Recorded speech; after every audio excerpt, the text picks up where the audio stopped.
You guys ready to start? Let's do it. Okay. We're waiting for Flint to get back. Is Flint not here? I thought he was back already. He muted just a second ago. No! Oh, there he is. Hey, okay. Flint Dizzo! Okay. Last time, guys, you did it.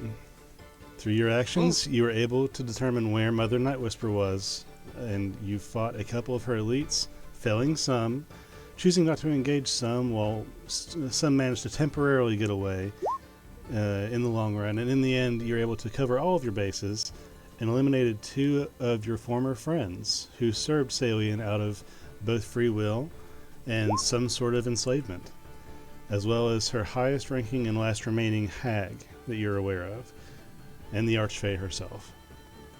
You reported your successes to Lacerate Romanwood, searched the bodies, and recovered spellbooks and other things, then chose to teleport back to the State House in Rowanwood without investigating the Violet Willow any further. This time, now, as you land, the teleportation magic fading from your peripheral, you see that the room is more or less empty.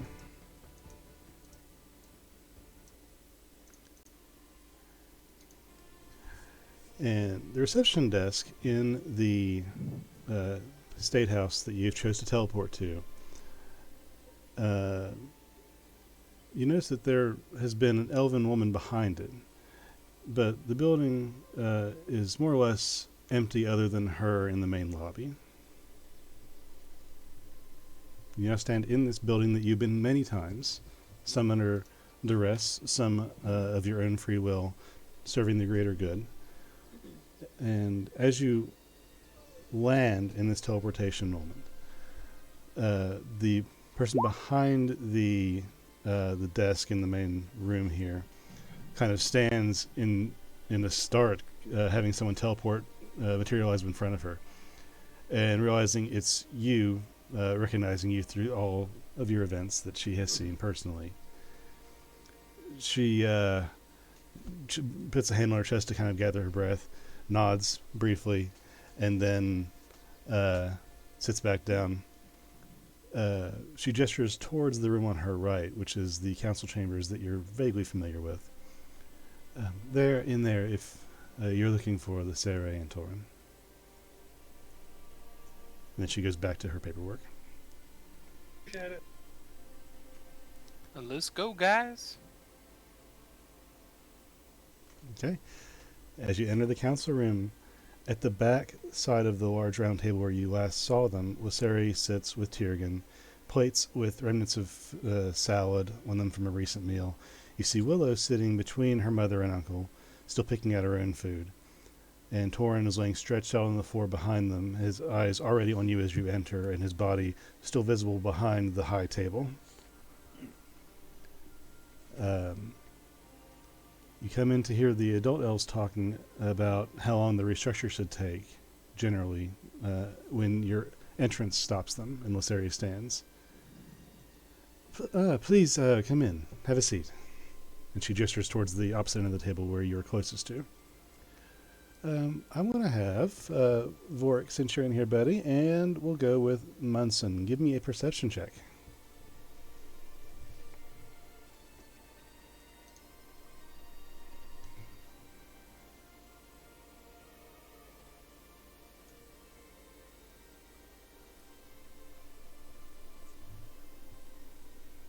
Munson, are you there? There you are. Okay. Okay. We'll say Munson, definitely. You notice that as Lyseri stands up, she kind of motions Willow, and Willow kind of very smoothly sinks down under the table, and you see her vaguely reappear at a distance next to Torin. Do you guys sit down? Yeah, we'll sit Okay. down. We're all I pretty sit. tired, I think. I'm fucking not tired at all. Hey, but you didn't waste your spells on message, so it's okay. Very. That's right. We've not wasted it all, right? Well, you rested right before you fought, and then you came straight here after. Okay, yeah, I'm kind of fucked up still. Yeah, me Can't too. tell because I'm a zombie You in know a what? zombie skin suit. So 5th level healing word coming at you. me. We're coming at everybody. Everybody that got hurt. Okay. Turns out I'm at a half health, so I guess I took some damage. 11. Yeah, well, I know everybody fought except for me, hardly, because I only took 16 damage. I'm just gonna heal that up. I died. Maybe Alive. Yeah. Well, I mean, tank be tanking. Yeah. I have advantage on healing, so I You didn't die as long as you could have. I actually did 22. I'm Nice. assuming your return means that you have resolved the issue of the great evil that has plagued this continent for millennia. Am I right? Oh yeah. Flint, show him, or whoever has the backpack. I think it was Flint. I think it's Flint. She's dead as Looky shit. here. And what do you do? I show her our trophies. You got a Medusa that bitch. Pour her out of the Okay, bag. so Flint reaches in his bag and lifts up the head of the Archfey recently deceased up to a level that is vaguely on the level of Palinel for height as you guys are sitting down. I'll pick Flint up. Hey, look at me. I'm the big stupid archfey. Oh, I am a god. I am a god. Oh. Puny that- god. That was us. That's perfect. That's un- exactly what happened. That's lovely. Ugbor and Munson pretty much sealed the deal on that. That certainly says a lot.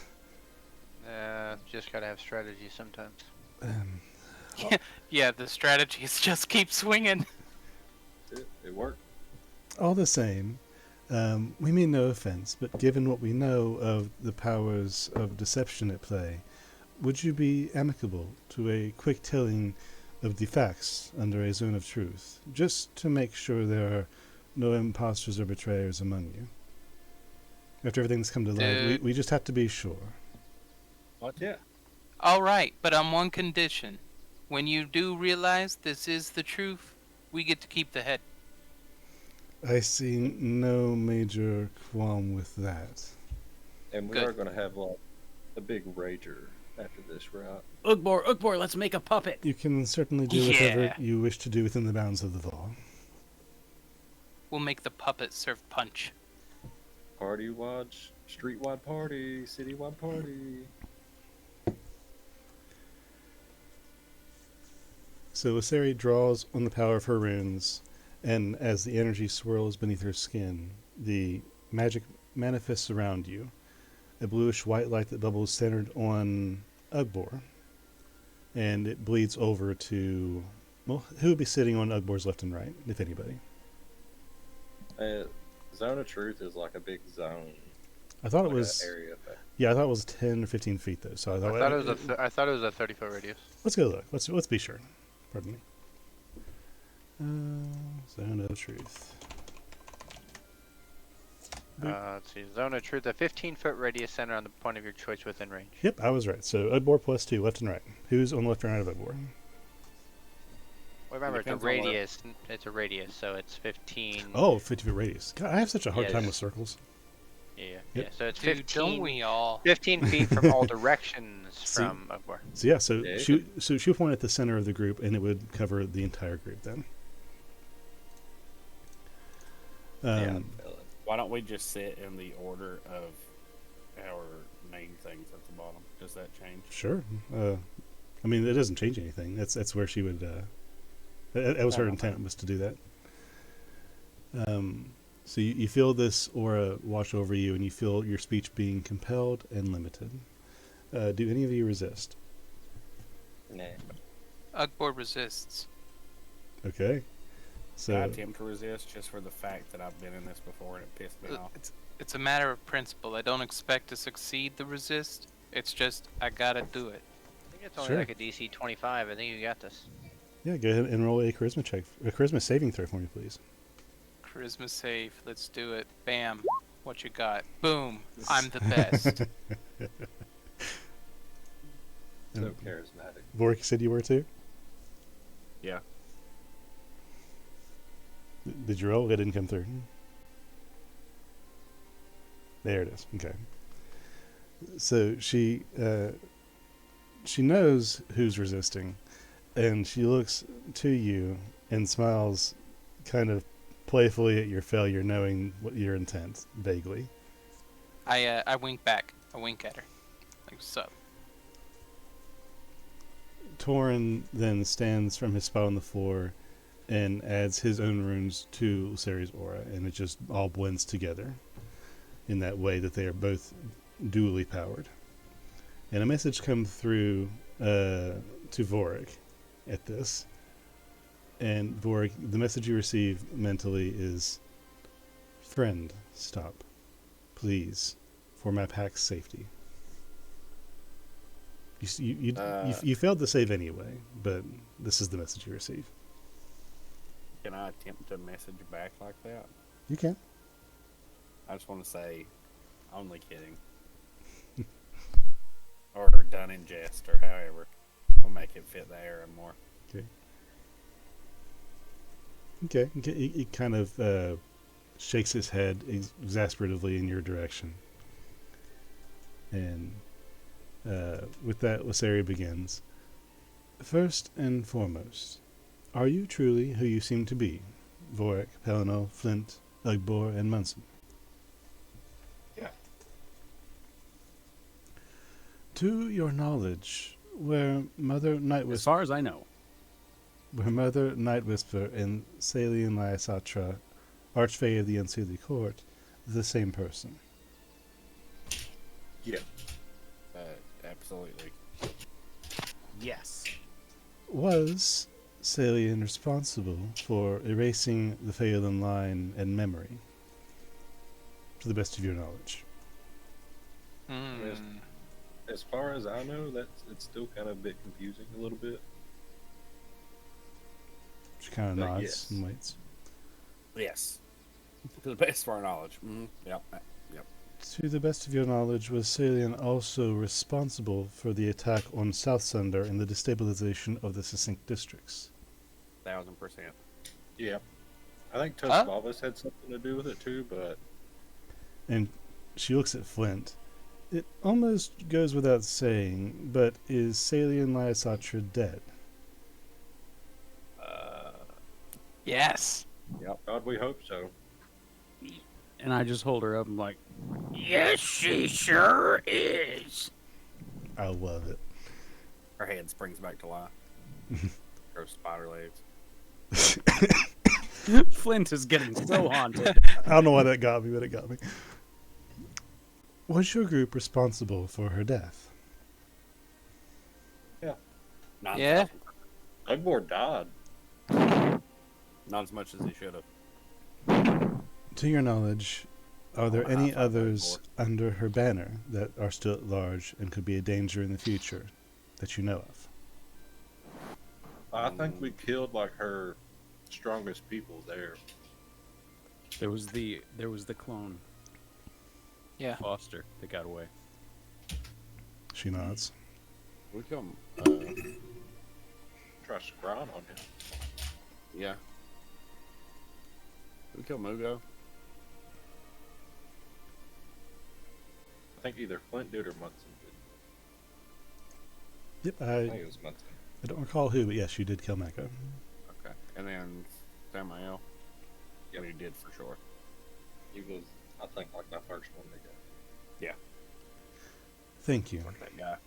That Hope Cody knows his character was a fucking pain in the ass for the whole Yeah, rest of the campaign. Yeah, I'll message him later.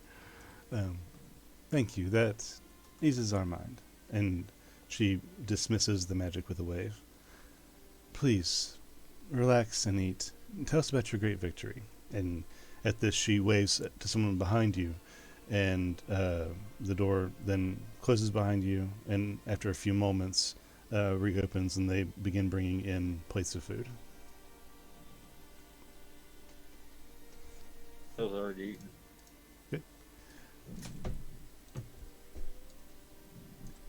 And as a few elves enter with food and drink for your party, with Lyseri gesturing for them to lay out, as you settle in, you see Torin turn back and nudge Willow, who smiles and returns her to her seat at the table as well. What do you guys say in this time right now? Is there food in front of me? Yeah, there's food. They Yeah, brought of course, forth. eating. Sure. Yeah, they brought forth several plates of meat and vegetables and other things. Okay, Like- good. That was my next question. It's like, is Flint being presented a salad right now? Yeah, so there are salad, there are cooked vegetables, there are sandwiches, there are meats. Oh, okay. And as you guys are eating, and Lyseri and everybody just allows you to rest yourselves, Willow from across the table, still picking at her own salad, smiles, and from her spot between Lyseri and her Uncle Tiergan, Mama was worried you were changelings. I mean, that's valid. Yeah, we've run into those. Vile creatures. And after Except to our group. after a while, if you have nothing you specifically want to brag about, Bell would have just regaled everybody with how Ugbor fucking went down like a champ and killed that. Who killed her? I can't remember. It was a bore. it was a bore, No, it was Ugbor. Okay, yeah. How dealing he a third of her total health in one turn. be like, it was. I took care of the little people so he could take down the big one. Yeah, I was, a little bit bummed. I didn't really get to do much. I was just there, helping everybody else. I just wanted to hit her one time. I did what I did best. Pissed him off and kept him distracted. Be such a I little did guy. what I do best. I died 4 times. Or was it 5? Tiergan raises his cup to Flint and says, "To strategy," and takes a drink.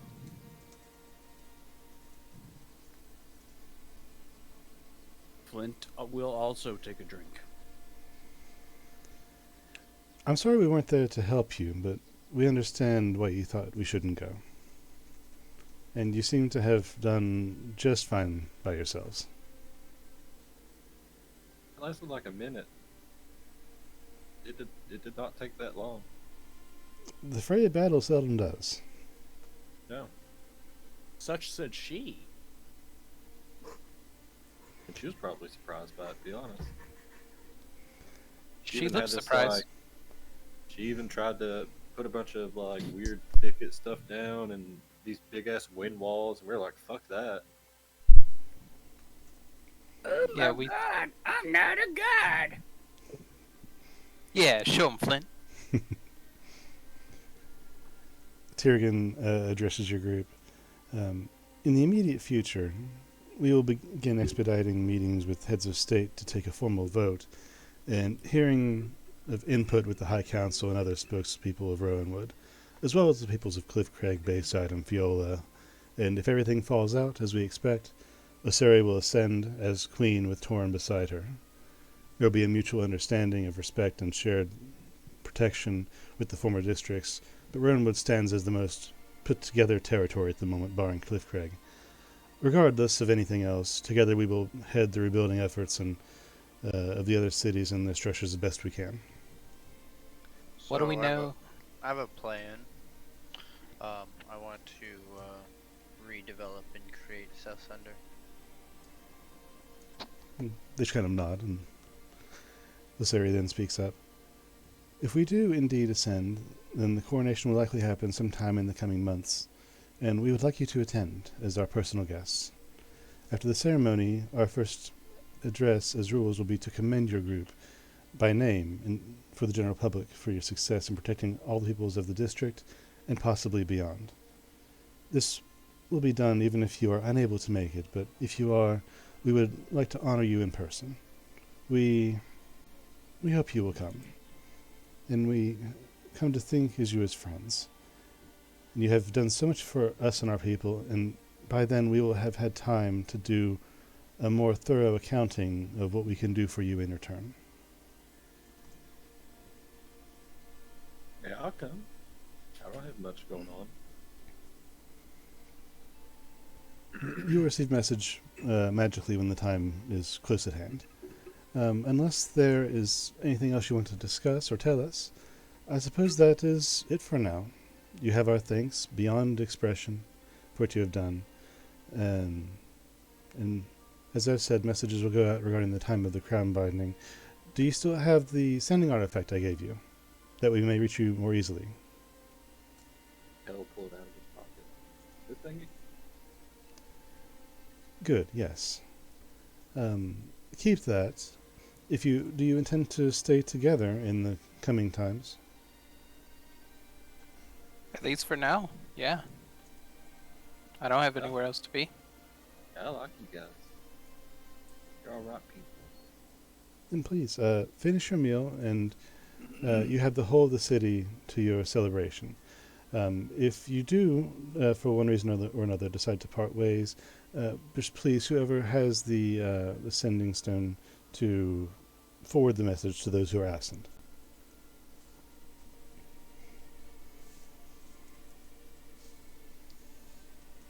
Citywide party. Have you heard anything from over there at the Kingdom of the Addercasters? Nothing recent or of note, but that is a major point we have been in meetings about, and we intend to address relatively soon.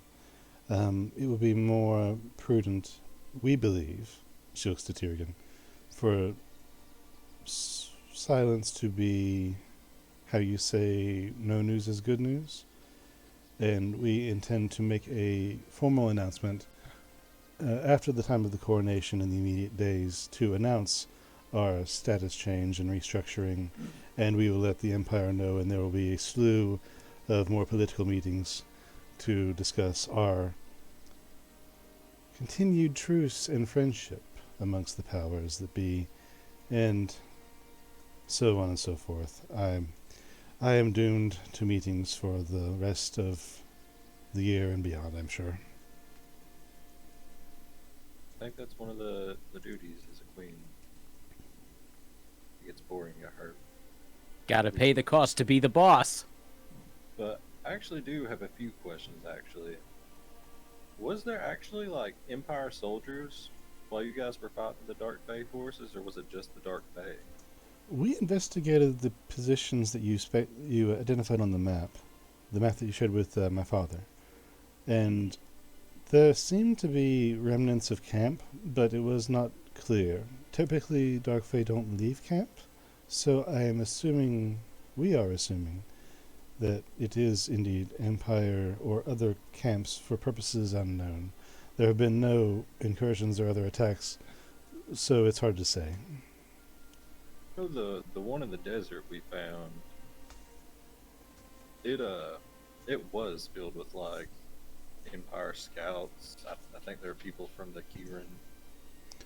Well, we never saw or found any Empire soldiers on the actual battlefield near Red Ash, for whatever that means. But we will keep a close eye out, surely. And are you guys going back to? I can't remember the name of that Elven city. I don't have my notes in front of me. In the north? Yeah, that one. Kalatir. Galat too. Yeah. Are you guys going back there? Yes, that's the plan right now, although time frame is a bit foggy, and now is the time to resettle and reclaim as many territories and positions as we can, but we must do so tactfully and without spreading our forces too thin. It's a very delicate procedure. So it's like, does this seem still a thing?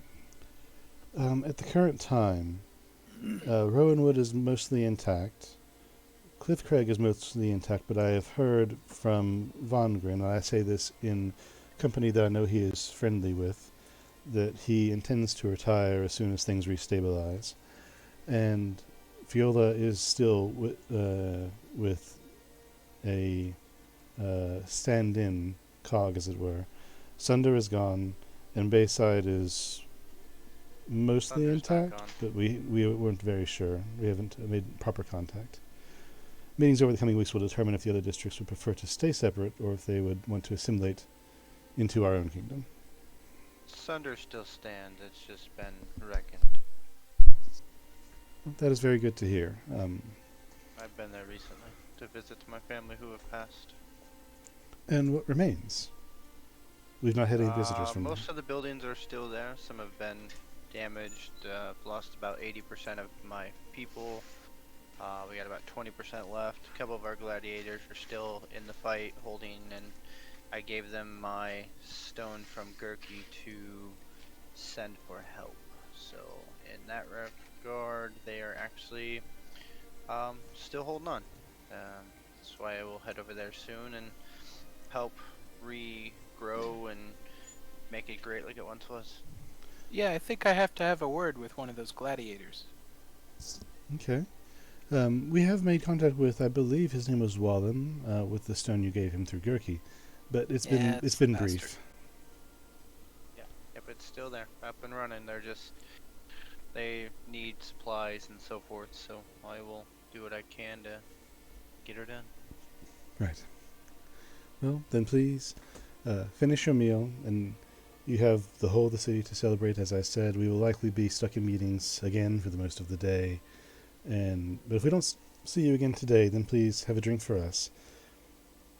And you get another message from Torin Vorik in the gesture of a big drink for him. After all, he is very large. Maybe Ugbor should have his drink, he says.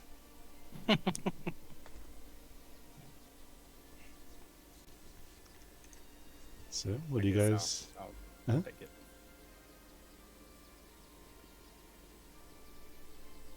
Okay, so- Ugbor belches loudly as he finishes the plate that was in front of him Mhm. and stands up to leave to go look for something to drink. Bell's like shoving shit in his mouth because now he's young and he's got a voracious appetite. Okay.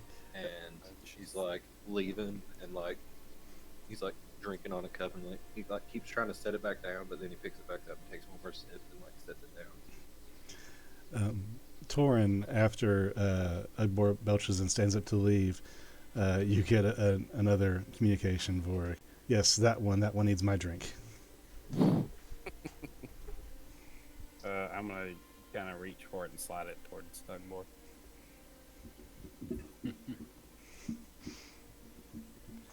This'll start. Do it. Do it. Cookie And cutters forever. We'll do one of these. Do I drink it in one gulp? Yes, you do. The cup is not incredibly large. It is a respectable cup of wine with your lunch, and you are able to do the maneuver where you kind of open your throat and pour the whole thing in your mouth and down your throat before you swallow. A. I could do that, but I choose not to.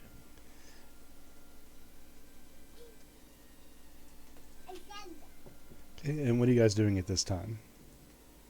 As I get up and bow, I will head out and let the group know I'm gonna go look for Gurki.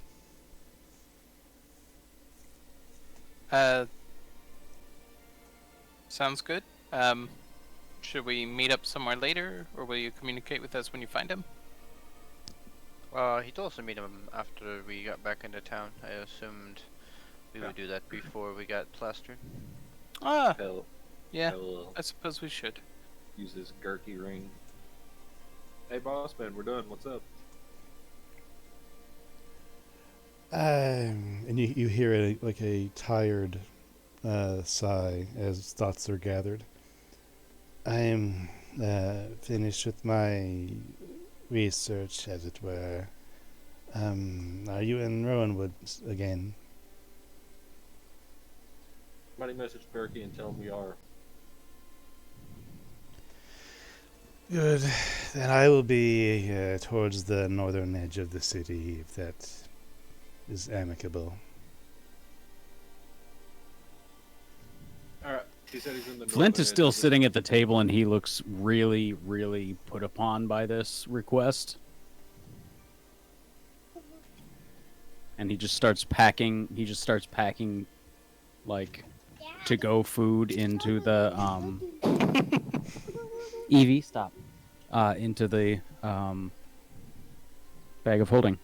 Okay. He got himself a little lunch bag.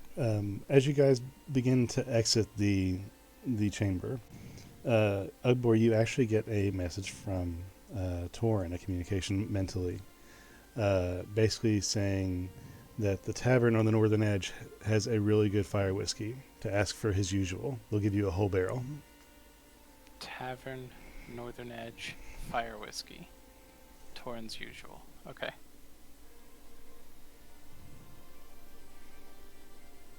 Okay. Hell yeah.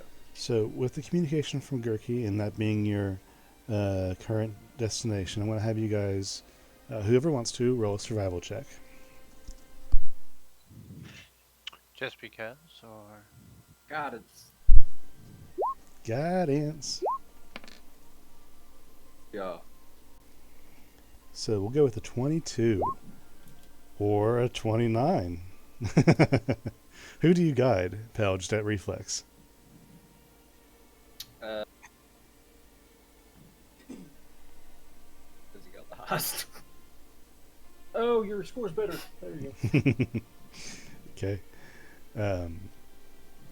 Munson, you, well, having taken initiative, it's also suiting as well, that you head out the door and begin to scour the city for signs of Gurki. Knowing that he's on the northern part of the city, you head directly in that direction, and you begin to look through people around edges, next to trees, places of Gurki's height, and it takes you only about 10 minutes to traverse the city to get where he is, and he's on the edge of the city, where the buildings stop and the forest more thoroughly begins. And you see him kind of sitting by a tree. Just to be clear, he's taller than me, right? You guys are about equal in height, honestly. well, he's hunched over now, so you're a little taller now. He's just like been slowly getting older. Oh yeah, Like, ever last since- time we saw him, he was massively like almost decayed versus what we've met him. Like Benjamin Button in reverse. You see him bracing himself on the tree, mostly sitting down, but he's still like leaning kind of on the cane that is the pestle to his mortaring pestle. He sees you approach, generally, after he blinks his eyes open. Hello, friends. Good to see you all in one piece this time. Buddy, how you feeling? I've been better, been worse. Yeah, this time I didn't die this time, so that was interesting. Yeah, yeah. He kind of chuckles and then gets up with assistance from his walking stick. He's wearing his usual business attire, dress shirt and vest. Today is a light brown, and he wears the satchel on his back as well as the mortar's carrying case on his side.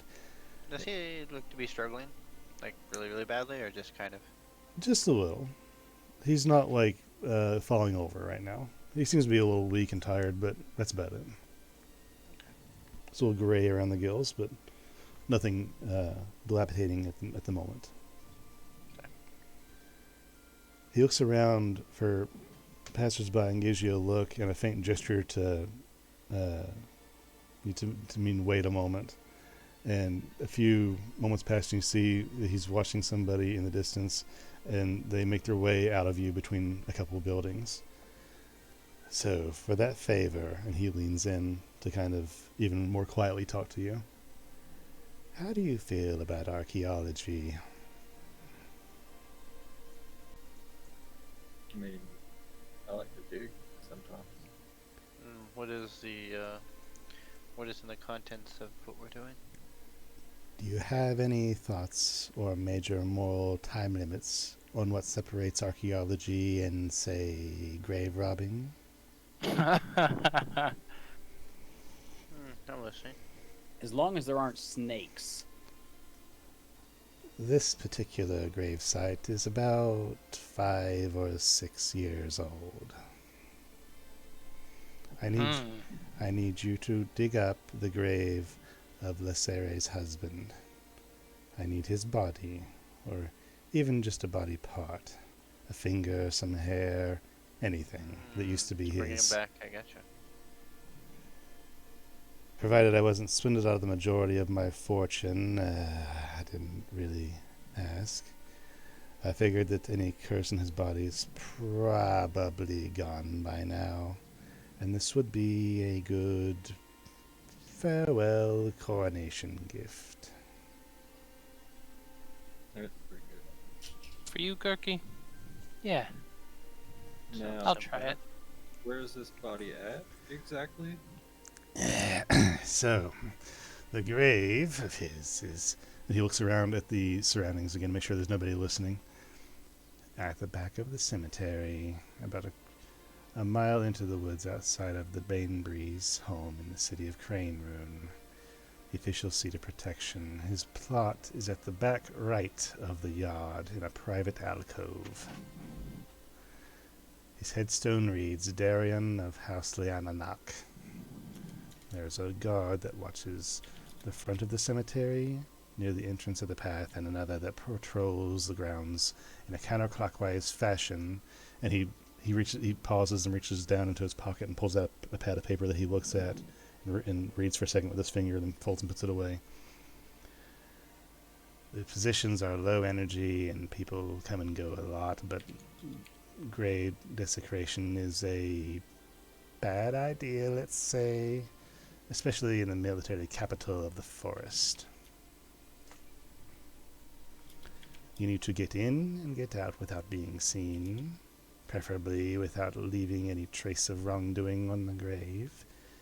And if they patrol around and find evidence of the grave being disturbed after you have just entered, rather after you've just ended the foe as you have done, they will have the area surrounded in no time and probably have all of you locked away, regardless of past deeds.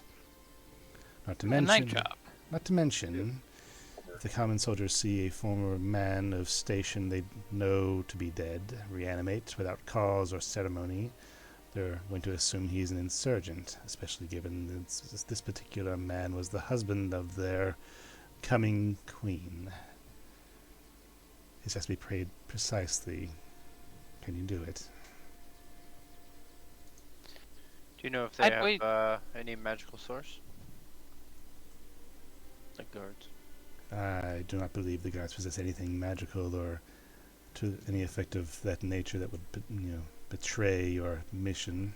They are simply guards with pole axes, although they are vigilant, depending on the time of day and the amount of activity. Most of the inhabitants of Craneroon tend to be fighters with some druids in their ranks.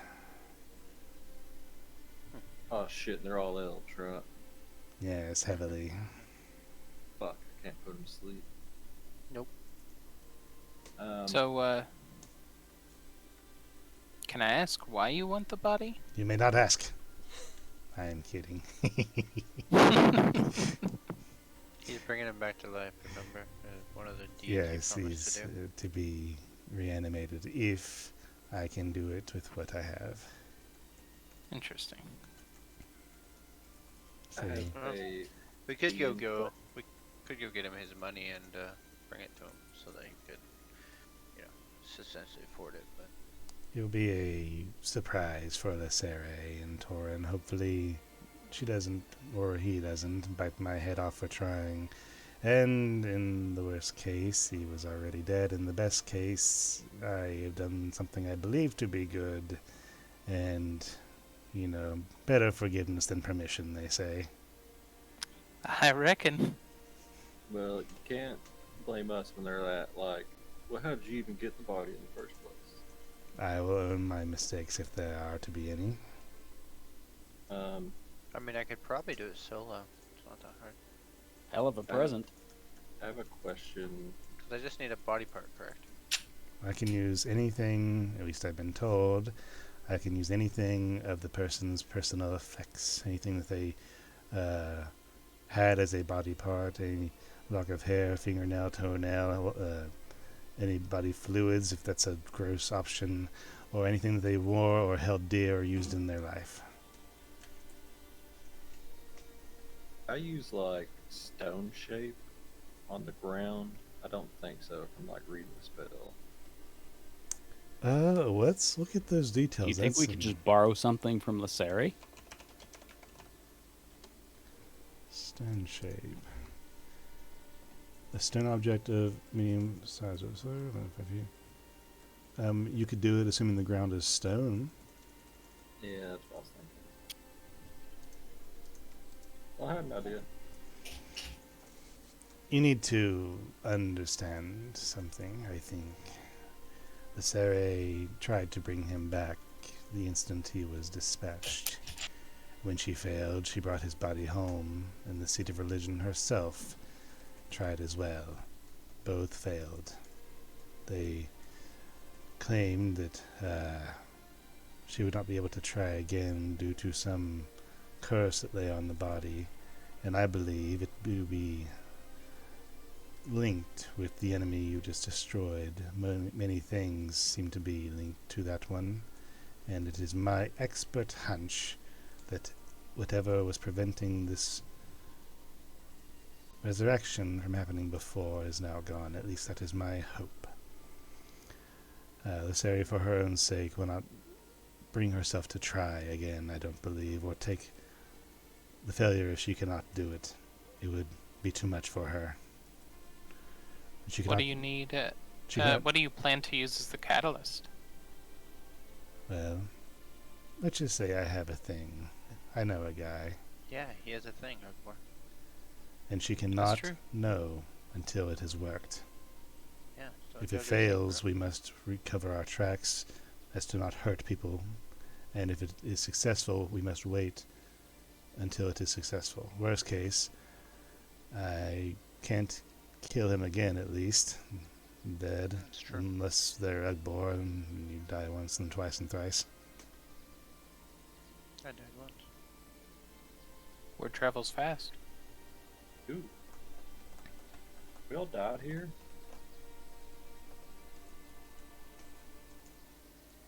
Down to Flint. The only bastard not to die. Damn it. We need to kill him. I have but one object. Not and the I- widowest inventor. So I do have an idea, a plan which could work. And I can use my ability to be invisible to make this work even easier. And Gurki kind of like points to each member of your group bouncing. Let's see, Pel, Munson, Borg, Agbor. This is indeed the group for resurrection, if I've ever seen one. So I take it you're willing We to. would never do bad things. We time them. So I take it you're We would willing to always- take on this contractless job. Well, of course. Very good. Now I'll leave it to the experts to devise your plan, but I suggest that you have each person do something specific for efficacy. I imagine you'll need a distraction, someone who can dig quickly, someone who can break locks or stonework, someone who can mend the damage once it's been done, and so on. I'll be waiting here. Well, maybe here is not the best option. You know where Crane Rune is, yes? Yeah. Yes. Of I course. think I'll accompany you to Crane Rune, and then I'll be local when you're finished.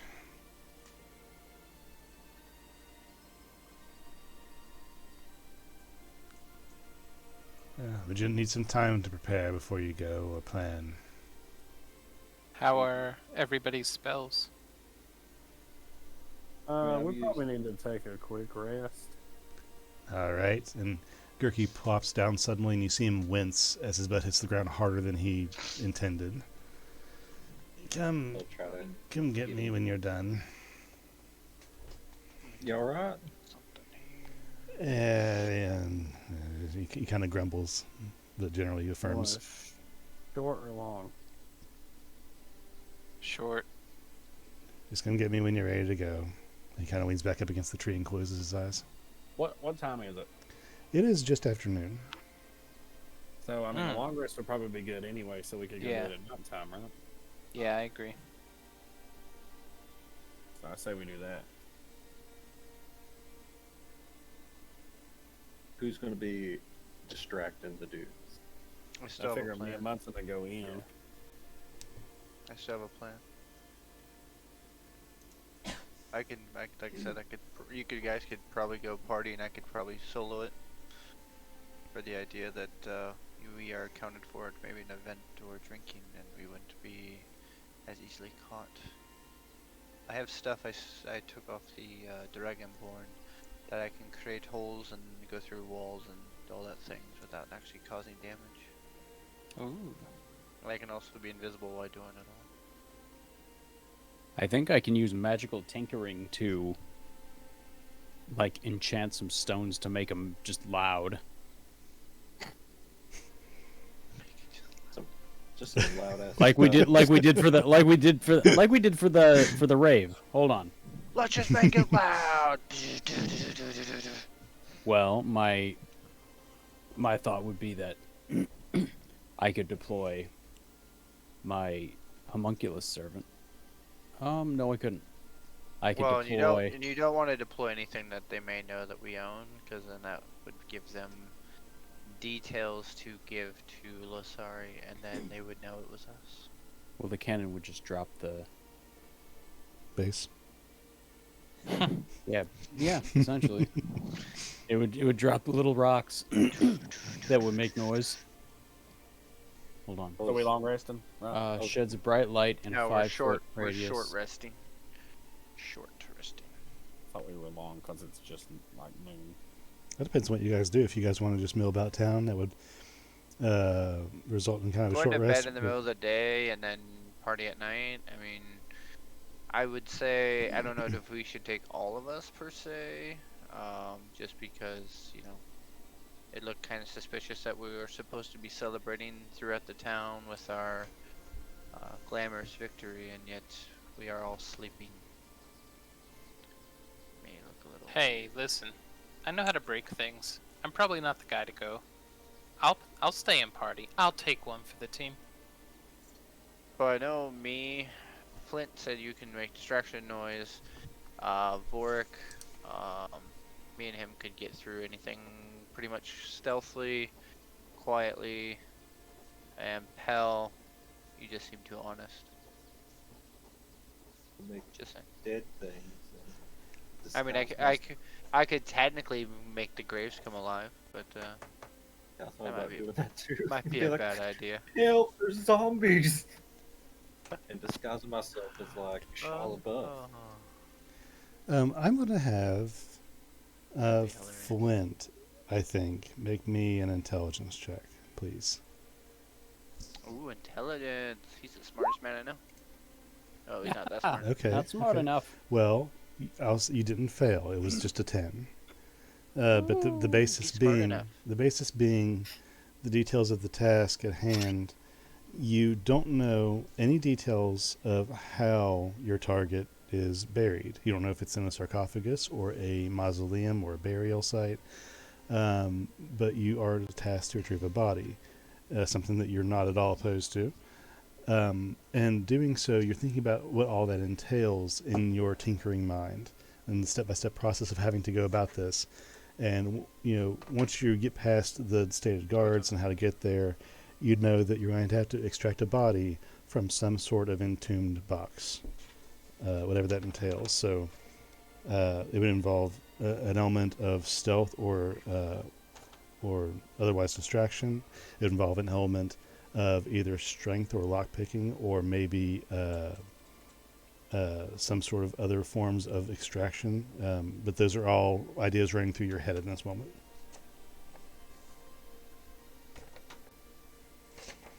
And I will say, nobody expects anything of you in this moment. Lysari invited you to take the town as you will, within the bounds of the law, of course. But Well, of course. but nobody expects anything of you, and those that may understand why you're there and why you're having a good time know that you have just finished what they assume to be a grueling battle. So you could be partying, you could be sleeping, it would not surprise anyone.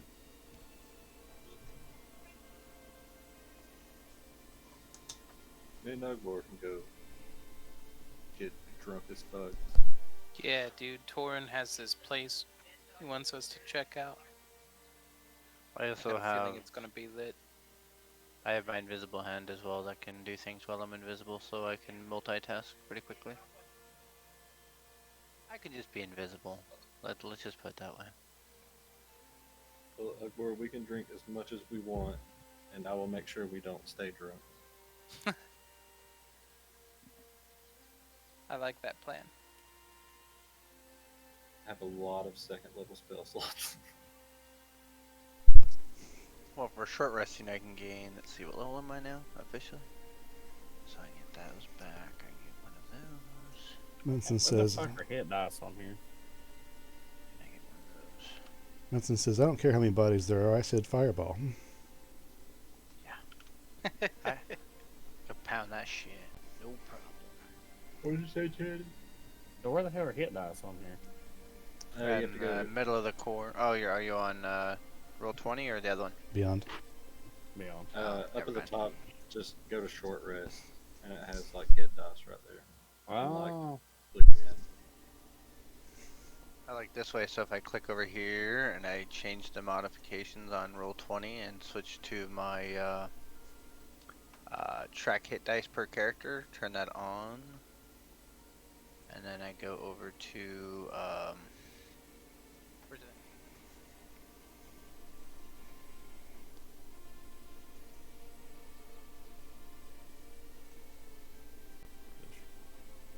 And then once you set that up, then in the middle it just tells me how many I have available. So I'm gonna use. Let's see, I'm gonna roll oh, I see what it's. for all 3 of those. No, quite. And no, I'll quite- roll 5 of those. And watch this. Ready? When you roll this, you click it, and it does this right here. Boom. Fuck working too hard.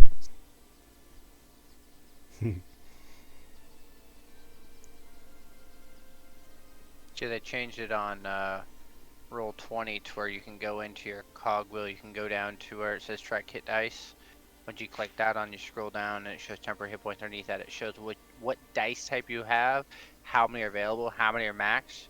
You hit hit dice and then ask how many you want from each category roll, and automatically rolls everything in it as well. Very beautiful. Okay, so what are you guys doing exactly? That's the ultimate question, isn't it? Take So- me and Akbar drinking a gallon or barrel of whiskey. What's Flint doing? Oh, fuck that today. Are you going to be a distraction, Flint, with noises and commodities, or are you going to stumble along with your beautiful singing ability? Or are you partying with the boys, and me and Vork would go in commando stealth style? That's kind of the idea. Why ain't rolling all these? What the fuck is going on? Vork, everything you do, can you do without casting any abilities? What do you mean? So, like, you don't use any spells, right? Nothing that would, or I guess it says technically an action. Let's see.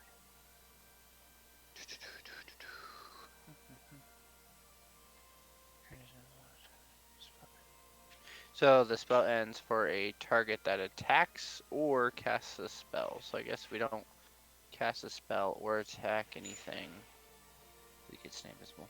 I could put both of us invisible work, and then we could stealth in there with advantage and be able to get her done pretty quickly, probably. I have advantage on stealth already. Yeah, but with invisibility, it's guaranteed probably never to find you. Yeah. Matt, how did you roll all those together? So like say on like your rogue, you know how you have like multiple hit dice? Yeah. Just click however many you want, and then don't hit the roll hit die. Click the little thing that has all the ones together, grouped up, and then it'll roll them all together.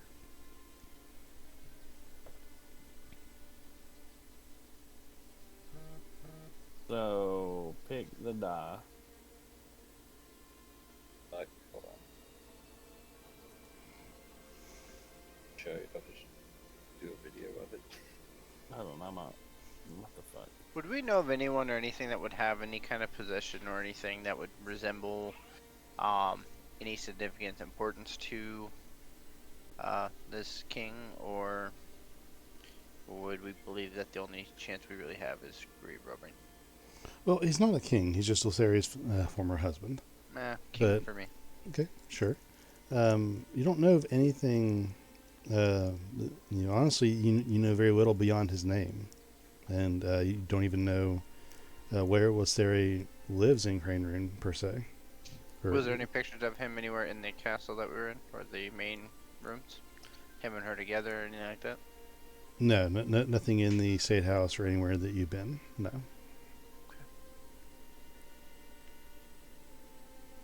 I mean, obviously his body's, gone, but we can, let's see, let's figure this out. So, Flint, are you with us? Oh, Which right? Which right you want to go, buddy? Flint really wants to just go to sleep. However, he is... Yeah, he's going to, I guess, use...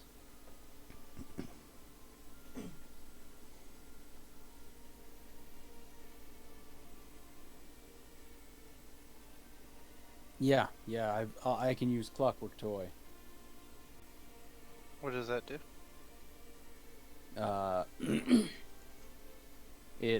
When placed on the ground, the toy moves 5 feet across the ground each of your turns in a random direction.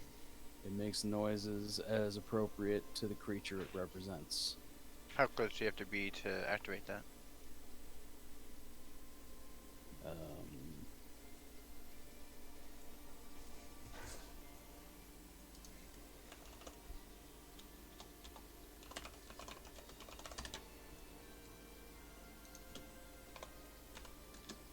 It takes me an hour to make each one.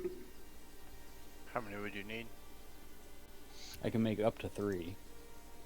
So in 3 hours. But if I it'll laid be some 3 down, o'clock. if I laid some down to make noise while I was using haste,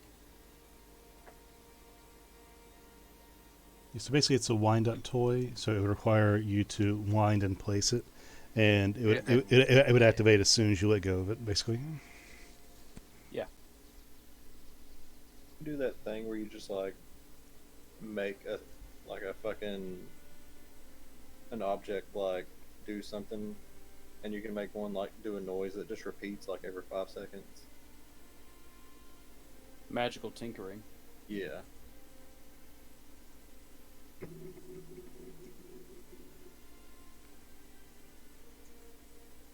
Just make it say, "Fuck off!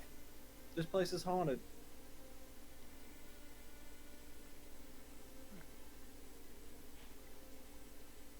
Yes, I can make 5 of those. That takes an hour each. No.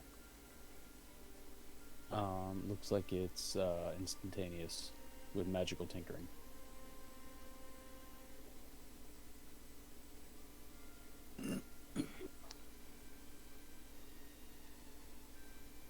Oh, okay, Or it just like takes an mundane action. items. Yeah. Just pick up 5 rocks and just do it like that. Let's see. Make one smell like ass. So it looks like you have to touch it.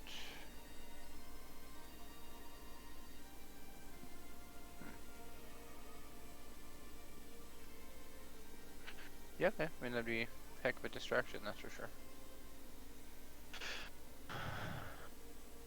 So, yeah, can you play a drunk guy very well, Flint? Yes. Okay, because I figure maybe you make all these noises, and if you do get caught, you can, act like you were intoxicated due to the celebration of our victories. Oh, I'm not a very good performer, though. Oh, that's fine. I'm sure you'll figure it out.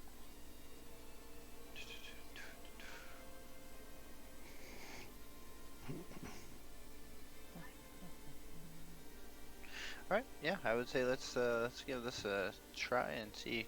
Worst that will happen, Vorik, is if somehow we get caught, I can just teleport us somewhere else and come back.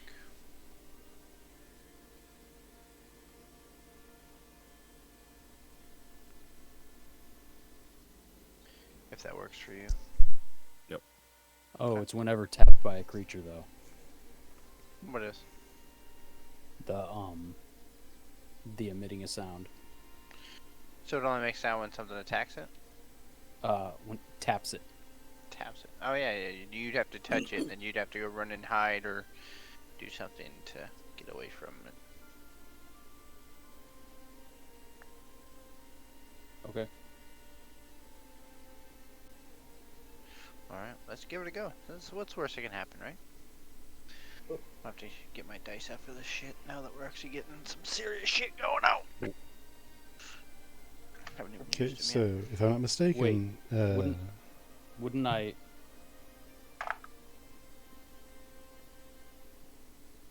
Couldn't I just do the same thing invisible? And forget the tinkering? I could just shout things? Yeah. Yeah, are you doing Yeah. are you doing the upgraded enhancement version or the lower version? I didn't know there was an upgrade. So you just have invisibility?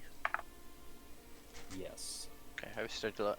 Invisibility is a good one as long as you don't attack anything and stuff like that. It lasts for a long duration. So that one is the better of the two. Greater is really just design. That's the one I used on Ugbor. I've used on Vorik or myself, where you can still cast and do things while invisible, but it's a very short duration. The other one's really long, so it works a lot better. That's an hour.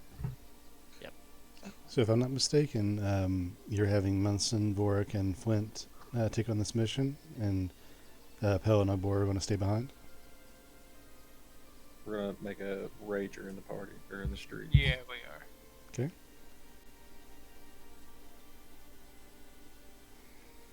So, what does that look like? Are Obor and Pell going to go into this tavern that Obor heard about, and the others are going to go back to Gurki?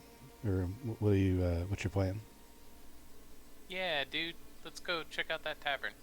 Okay. I would start heading towards the details in which Gurki gave us to where out in the forest. I'm guessing survival to really find the correct path, maybe. But hopefully be able to go where he kind of informed us and be able to sneak near. So you're not going back to Gurki to let him know you're ready, because he wanted to travel with you.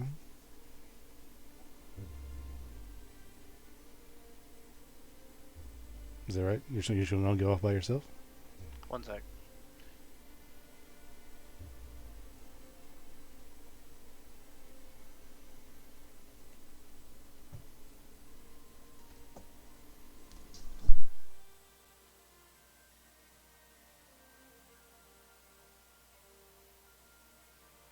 Yeah, I mean, I guess we can get Gurki. I thought we'd be able to do all this without him and bring Well, it back to him. But I guess we want to revive him out there. And just to be clear, because your characters would also know this, where Gurki specified, Crane Rune, that's 50 miles north of where you are. Not that far, bro. I've walked farther.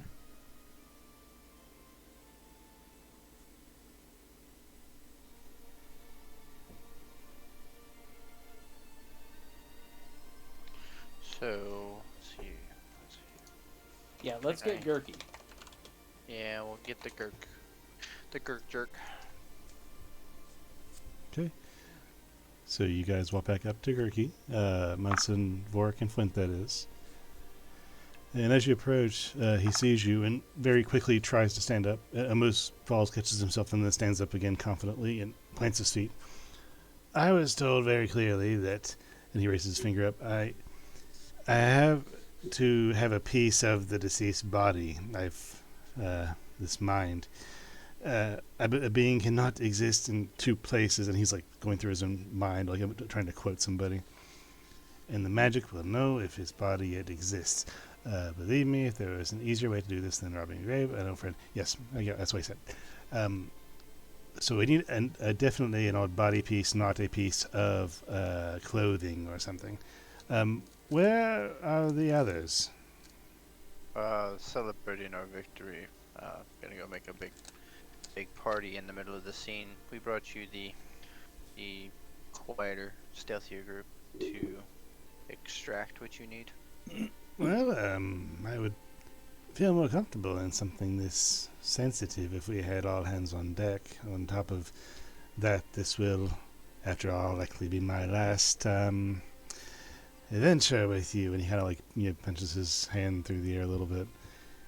Call me sentimental, but I was almost looking forward to one last romp with friends. But if you're sure this is for the good of the mission, then I will bow to your experience, I suppose.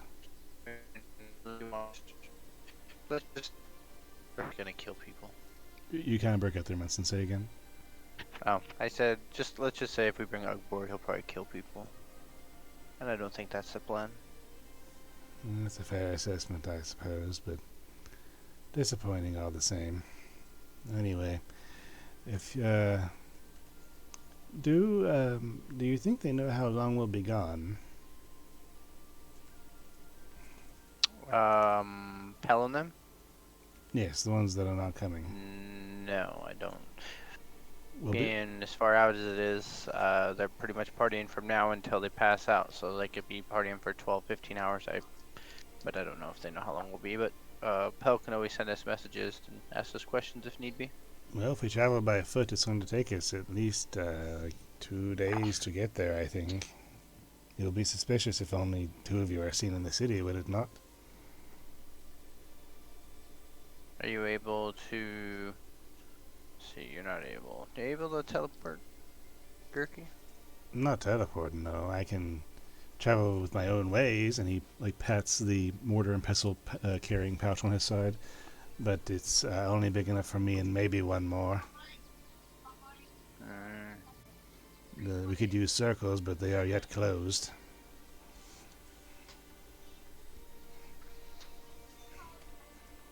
Do you know the exact location or nearby locations of where we're headed? Oh yes, I know exactly where I intend to point you. I can always teleport us. Like I said, It would not be in a circle. I bow to your experience. I just I'm trying to assume my duty and figure out where I fit in exactly and how this is going to play. 2 days travel time. Well, work looks like we may go rendezvous and maybe we'll head out early in the morning and decide to do a whole team gathering instead, if it's going to be a long travel. Whatever you think is best. If for nothing Well, else, then my for... brain assumed it was closer, so my apologies. Oh no, that's probably on me. I was not very clear. I said Crane Run, but I don't know if you've even been there before. No. Yes. Well, that is on me. I apologize. Well, if you'll survive through the night, we can head out bright early in the morning. I survived tougher things than a night. Don't worry about me. He then sits back down under the tree and he takes out something from his pocket and begins to play with it. I'll take a look to see what it is. Make an investigation check. Gurky, Alright, not in public. Oh, if it's in public, I want to know if it's real. No. Let's see, investigation. If it's Where's real? my investigation? You heard me. First roll of the night, that'll be a dirty 20. Dirty 20. You see, it's some sort of wooden toy, like a puzzle that involves flipping pieces back and forth to try and rotate objects, to try and get them in a certain pattern to either unlock something or to present a certain image. Interesting. Okay. So, Gavork, could you even get drunk, technically? I don't know. I mean, Well, let's go find out. I mean, at the very least... I don't think his drunkenness is going to be the most distracting thing. Oh, well, it sounds like Flint, it's gonna be a tomorrow venture.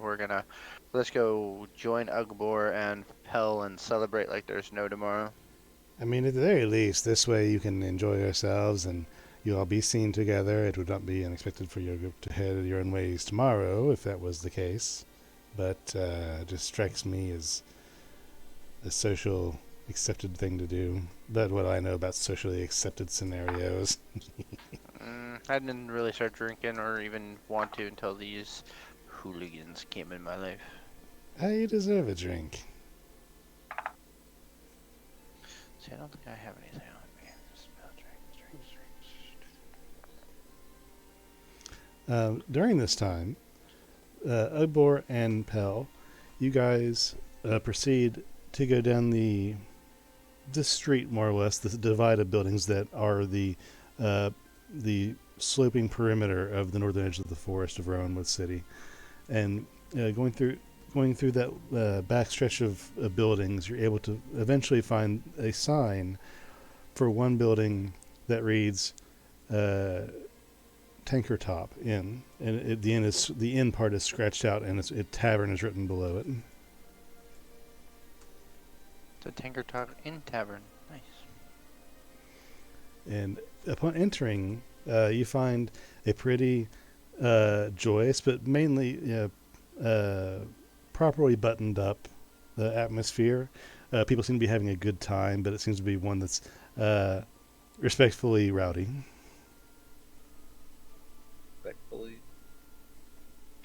As in, nothing is broken, nobody's fighting, and the floors are mostly clean. I'll be right back. All right. Not yet, Forks said. I say, sir, let's go throw up in the alley. Look how respectful this place is, Obor. Oh no, you throw up in the bag of holding. So you can save it for later. Ugbor walks over to the bar. Is there a tender? Or a keep? Yeah, there is a tall elf who has a buttoned-up vest on top of a kind of a dress shirt sort of thing. It has the sleeves rolled up. It's a white shirt, and he has this almost like a bow tie, but it's tied in like a two-tier fashion. So it's like a bow tie that's diagonal on both sides, so it's an X pattern. And he serves one person, grabs a cup from underneath, wipes it out, scoops ice, pours it in, and makes another drink. And as he's making the secondary drink, he looks at you guys. Come have a seat. I'll be right with you.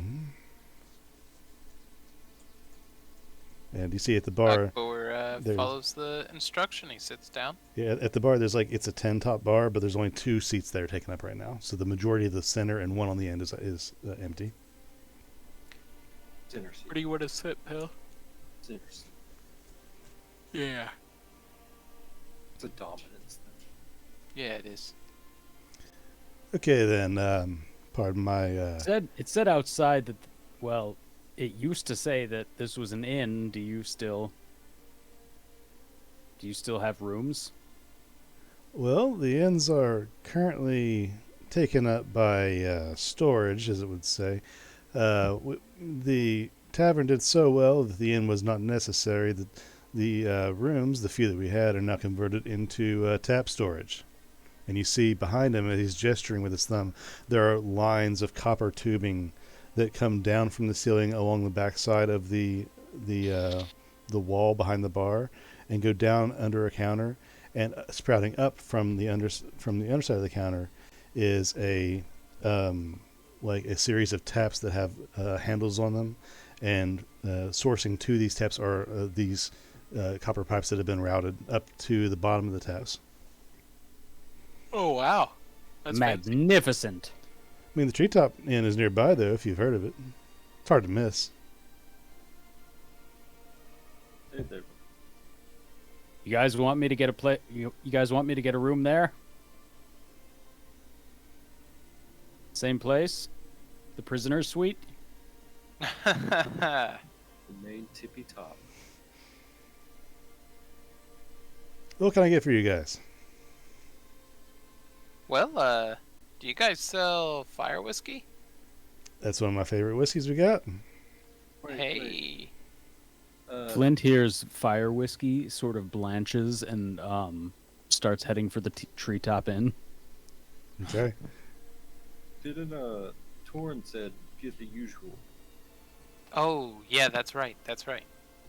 So my buddy Torin, he said to come in here and order his usual. You're having Torin's usual, are you? Uh-huh. Yeah. It's dog food. Okay. Oh, it probably is. They must have sent you. Coming right up if you're sure. I think I am. And Double down on it. No regret. it's I'm becoming increasingly more nervous. on the house. Friends of Torin are friends of mine, and if you're who I think you are, we owe you a debt anyway. And he Yeah, we just killed an archfey. Flint has stopped to watch. and he starts to leave and go to a different room around the side, but he stops before he gets all the way around the side. As a side note, completely unrelated, have you ever seen an abnormally large direwolf get drunk in public? And then he vanishes behind the wall. Oh, I think we're about to.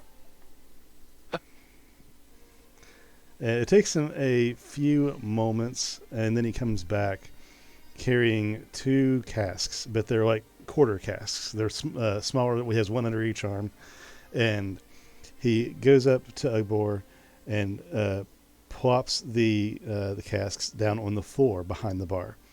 He then makes maneuvers behind where you can't see, gets some sort of tool. You hear something grinding, and then pop, and then you get, the smell is overwhelming. An entire cask of whiskey was just undone from one side, and it just hits you directly from underneath. Oh, Does he just use a power tool? That's Flint is now running Not quite. to the. Oh, is Yeah, it lithium gosh. battery or? yeah, it is. Well, this is ancient times. So what would it be? Like a Baghdad battery, right? Yeah, right. He then sits down his Milwaukee Red and then lifts up the quarter Yeah. cask. And after undoing a couple things, he stands up carrying one cask first, and lifts it up and sets it in front of you. And it's this quarter cask that's been placed on its end with one side of it like undone, like it had a ring on one side that it was undone, popped open, and the one side that was like a facing of the cask was removed. So it's this giant uncorked barrel from one end, and he takes this thing and put it directly in front of you. And then after considering it for a second, he raises a finger, snaps, and turns around, grabs what is essentially a really long straw made out of bamboo, and sticks it down the entirety of the cask and pushes that towards you. He reaches down towards the other cask, and after another series of maneuvers and sounds that sound like the opening of a cask, another smell hits you, and he picks up the secondary cask, puts it beside the first one, and 2 casks of equal height, about a foot tall, sitting in front of Ugbor. One is a barrel of whiskey with a straw in it. The other is a cask of fermented chicken. That's the Ugbord's special. mouth is just agape. And it's free if you eat it all. Yeah, I don't think you could pay me to eat it. Can we put the cork back on that one? Oh no, you got the torn special. Flint's baby. halfway to the hotel, but he doesn't, and he doesn't know why, but he just starts chanting, "Do it, do it." Ah, Don't- jeez. Don't chicken out now, Ugboy. Lazari prefers her whiskey I neat, see what and you've done there. significantly less of it, if you prefer. I have a question. Do you have any fine wines or any kind of high-end whiskeys? Yes, sir, I do. Do you have a specific flavor or brand you're after? Yeah, I don't know if it would be the same here. It was in South Sunder, but I'm trying to think what I got in South Sunder versus here. Well, if you're used to Sunder flavors, and he turns over to the bar behind him and scoots down a little bit, we have some juniper wine, some ginger beer, and some cinnamon and hops liqueur, if that would be your flavor.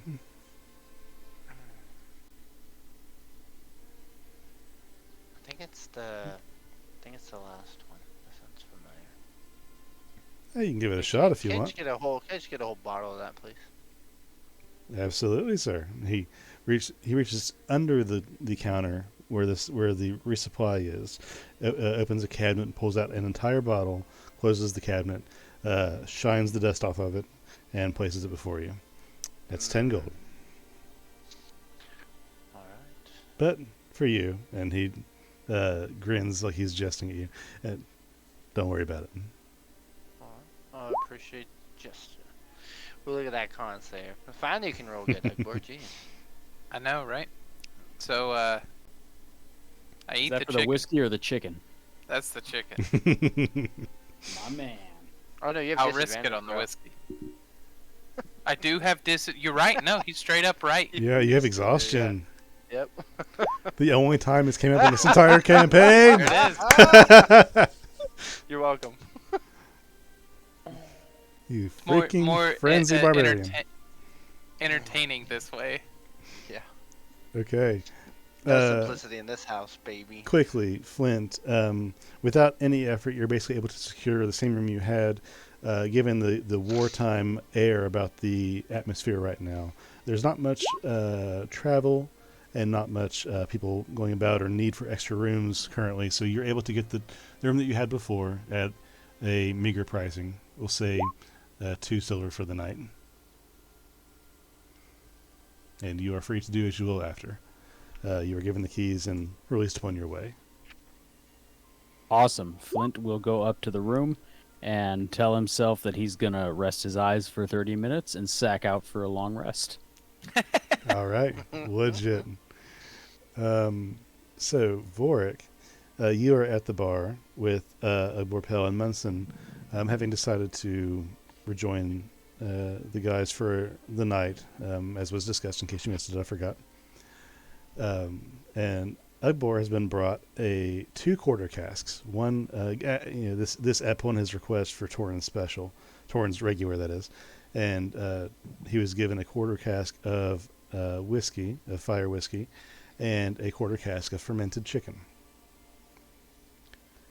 Minted chicken? Fermented chicken. Fermented chicken. And he had to roll disadvantage.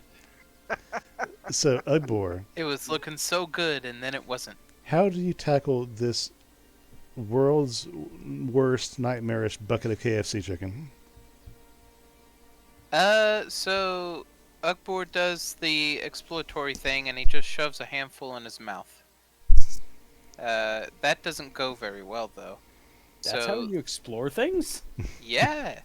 So he decides, okay, I have an idea, and then he drinks a lot of the whiskey, maybe a fifth of it. Okay, so you're getting a mouthful of chicken, tearing it off, and doing it with the whiskey chaser quickly.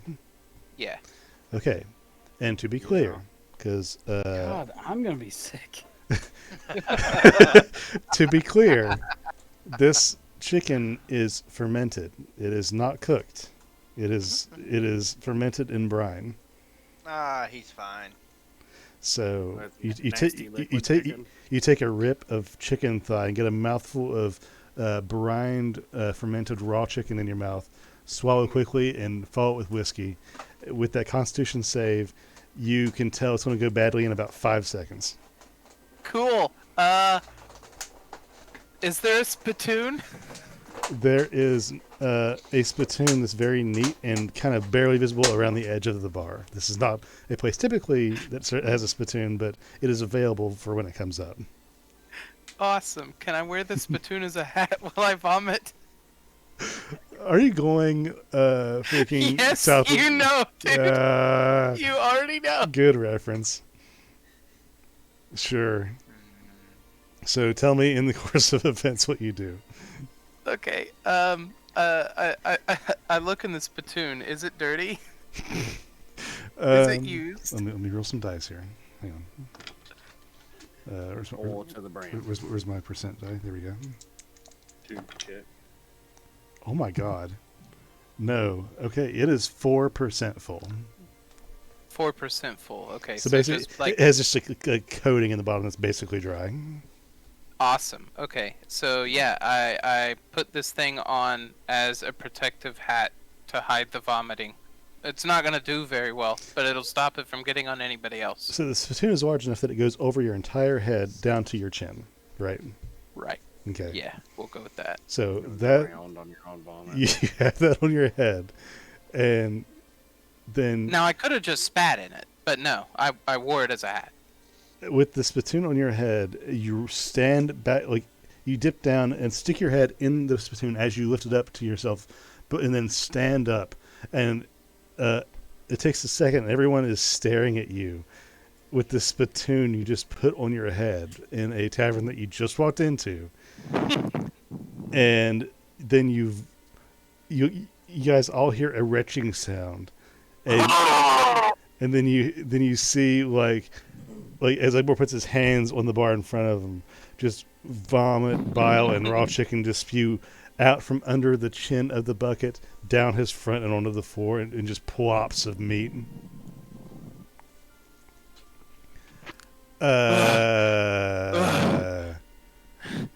Ugbor rips the spittoon off his head.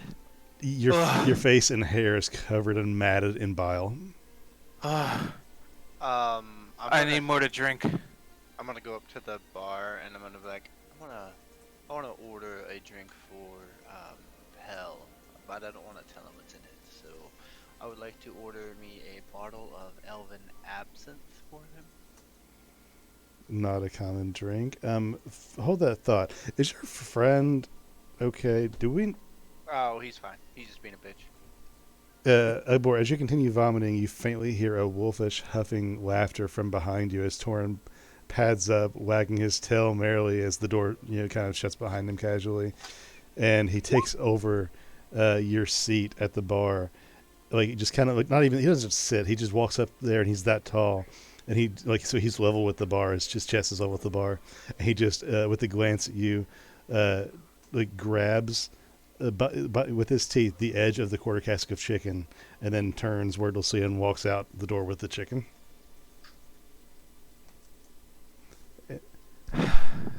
You saved us a lot of misery, because I was going to try to force Ugbor to eat all of that chicken. And you hear as a message mentally, I did mean the whiskey, but thanks for the chicken. God damn it. And after this, That's the way out.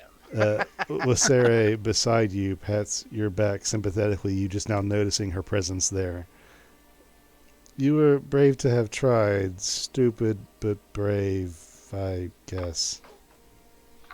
I'm nothing if not a man of my word. Now, She then casts a spell on you, and the bile and rot that you just spit up all over yourself just begins to flake off like ash and dissipate into the air.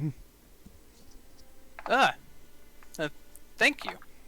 No, it's entirely my pleasure. I'm sure. Torin- The inside of my mouth feels like death, so I'm going to go and fix that with the whiskey that I was supposed to drink. Torin usually eats outside to save my nose and those of others. Yeah, it was, there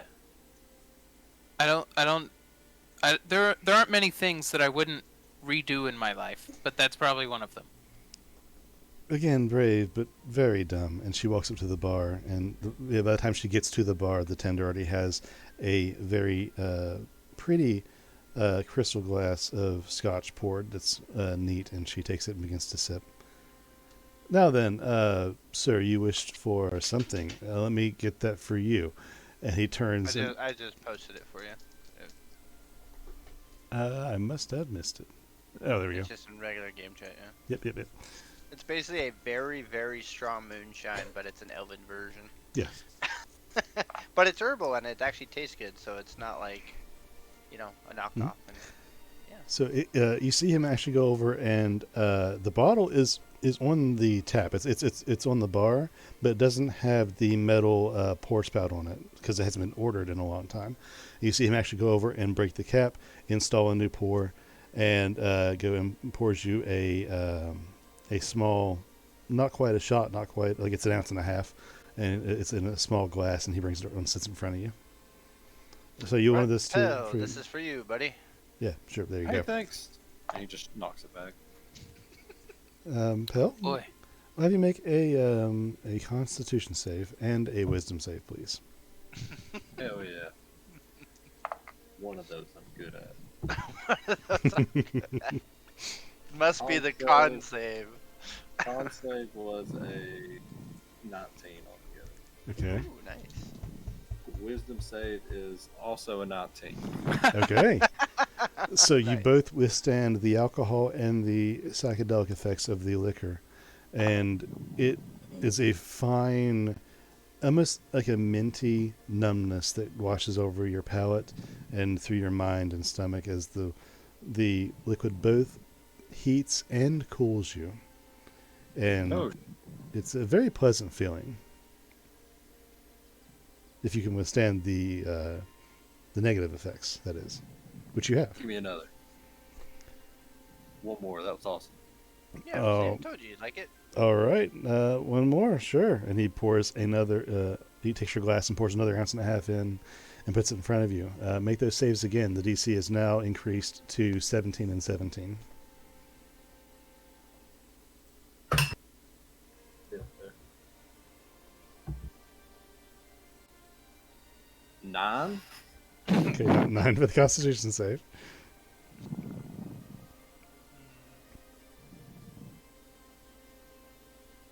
Well, that was a 19, but I'm going to use lucky. 1. 1. That one, that. Yep. I got that. Okay. And as you take the shot and put the glass down, you have time for him to say.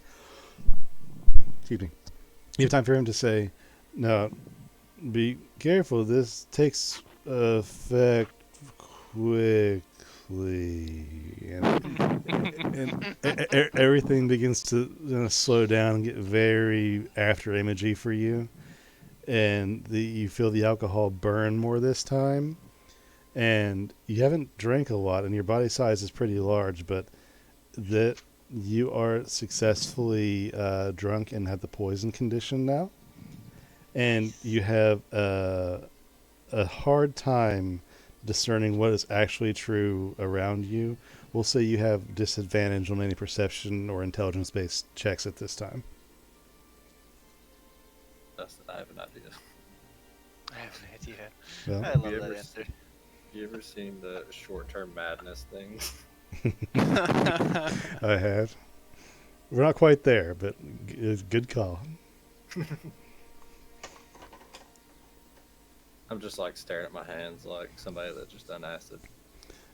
When Torin comes back a few minutes later, the barkeep has another cask waiting for him. Lysari shakes her head at Torin. Really, you shouldn't have warned. You should have warned him about your full usual. Look what you did to him. So, Abor, how do you look right now? Like I'm trying to drown myself in this whiskey. As Torin comes up to sit between you and Lysari, in my mind, you're sitting kind of on the end of the bar next to the thing you just threw up against, and she is beside you at the very end of the bar.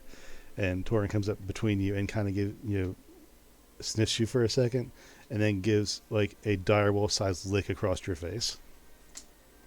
Ugbor like swishes around the whiskey in his mouth and spits it out into the spittoon.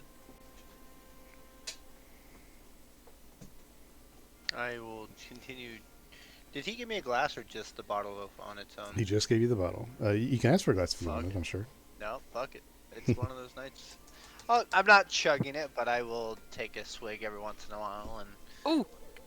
enjoy my drinks.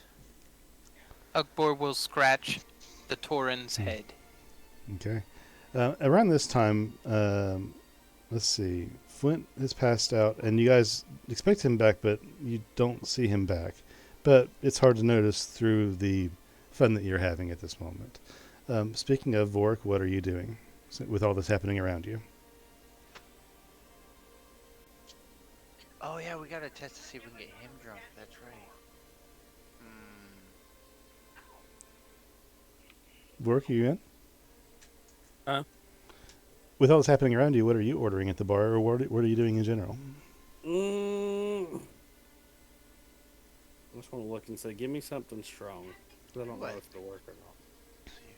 Do you want the strongest or just something strong? We'll start with something strong. Okay. And he gets a tall shot glass, pours you a 2-ounce shot of fire whiskey, and puts it on the table in front of you. Slam it. Okay. You take the whiskey and drink it, and you feel a slight burn as it goes down in your throat, but nothing seems to happen. Stronger. Well, let's not mess around, shall we? And he reaches under the bar and unscrews a bottle, pours some in the same glass you had fire whiskey in, another 2 ounces, sets the bottle down, rescrews the cap on, and hands you this shot glass again, the tall shot glass, but it has a clear liquid in it.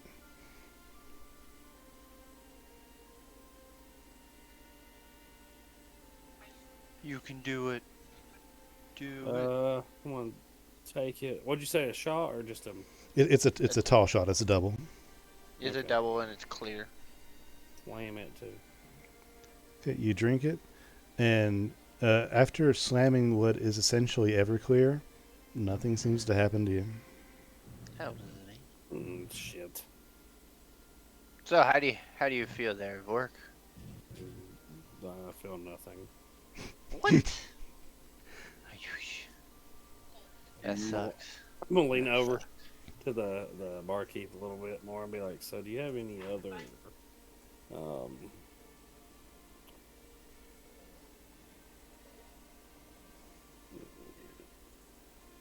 trying to think of the word. Would you like Torin Special too?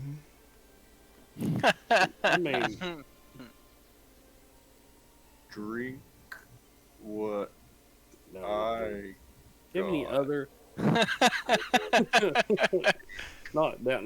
Definitely not that. Anthony is dancing around on Pel's shoulder, just like singing one toke over the line, but only for Pel.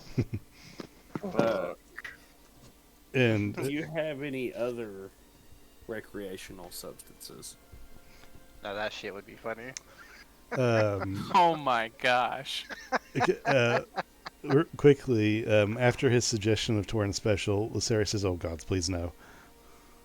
And then you ask your follow-up question, to which the bartender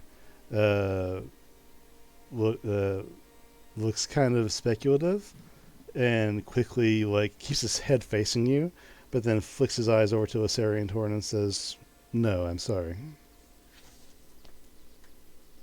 Are they? What side of the There, are they Ray, on? there's something outside.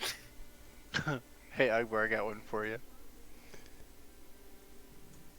Are they on? What side of me are they on? They on my left or my right? They are on your left side. You're on the middle right side of the bar. And at this suggestion from the bartender, Lysaria takes another sip on her scotch. "Oh, for goodness sake, it's okay. Don't be polite Oh, now." I was gonna look at it and be like, okay, another drink then. Wink on the other side. The That one's pretty good. bartender. Oh my god. The bartender. What is this? Oh, I'm sending some true alcoholic drinks that are designed on the game. Yeah, I see. The top one is a gnome one. The second one is if you're not an orc, that's a dangerous one to play with. But You can end a bucket at a high-class tavern, one toke over the line. with Lysaria's permission, kind of granted, the bartender then looks at her and kind of smirks a little, reaches into his pocket, his breast pocket of his vest, and pulls out two things. And he's going to, try to look as proper as he can, as with his right hand he cups and places on the bar in front of him and slides over full palm until he gets right in front of Vorik, and draws his hand back and leaves both a rolled cigarette and a pill type thing in front of you. Comes over immediately. What is that? So, together? Or He separate? he doesn't speak, he just kind of gives you this motion with his index finger and his pinky, like wavering back and forth to kind of symbolize either or. All right, fuck it. Grab the pill. It's been a Pop it. very, very long day. I can't, but someone should. And Sarah takes another drink. Is there any drink on the bar right now? Cigarette. He'll take a cigarette. Okay. We're gonna share that. There is the bottle that Munson has that I think is in his hand. There is the cask in front of Ugbor, currently on the table. I'm gonna grab the cask and chase that. I So was gonna say, you better not touch my bottle. I will hurt you. Ugbor, do you have any kind of comment on Vorik just going over and taking a drag off your barrel of whiskey? How much have I had to drink at this point? Maybe a few gulps. Yeah, that's fine.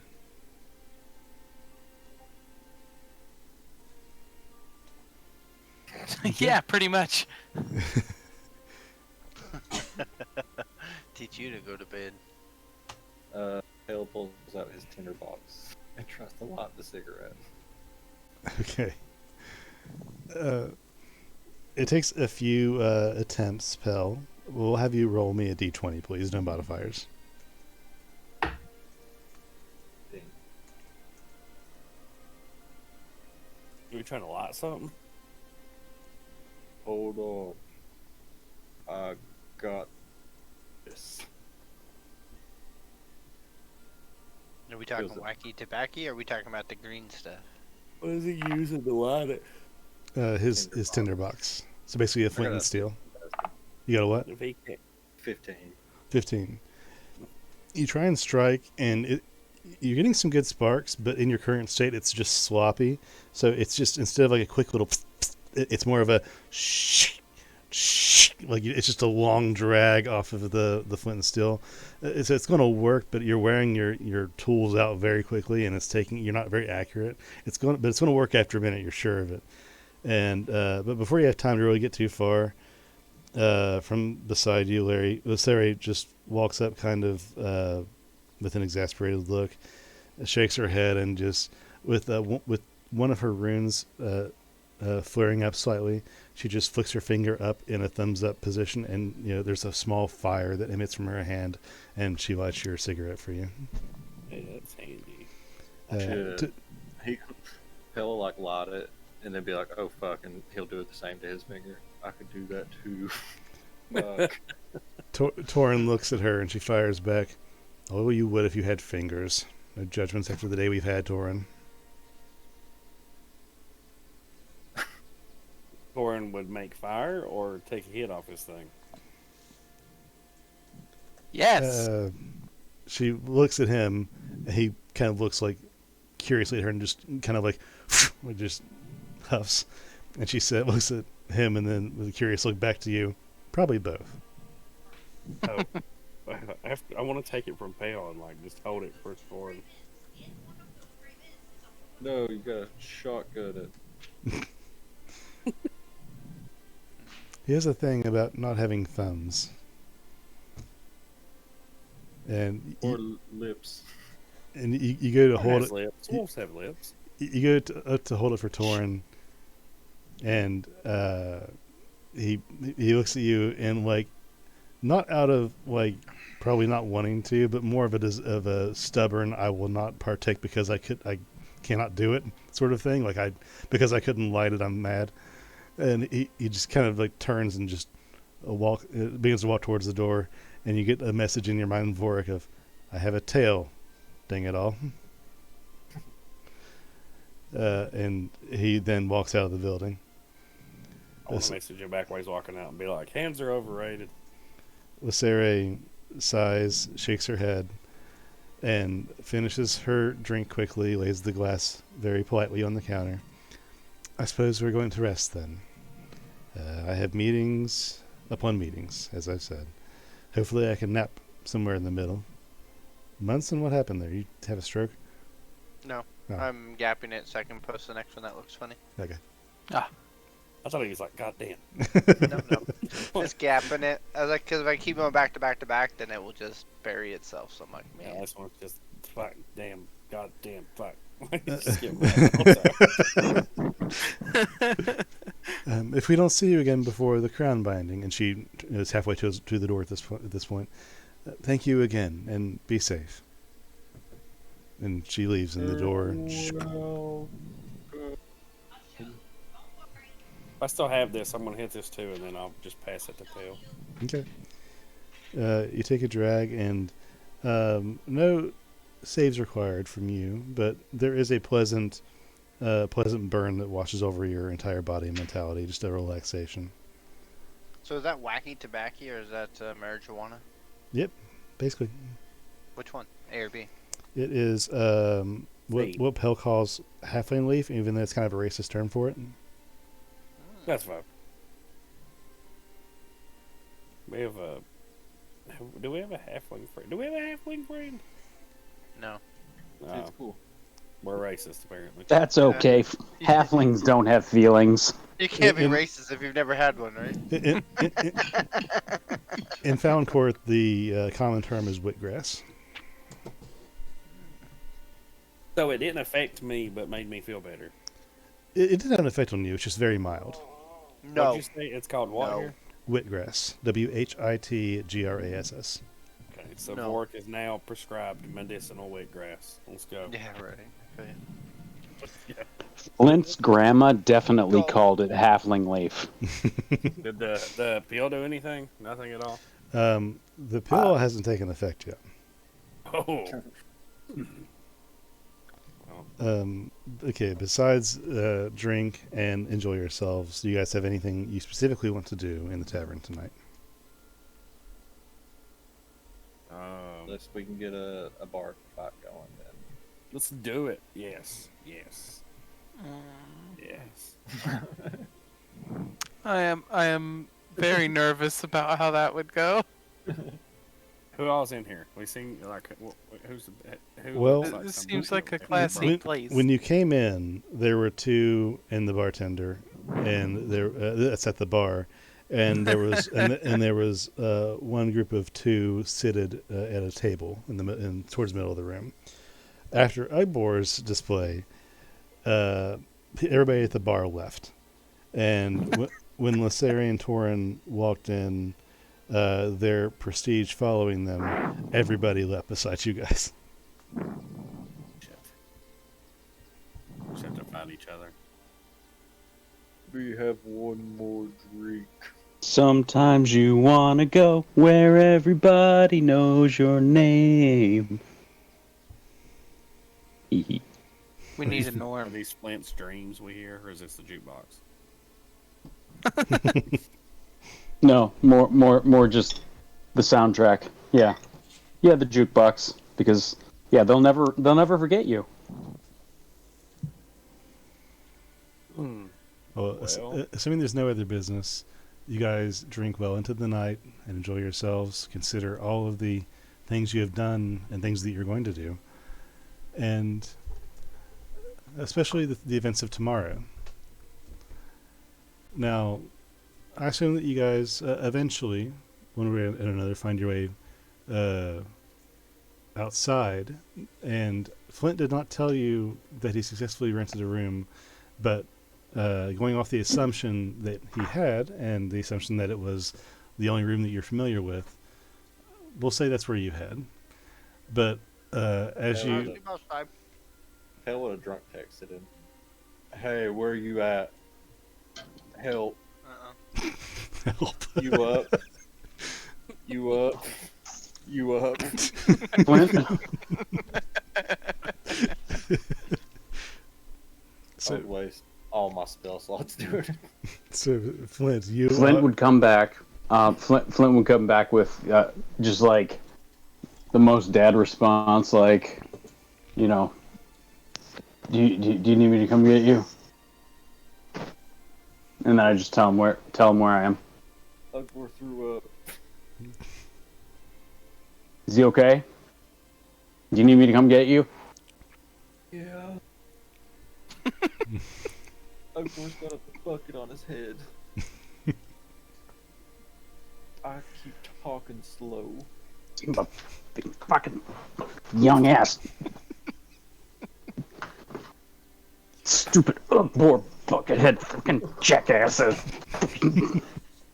Dad's mad, guys. Young ass Pell and his sexy body and shit. Fucking bullshit. Sexy. Alright, where are you? Where are we? We're at a tavern. Pell, Board Munson, you guys, in your status, Pell, you're trying to figure out where you are, and the effects of the alcohol you've drank that given to you by Munson has started to taper off a little bit, and as you look out of around your group to kind of get bearings, you can kind of understand where you are generally, but you realize that Vorik is not with you. On forever. I don't know, guys. Has anybody seen Void? And Flint, as you almost trip on your way out of the room over a package with a note from Maseri. And on the package there is it's a brown wrapped package, and there's a note on the top that says they'll need this in the morning.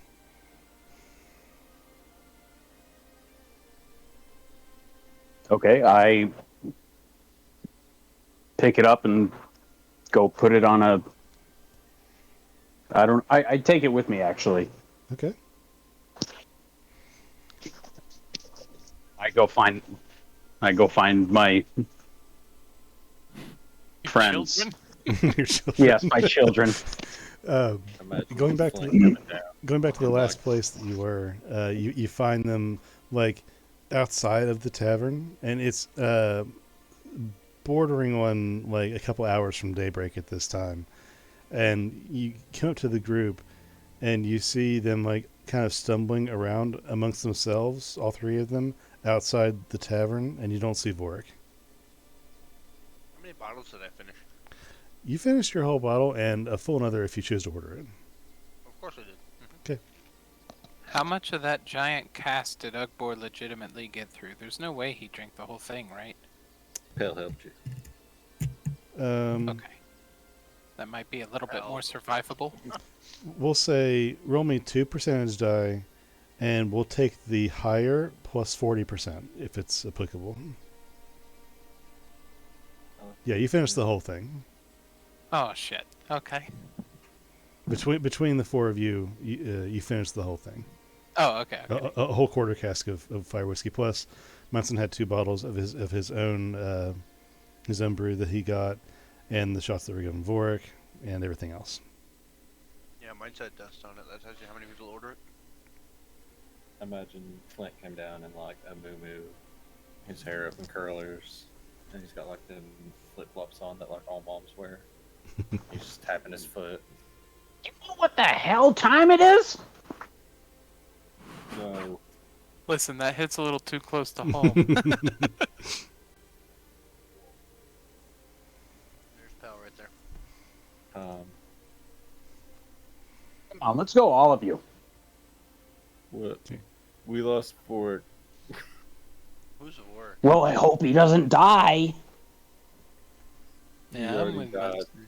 He I don't. did. Who's Vorik? No, who's at work? Come on. Alright. You're so little. Tap my Wait. head. Yeah, I sure am. Okay, so you're dragging your 3 friends back up to the room? Hey, where are we going? I think I can port us there. I got this. Oh, jeez. Where are we going? Nope. Tell me.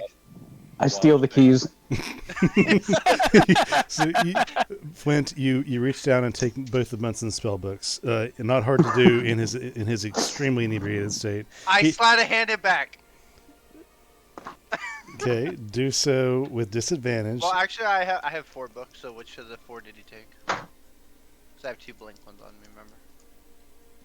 Are they actually like? So I'm just imagining Oh, yeah, that yeah. Flint takes 2 away, Actually smart. and then Yeah, it's always smart. And then Munson just slides 2 more out of his sleeves. I knew. That was the plan. You took the 2 duds and then the real ones come out. While they're And doing Flint will do his son best of to a corral bitch. these cats back to the hotel. Okay, we'll just go with that. I wild shape into a worm. I pick him up. I pick him up. I put him in my ear. I just put him in my front pocket, and then we just I look keep at him walking. for a second. I'm like, watch this, and then just turn into a worm.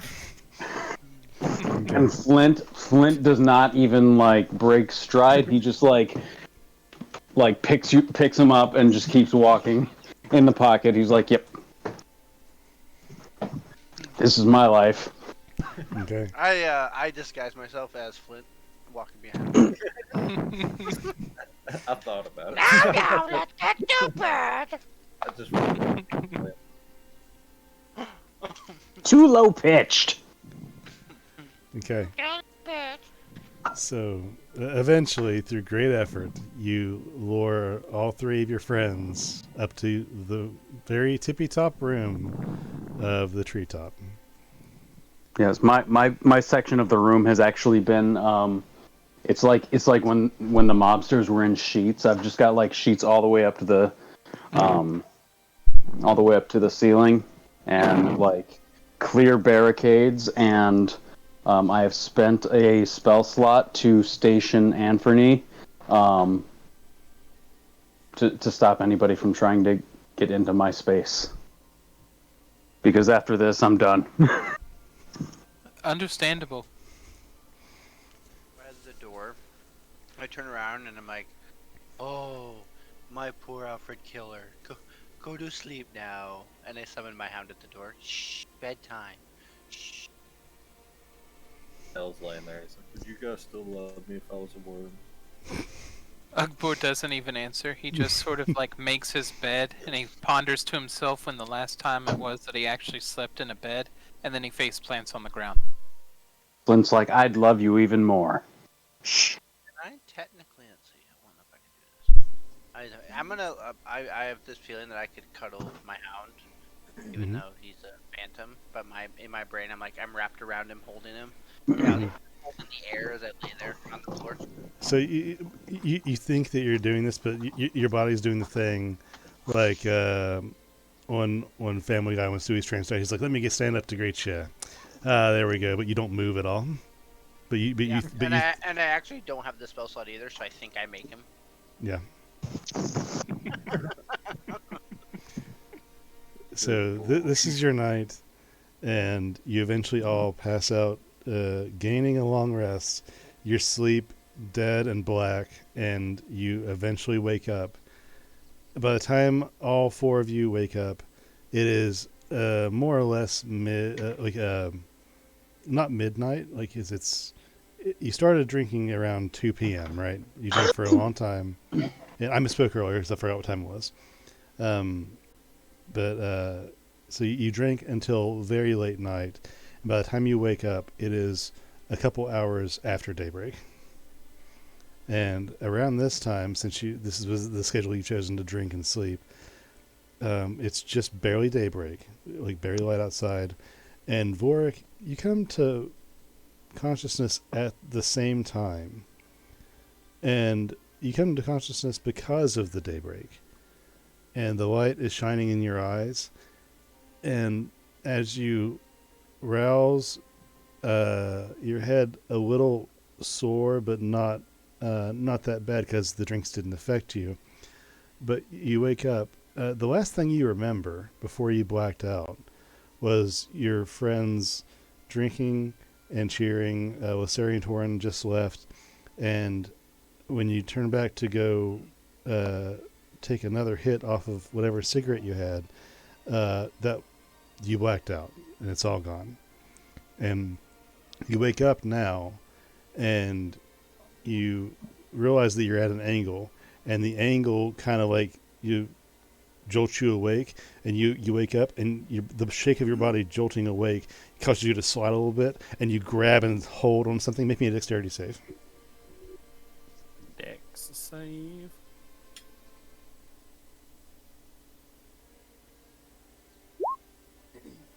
Okay. You freak out. Your body starts to slide downhill essentially, and you reach up and grab something, and your hand grabs a piece of tile, and you stabilize yourself and look around, and you are basically balanced on like the steeple of a window on the roof of the building that you were previously in. Hell yeah. Fucking hangover. Can I like Slip pull on the myself roof. up, On the trying to roof. get footing? Yeah, that's not a hard one. Since you have a grip, it's easy for you to basically kind of pull yourself up onto a very more stabilized platform. Does this count as a long rest? Yeah, this will be a long rest. How far down is the ground? The ground is like 35 feet away. That's from where you currently are on basically the apex of the building, near a window. But if you were to slide down the roof or something, then that would bring you closer to the ground before you free fall.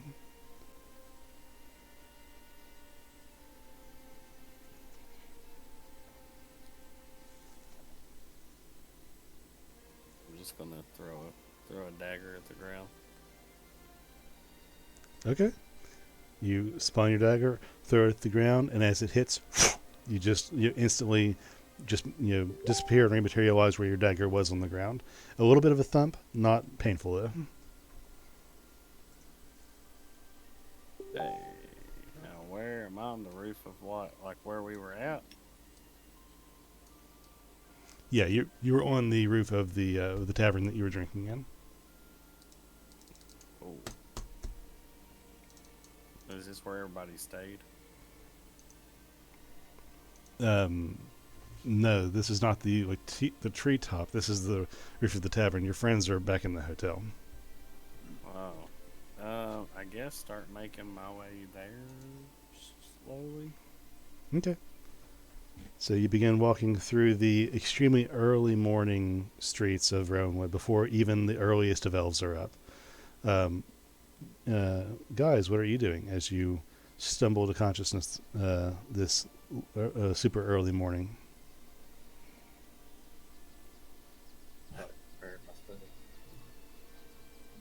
You described this sleep as being dead. Do we get a short rest or a long rest out of that? This will be a long rest. Okay. It wasn't a super long sleep, but combine that with the non-physical exertion that you did drinking at a bar, it's considered a long rest. Fair enough. Flint is already up, reading the paper and looking judgmentally at you. Who? Me? All of you. What did I do? Oh, you know what you did. Yes. Hey, listen, they started it. Oh. Oh yeah. Morning, guys. Looks like you finished it. We have to. Oh, my head hurts. Oh, Yeah, man. yeah. All of you, although well rested, you're going to This take. place sucks. I want to move back in with Mom. You guys. Oh, is she in the water? All of you, although well rested, you all do take a point of exhaustion because while you do get the benefits of a long rest, you had quite the long journey getting there. So we'll say long rest and then level of exhaustion For everybody? for everybody except Vorik. Vorik's different. You're not hungover. Vork gets 3 levels. Say what? Even Flint, you're exhausted. Accept it. Now, I will say I do like the idea of Boar like waking up from this deep sleep, kind of hungover, looking up, seeing Flint at the table smoking a cigar and reading a newspaper and staring at him. And his first words as he comes back to consciousness is just, "Listen."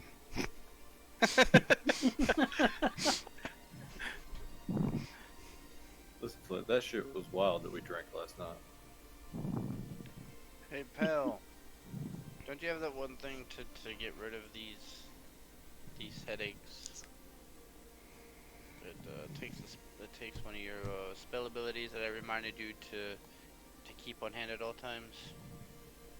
Alright.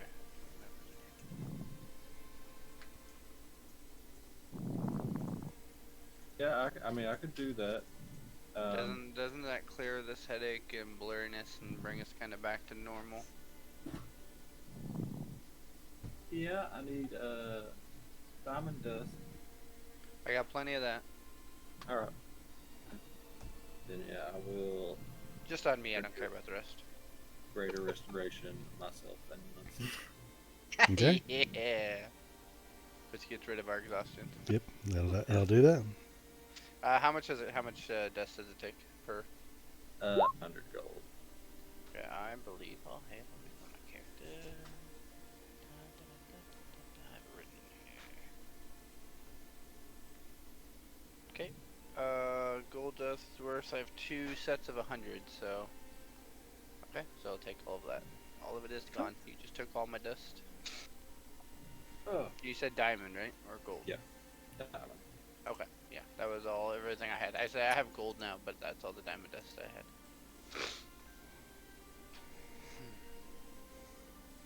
Okay. Oh, much better. Okay. Gurky, we gotta go to Gurky. We're on a mission today, boys. Ugbor, Pell, you guys need to go with us. Turned out it's a 2-day travel to our location for 2 Mr. Gurky. days. Oh no. Oh yes. Well, I could try to make it a little bit easier. Ugbor groans and creaks and gets up. Ugh, I feel like a truck hit me.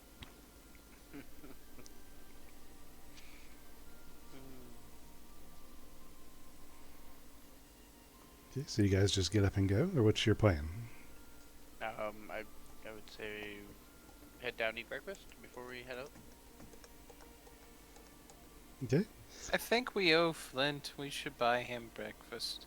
Wait, what do Hold we on. owe? Here, I'll just cast Good Berry. I didn't call him in the middle of the night. Okay. Pell says, "Wait, I got it," and then he like snaps and wiggles his fingers a little bit, and berries just materialize in his palm like little cranberries. Now, is this a regular good berry or is this a special good berry? This is just normal. Dad, are you too cheap for Captain Crunch? Now, Flint, you just eat one, remember? Just one. I see, singing of that right there.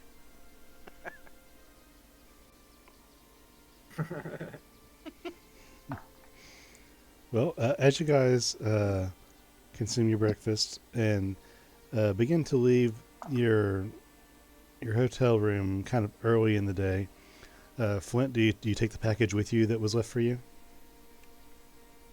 Yes. Okay. I will actually, before we take off, I will open it up and see what's in it. Okay, you open the box, and the box is very small. It's like maybe 10 inches by 4, and inside are 5 small little bottles, about 2 inches high or so, and all of them are identical. They all have a little twine wrapped around them, and cork capping all the bottles with wax poured over. And on the front of the bottles, you see the word restoration written on them. Hey guys, look. What? Ugbor sees what might possibly be more alcohol and starts to retch a little bit in his own stomach. Oh no. Oh. No more, no more. Come on, Oh, good. boy, you know you want some. All the cool kids are doing it. I'll take Cure for a hangover is just more of the dog. I'll take one of those. Put it in my satchel or backpack. Okay. Okay, For I'll later take uses. I guess when Flint hands me the vial, even in spite of my protests, I will drink it. What is it again? You have just drank a potion of greater restoration. Oh, okay. So as you drink Oh. it, your Oh, exhaustion, that actually legitimately helped. your exhaustion is gone. Your hangover is subsided. Your headache has been nullified, and your mind begins to unfog very pleasantly, like a very slow awakening. Oh, that's feeling better. Ah, well, I hope we've all learned a valuable not a goddamn thing. Yeah, that seems about right. No, now that she gave me a bottle of this, I can do it again. It'll be fine. Want to see me do it again? Because I will. Want to see me run to that rocking back? Want to see me do it again? Yeah. Say, how many bottles did I steal from there? Let me roll for that now. Well, we'll say for the sake of expediency, you come upon Gurky where you left him, and he's still in the same spot. He's still, like, exactly where you saw him last sit on the ground, Munson, and Vorik and Flint. And he's sitting there, and the puzzle's in his hand, and his hand's just kind of laid at his side. His back is against the tree. His neck's can't be comfortable. It's like kind of cocked to the side. His head's laid back, and it takes a second for you to hear after you walk up the. Ooh. He's asleep. Stop.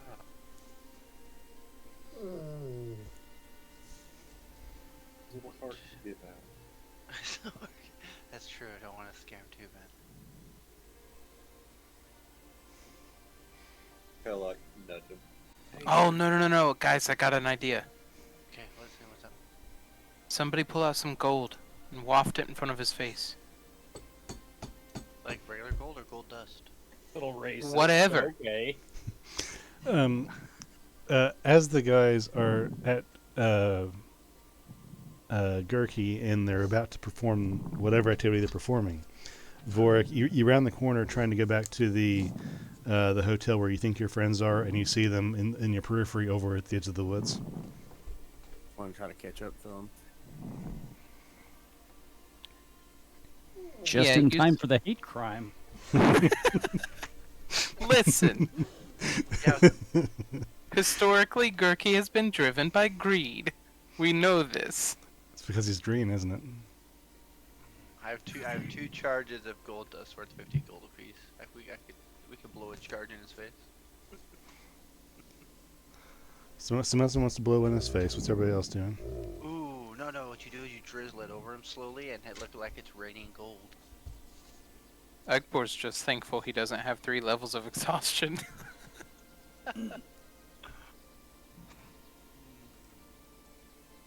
So yeah, that's what Ugbor's doing. He's just basking in the glory of not being deathly ill.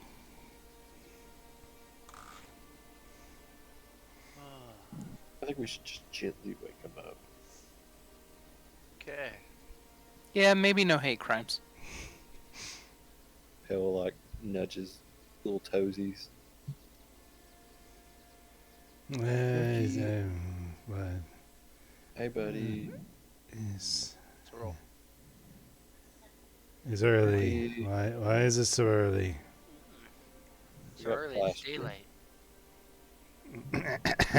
He kind of coughs and clears his throat. Why? And he just begins to sit up and then starts rubbing his eyes. Good morning. Is it? No. Not late. He leans on his cane and uses the cane and the tree at his back to kind of wiggle his way vertical. Okay, so is this it? This what we're doing? Yeah. Are you able to are draw a you detailed map of where it good? is? I'm good. Don't worry. I'm just a little sleepy. I've got Flint's papoose. We could put you in there. No, don't insult me like that. Hey, now. It's a very good papoose.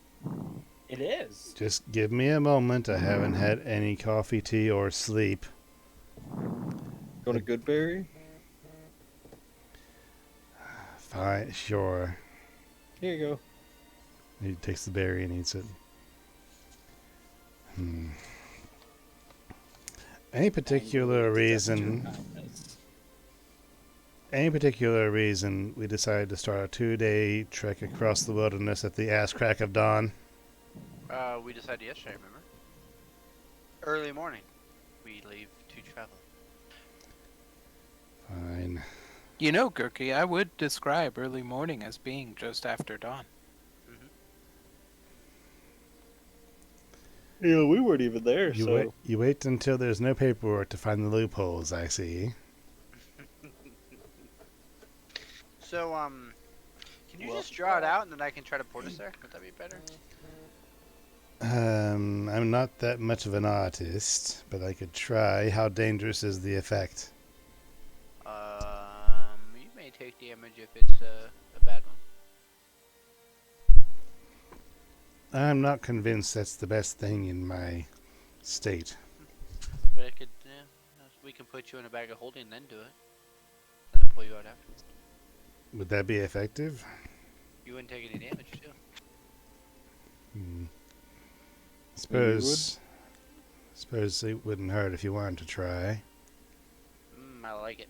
Draw it out for me. Then before I cast it, we'll put you in the bag of holding, and as soon as we land, we'll pull you out.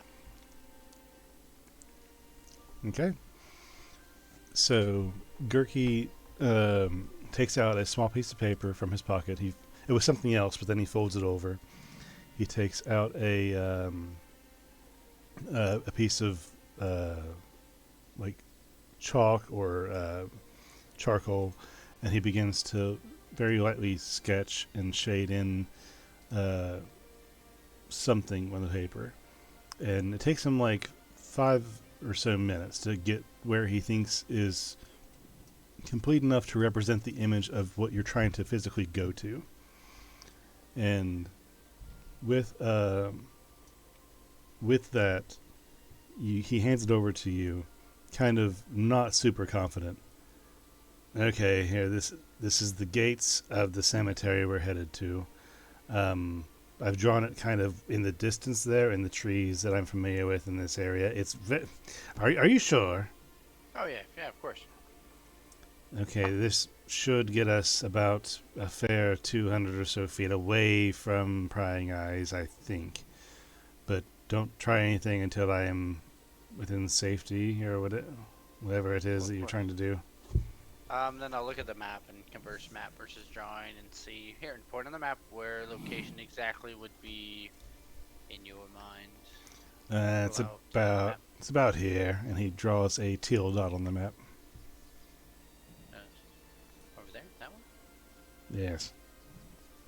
Oh, that ain't that bad. I've landed near Cliff Crag 100 times. That'll be fine. Oh, and I've landed in Red Ash. Red Ash is pretty close too, isn't it? It's like only like 3-4 hours from Red Ash. A couple of hours, maybe a half day. So what if I teleport us to Red Ash and then just go to the teal from there? I know I can get us Red Ash. I've teleported us there a few times without any issues.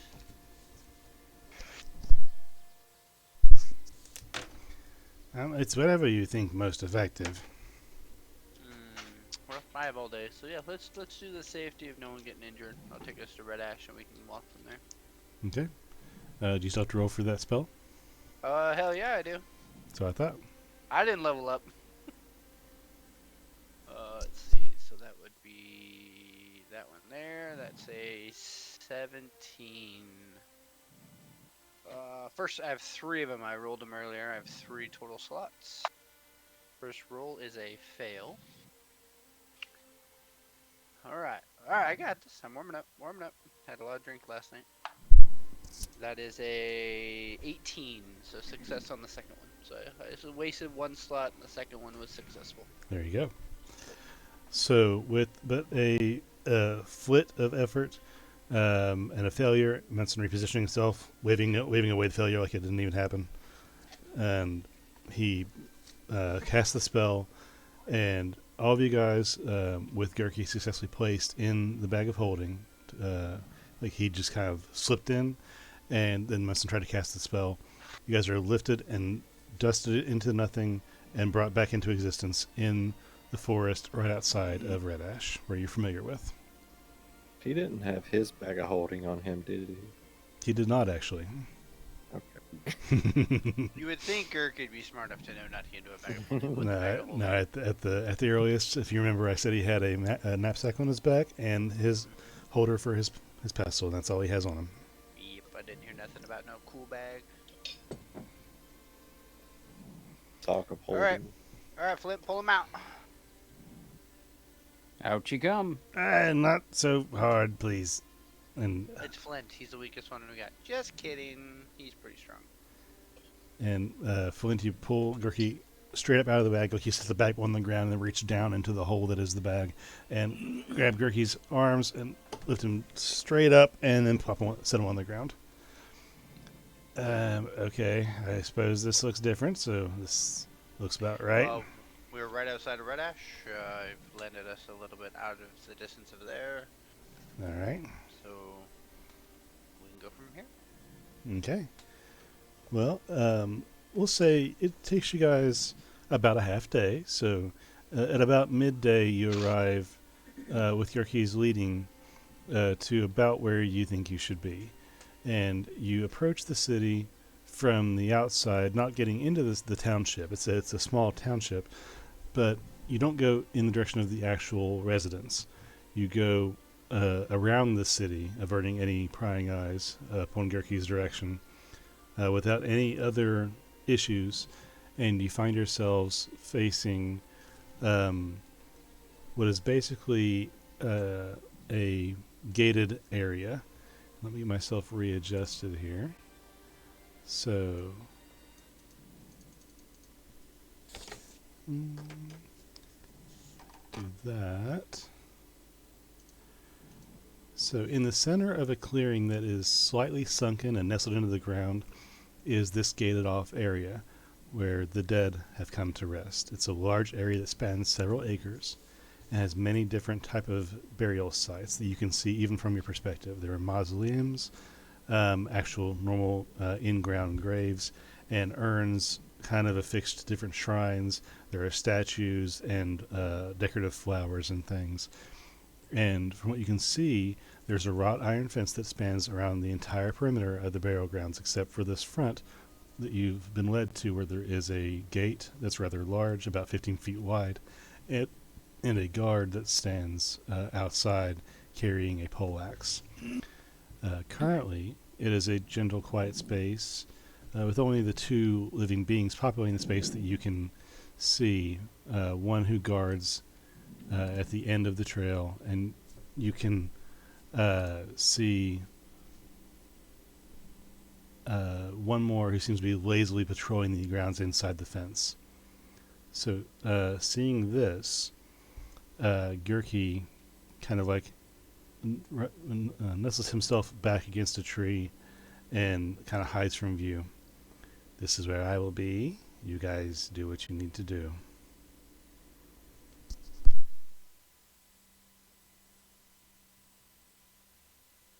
I will, with my Furbolg magic, cast disguise self and turn myself into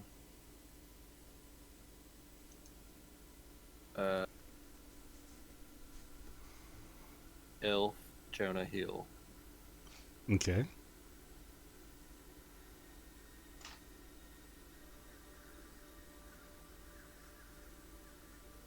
Hey, I could also, maybe I can talk to Saloon and get a dude to help us out for a minute. It might take me like 10 minutes to do this, though. I could be like, hey, distract those guys. Act like you're killing me or something. And get the guards over here. Do you think it might be worth it to figure out the guards' patterns first? Hold on. And hey, look. There's all my druid shit. I will use my wild companion thing and make a little hummingbird. And it's basically like my familiar. Okay. And Now, is this right outside the cemetery, or are we talking like this is outside the town? Outside the cemetery. The town is a bit away. Like, let's say you've been led through some brush onto a trail from the side, and the cemetery is about 150 feet north of you, and the township of Crane Rune is about 400 feet to the south of you. You said we can't do that.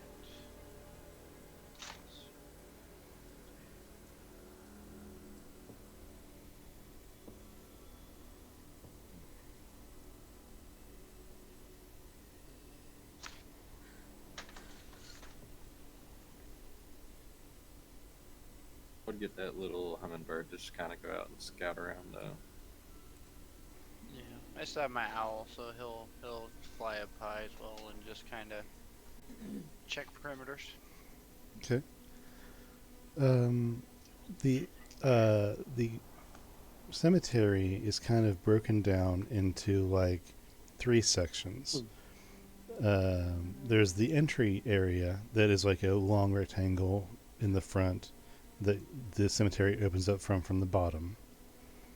And above this long rectangle, there are 3 sections that you can see through the eyes of your hummingbird. And from your memory, Gurky said that he is in the back right section, the target of yours. But through each area, there are gates that you kind of parcel off each section that has its own perimeter of fence. And currently, there's actually 3 guards that you see, the 2 up front. And there's 1 guard who seems to be moving to all the different sections. All 3 guards are in common guard gear, a breastplate, a helmet, traditional like rowan wood blue and gray robe, like guards robes. And they're all carrying poleaxes. One guards the entryway. 1 is patrolling the main area where most common people are buried. You see there are so many empty plots, but many of the plots here that are filled are common headstones. And you see the 3 back sections are patrolled in a kind of like swirling pattern by the other guard who goes back from 1 to 2 to 3 to 1 to 2 to 3. Relay all this. Okay, Pell, do you remember how I did something really dumb and died earlier? I should totally do it again. Well, I'm deaf and dumb. I could disguise myself as a sorry. And go check out my husband's grave.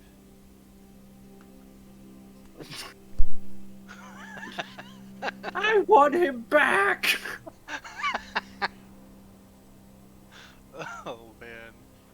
Oh, the temptation is there so badly. Well, there is. Deception. So there is a 3rd guy though in there. Yeah, but do you think anyone will step up to Lasari? I feel like they would ask questions though once like the digging of the body starts happening. Probably questions like, where is Torin and why aren't you in meetings in Rowanwood? Oh, they know. They're just simple guards. That's the real question. Simple guards, no simple answers. That's it. I turn into Torin. Eat their heads. Alright, that ain't gonna work. See, I don't want to kill them. That'd be rude.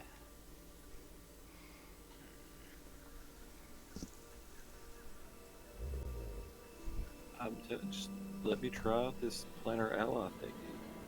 What's that do? So I will ask Salute if she knows anybody under her that could help us out for a minute. And he comes down and I just ask him if he can do a task. It's not suicidal, so he probably will accept it, and I just have to give him money or whatever he wants after it's done.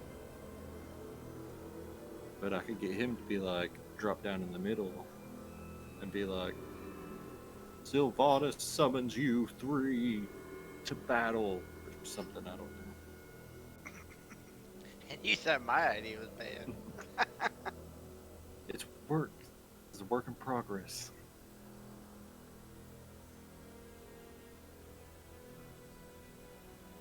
Now, Gurky, you never said there was any boundaries whether these had to live or die, right?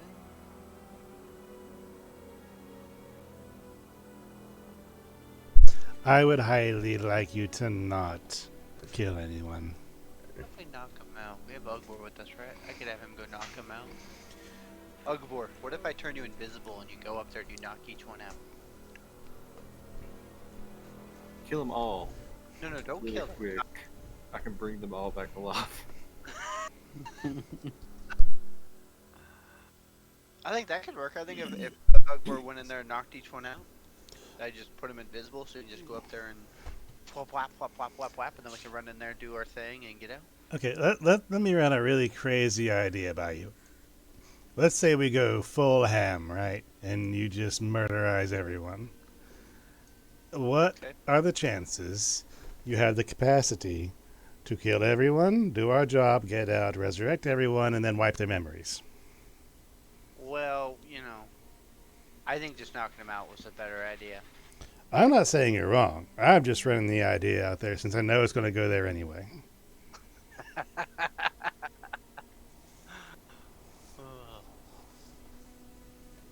Ugbor, what do you think? If we can get them all together, I can just banish them for a minute. Well, so can I. That's easy. Did Ugbor fall asleep?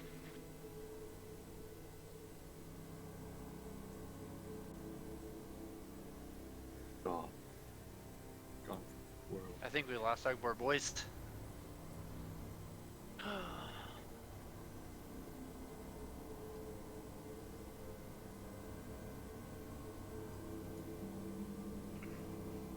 Bart, what about you? You're one of the sneaky types. Do you have any ideas?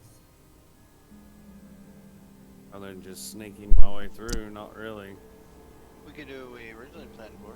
Go in stealth, you and I. Probably the easier, more direct route at the moment. Yeah, we both are able to pick locks. We're able to slip through places pretty quickly. And it can last over an hour, so. You just turn on your mindset so we can communicate, and then that way we don't have to be verbal either.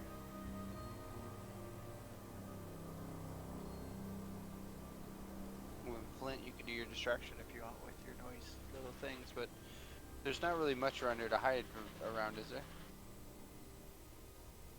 You are in a full forest with trees and shrubs and all that is included. Yeah, so Flint also has the ability to go invisible, so he could do invisible and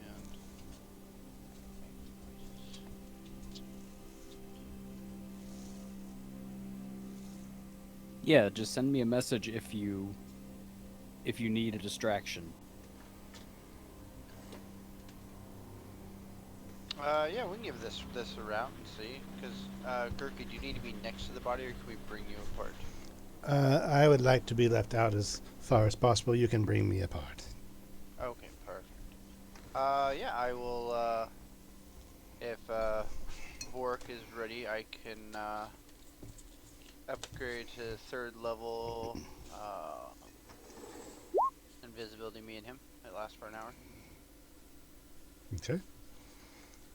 So you cast a spell, and both your bodies just vanish before all of your friends in each other's eyes.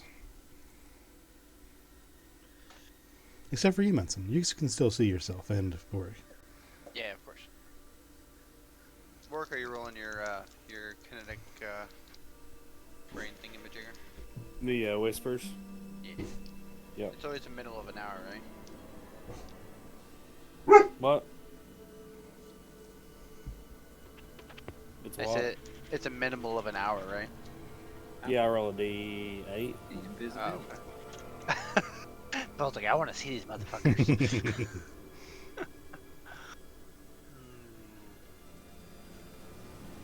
Okay. We got 5 hours.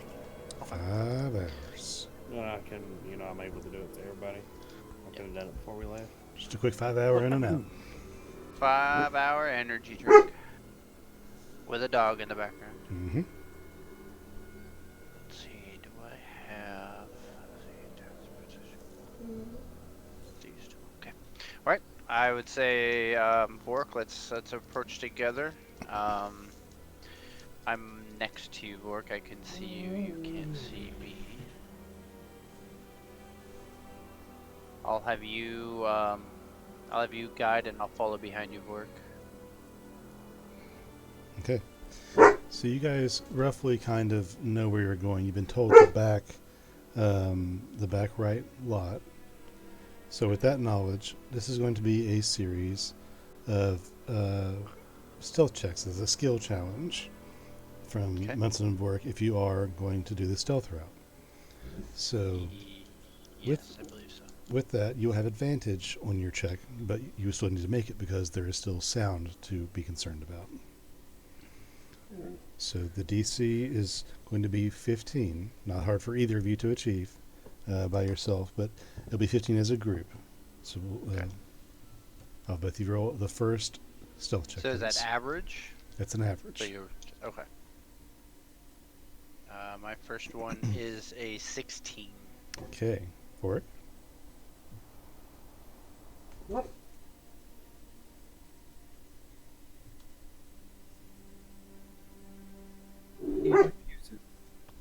Wait, what are we doing? Roll with stealth check with advantage. Yes. I already have it. Do it again. Fuck it, do it again. I got 215. Well, my 16 and your 30 averages over 15. Okay.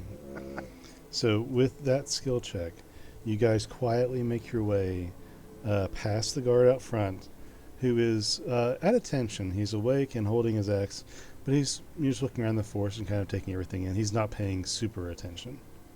And with that check, you make it past him and into the main burial yard. And once you get in there, you're on a path, so there's not a lot to make noise around you. And you very quietly walk down the path, placing your steps carefully, taking your time. And you see that the guard that's patrolling this area walks from your right, and you guys stop. He passes in front of you on the path and continues walking to your right. To your left. And after he passes the path, you guys continue on to an area where there are 3 gates in front of you. One left, center, and right. We'll message Gurky in our head. There's 3 gates in front of us. There's a center one, a left one, and a right one. Do you know which of these 3 is potentially his entrance? The one on the right. Thank you. Bork, let's go right. Okay, with that, I'll have both of you guys roll another set of stealth checks, please. See if I can do better. I rolled a natural 1 and a 5. That was terrible. Come on, baby. That would be a 22 for me. For it? Yeah. What's your stealth check? With advantage. My next one.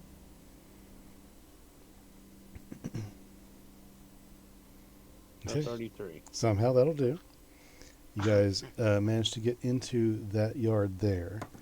And rolling my dice here. Okay.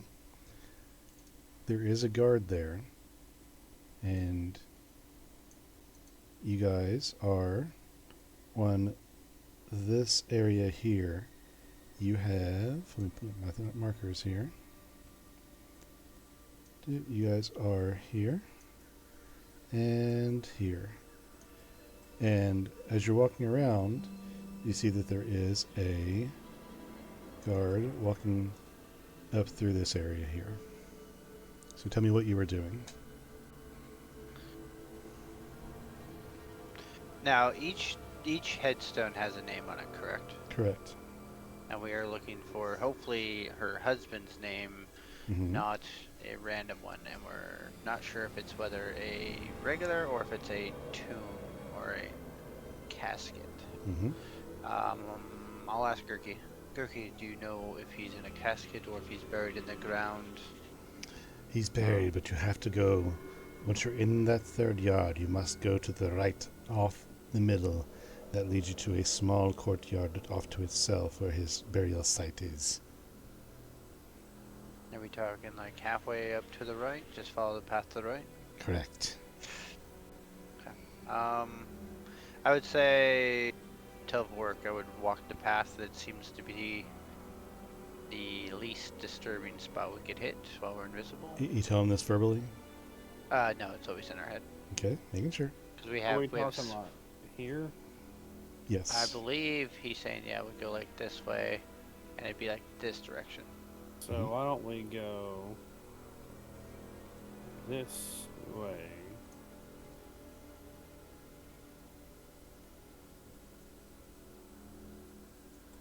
Yep. Instead of going out in the main. I don't see anything. I don't see you doing anything. Oh, there it goes. Oh, so you want to go to the right like that, and then go through? Yeah. Okay, yeah, we can do it. That way we don't meet this guard. Okay. Yeah, do the best we can to stay hidden, even though we're invisible, just in case. Yep. As you guys contemplate doing this, the guard is going to proceed towards you, just on his normal walking route. So you've net half movement. That'd be 45 at half movement to keep my slow movement going. Okay. Why are we half movement? Because if you full sprint, you could technically still potentially make a noise. So if you do half movement, you're being extra cautious so you don't, accidentally kick a rock or anything like that. Okay. I have these boots of elven kind that my steps make no sound regardless of the surface I'm moving across. Well, congratulations, I don't. Okay. As you guys proceed, being invisible, having boots of elven kind, and because I forgot you had those, and in Munson's case, basically walking in stealth speed and hiding behind this mausoleum as you traverse. Vorik does not need to make a stealth check. Munson, make one with advantage, and I'm going to have you add +3 to it as well. That'll be a 25. Okay. Yeah, you guys are totally stealth, and this person does not suspect anything as they continue on their path. So you guys want to continue on? Get to... As you guys move over there, he's going to proceed down this path.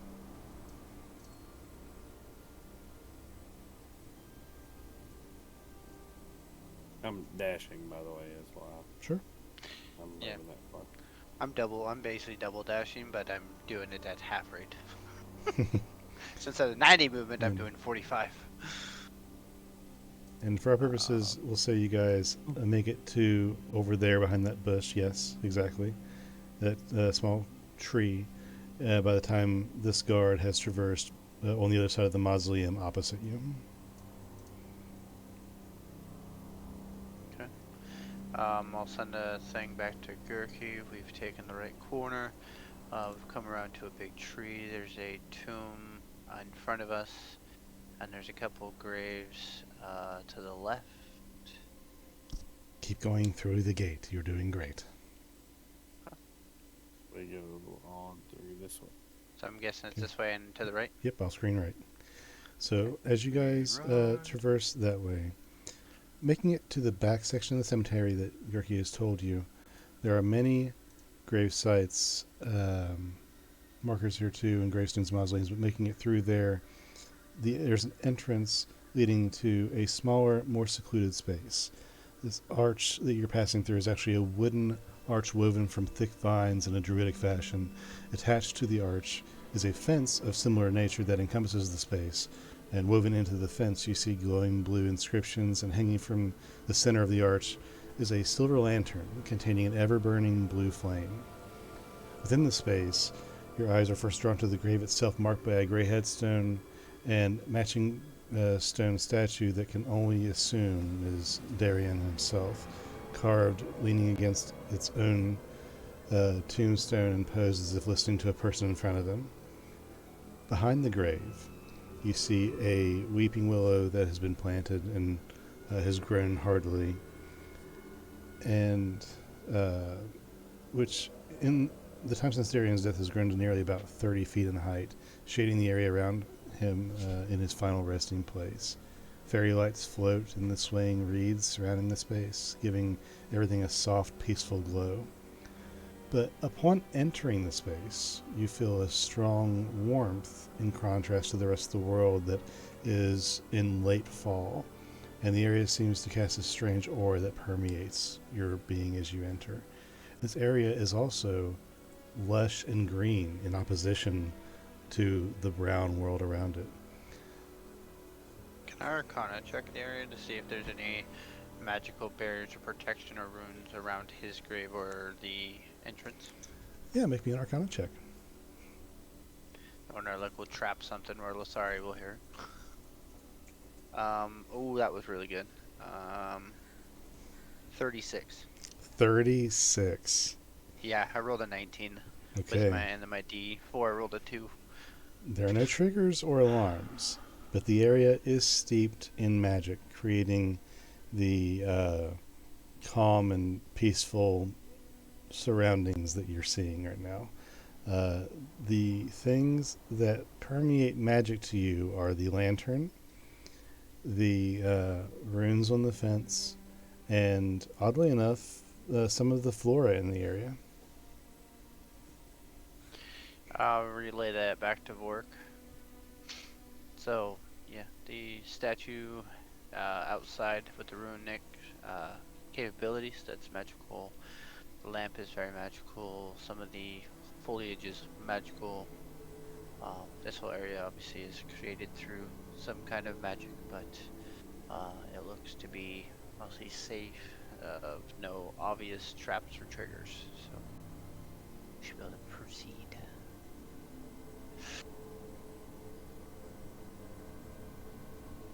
So what are you guys doing?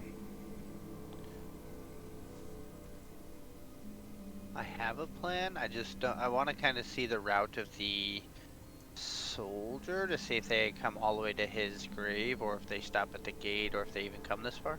Okay. Stopping. But I don't know what Vork wants to do. Okay. I'm fine with that. Okay. So stopping at this time, looking at the guard and kind of watching and timing, you see the guard takes a while to, after circling out of this area, he takes a while, like about 7 or 8 minutes before he comes back into this section, the section that you just left, and does a long, wide, slow, just walking circle of the grounds. Occasionally he'll stop and dust off a headstone or pick a weed and toss it back to the ground, and just carry on, his poleaxe on his shoulder, and just kind of marches along and around, and then goes through and back, not coming over to this individual section beyond the path on the inside.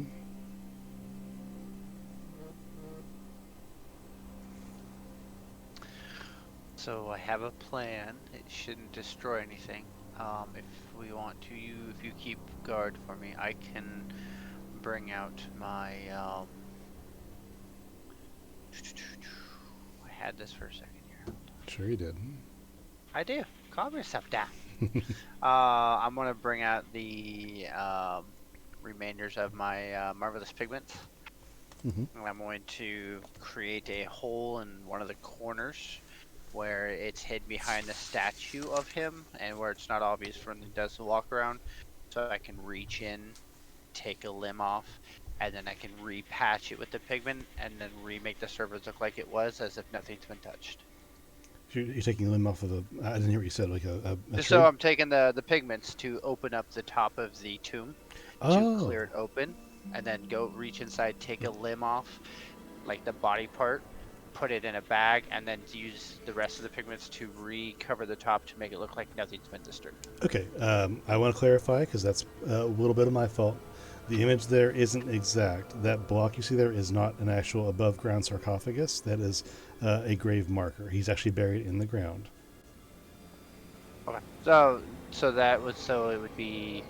Yeah. I can do the same concept with the ground. I can open up the ground with the pigments and open up a hole that I could open up to where his casket is. Sure. One size. But I would have to do it to where I'd make it to where it's created, drop myself into it, put a top back on it, and then that way it looks like it's not disturbed, and then slowly work my way down with the pigments, because it can make quite a bit. Okay.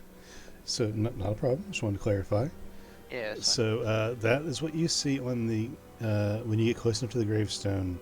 This is what you see on the gravestone. And as you take out the pigments and begin to draw on the ground to draw a hole where the dirt is, you carefully mark out the perimeter of where you intend based on the grave site, and you draw lines in dirt and pebbles, and the shading is pretty good. Roll me a performance check, please. Okay. Let me check my performance.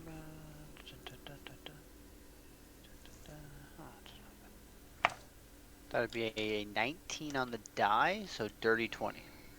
Okay, dirty 20. Give me 1 second. Okay, so as you're drawing this on the ground, and you think it's going to work pretty well,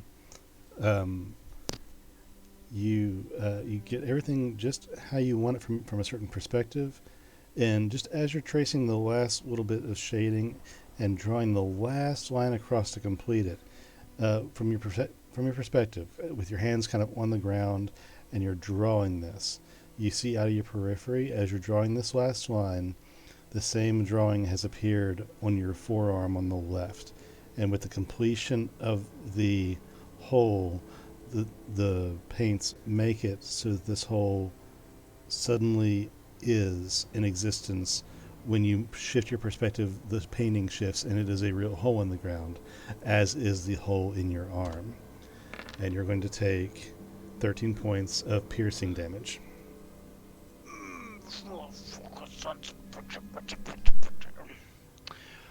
Oh, okay. Let me roll to see if I hold concentration with that visibility here. Yeah, I'm fine. I rolled an 11. Okay, barely. Yeah, fair. Hey, I can re-invis, okay? Calm down. So it'd be 16. Ow, son of a bitch. Now, with the dirt removed, you look down into the hole, grasping at your bleeding arm now, and you see down below is the vault that goes over a casket in the ground. It's actually a crystalline vault with some. It looks like it's been hand carved out of a very large crystal that has been hollowed out and placed over the casket. Let me ask Vorik, what are you doing in this time?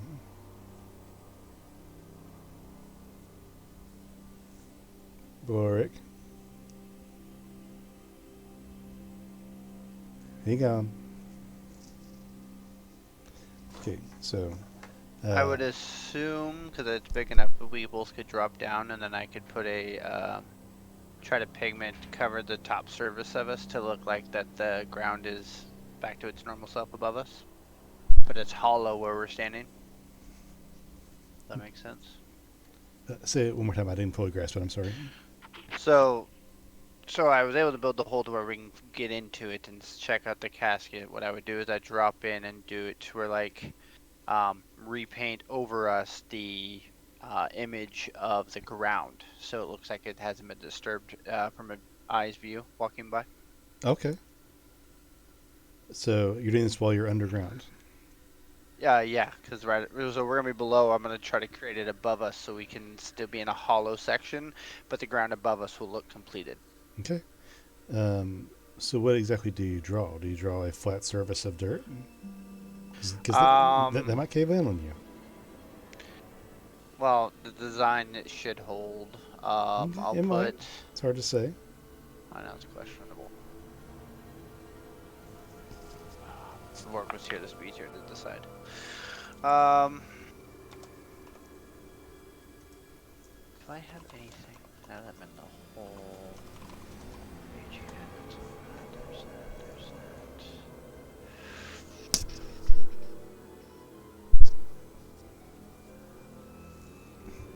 I don't think I have really anything to blanket the area. If Vork was here, I'd have him just knock the third guard out, but that's just beside the point.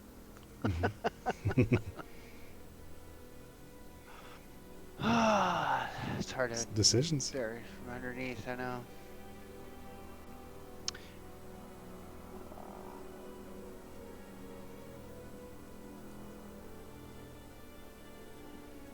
we're either gonna get caught doing this or we're not. I made just big enough to slip in, took damage myself. I'll, you know what? This could actually work. So what I'll do is I'll have Vork like stand in the way where the hole would be because of his illusion, and he'd be see-through. I guess technically he could technically be an image that could block the viewing of the hole because he's technically there. Maybe. Maybe. That works. God, that's so questionable. Fuck it, let's try it. Vork's not here. We've decided that's a good idea. Well, I thought I heard him. Vorik, you here? Yeah. Oh, he's back. So at this moment, Vorik, Munson is in the grave that he freshly dug, standing on top of the crystalline vault of this coffin. What are you doing? Does there seem to be any? You know what? I'm already a dagger. There's the one guard that comes by every 8 minutes. Oh, I ain't gonna hit the guard. I'm already a dagger. And then I'm gonna walk in. Okay. You walk in, nothing happens immediately. You notice that there's just this flora that seems out of place in this fall atmosphere, and there's these flowers. Doesn't seem fey. Nothing in particular. You can roll a nature check for me. I'm actually good with those, surprisingly. Oofda. 2. No, I mean, it's just flowers in nature. There's just some honeysuckles and other purple flowers decorating the ground around the area, but that's about it. Okay. Alright, well, we gotta be quick because he's gonna be back pretty soon, so. Then we gotta somehow make it look like we didn't do any damages to the property. Okay, let's go. Need help digging? I just cut a hole open and ended up cutting myself, but that's fine. We got this. Go quick. Okay. From outside, while they're working on this, Pell, Ugbor, and Flint, what are you three doing? I don't know. I kind of thought about like having the hummingbird tail him and me just seeing through its eyes. Mm-hmm.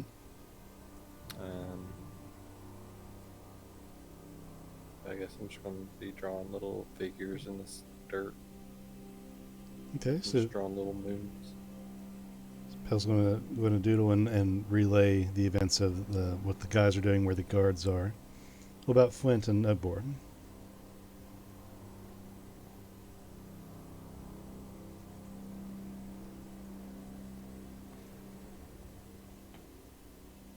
I see your icon flashing Ugbor, but I don't hear am anything. waiting for the signal.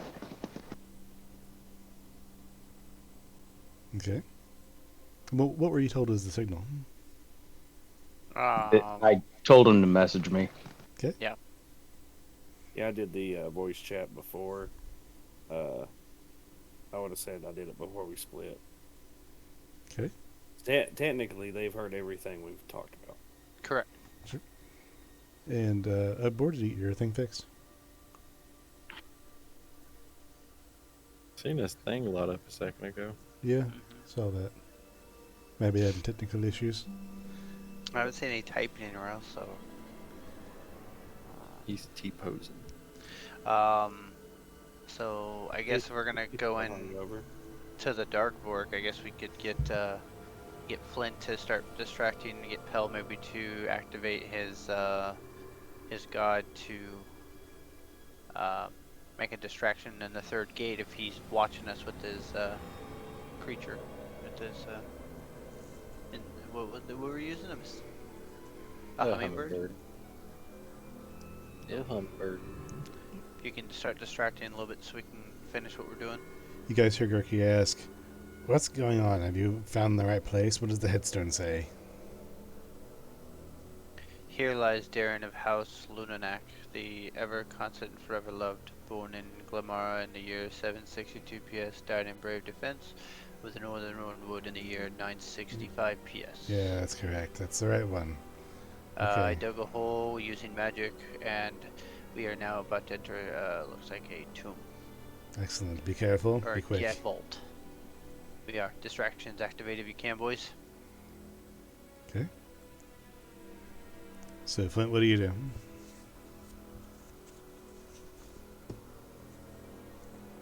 You are muted.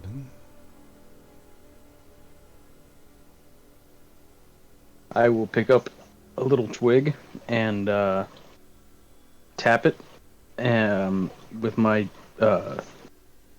tinkering tools, and it will start emitting a light.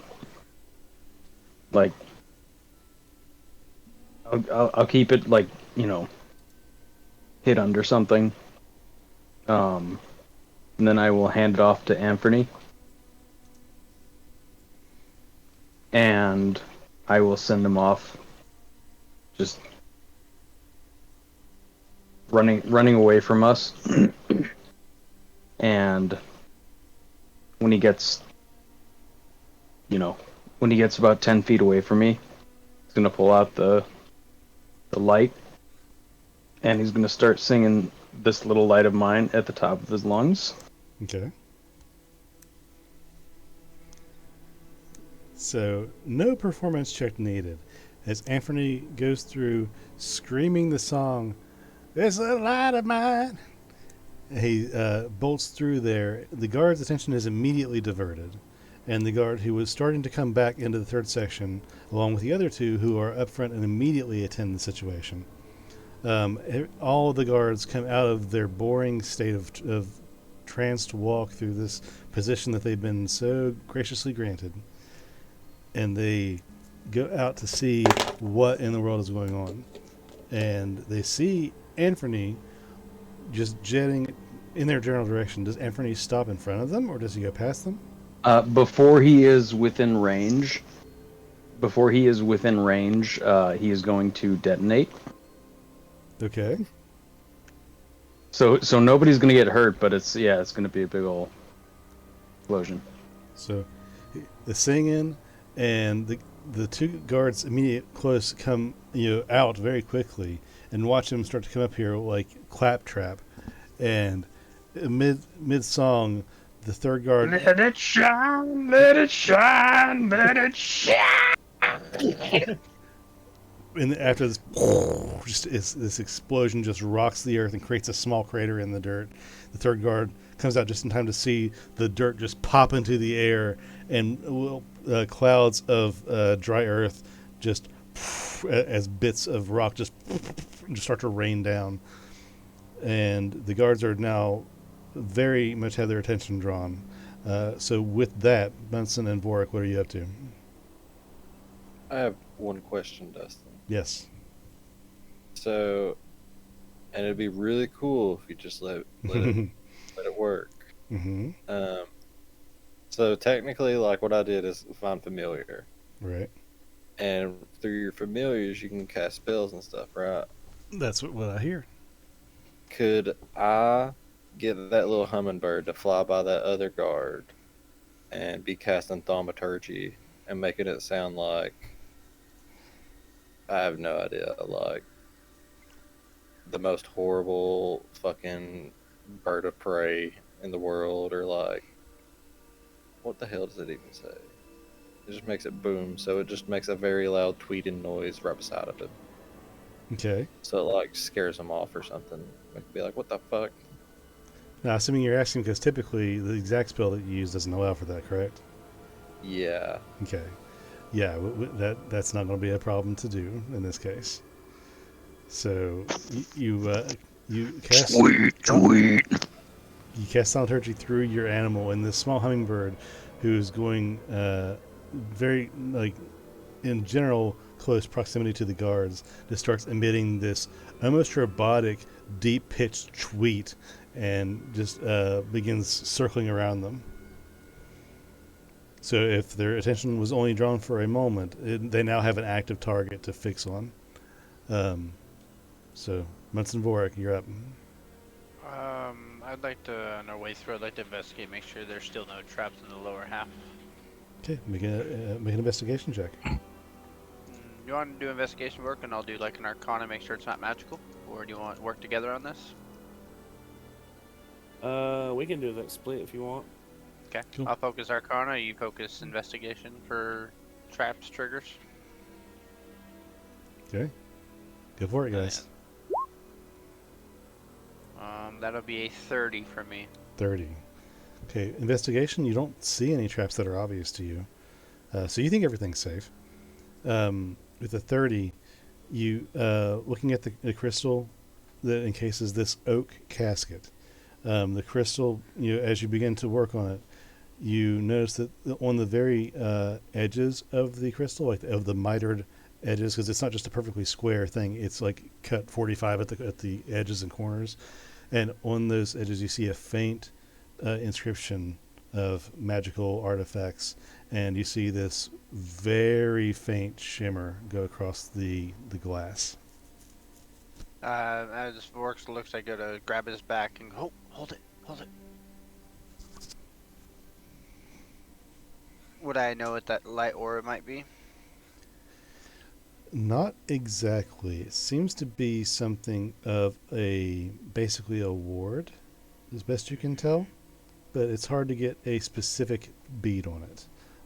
Based on your just personal history, just in the last few minutes, you can only guess it's something similar to what just happened, where you disturbed the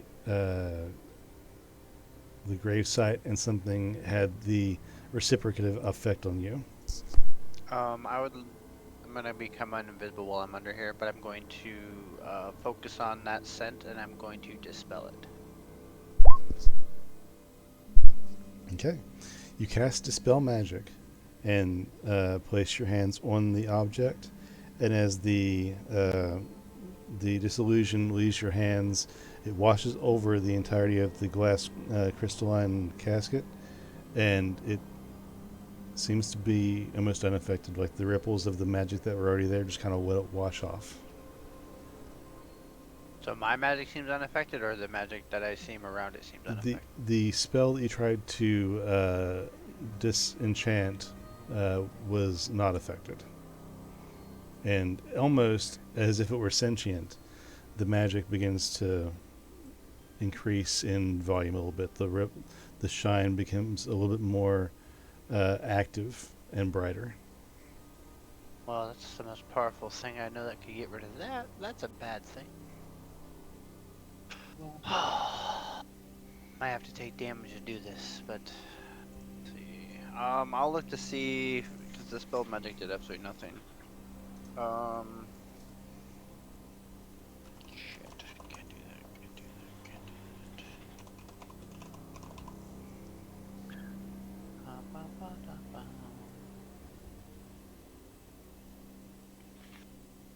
Do you have any ideas, Work?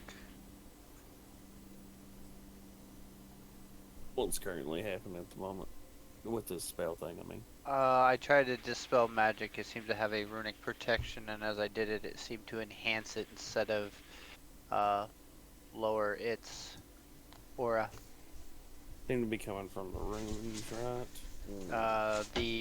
The entrance to this at the angles, you can see. I kind of point them out a little bit because I'm now visible. I point out the corners, or I'm like, okay, so these corners are kind of remedying a shadowy look over it. I'm guessing it's some kind of runic guard on it. As I try to dispel it, it's now flowing a little more closer to us. Pell, make me a dexterity save, please.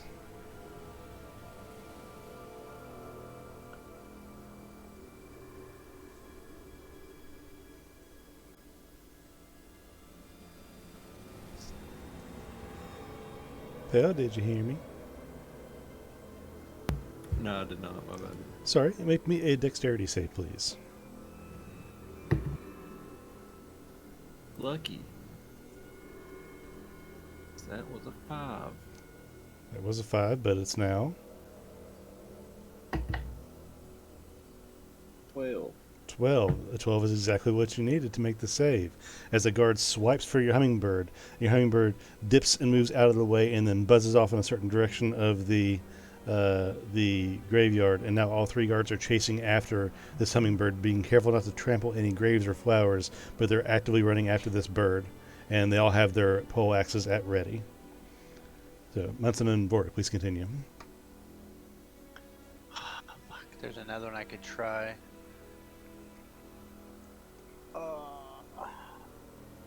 I'm gonna use my mage hand to do this one just in case. Actually, this is from range as well.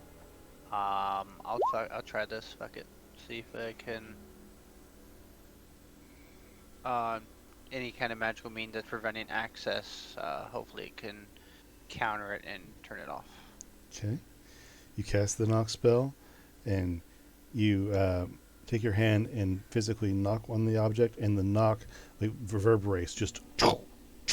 And as you physically knock, the magic emanates from your knuckles as it bangs into the surface, and this magic washes forward and then back and is basically ineffective. The spell does not affect this exact item.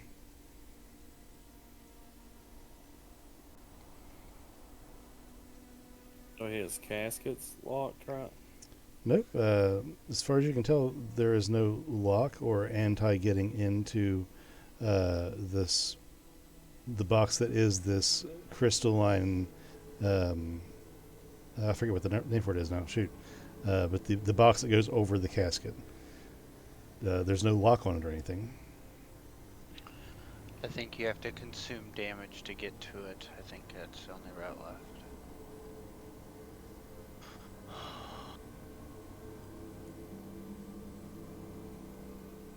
So, you want me to take the honors, or do you want me to do it?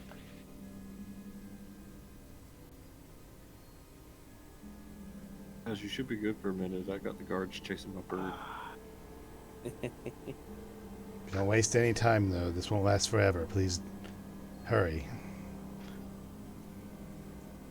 I'll try to pry it open then. Take whatever damages that may happen during it. Okay. I'm not trying to break it like forcefully. I'm gonna try to kind of wedge in there with anything I may have and see if I can slowly open it without actually causing facial damage to it. Okay. Because the vault. Can I try to pry it? Instead, can I try to pry it open with my psychic daggers? Yeah, you can both try and tandem if you want to. No. Okay. This I can do it is with my mage hand too, but yeah. this is a vault that is sitting just on what is kind of a concrete platform with the casket inside. Now, the vault looks very heavy. What's your carrying capacity, both Munson and Vork?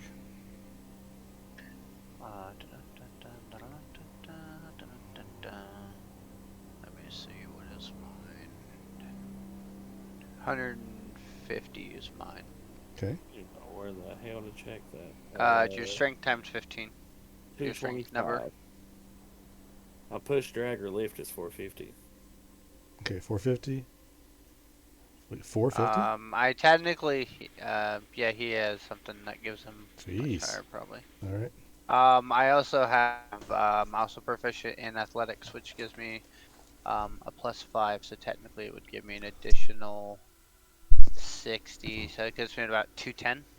Okay. I'm a +7 in athletics. Yeah, definitely. Together, you'd be able to lift this structure.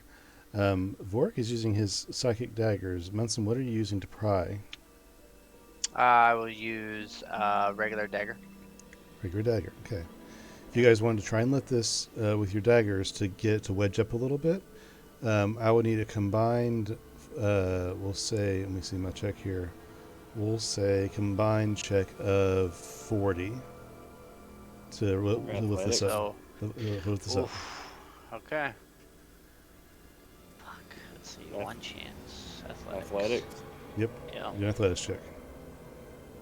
16 on the die. 21 for me. 21 for you. Vork, can you? 14. You guys. 30. 35. Okay. 35. You guys get your daggers under the block and wedge it up. Nothing fights back at you other than the weight of the object, and you're able to lift it up a little bit for like a half second before it crashes back down. And your weapons are not damaged. Luckily, they're able to slip out in time, but that was very hard on you to try and do I that. won't be damaged anyway. Let's try it again. We gotta get this done now. I can't wait.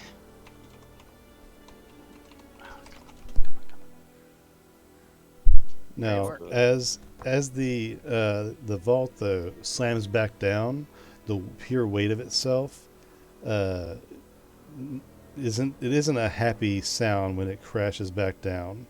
So I'll need you both to make a stealth check at disadvantage, and you guys are both going to take 3 points of bludgeoning damage.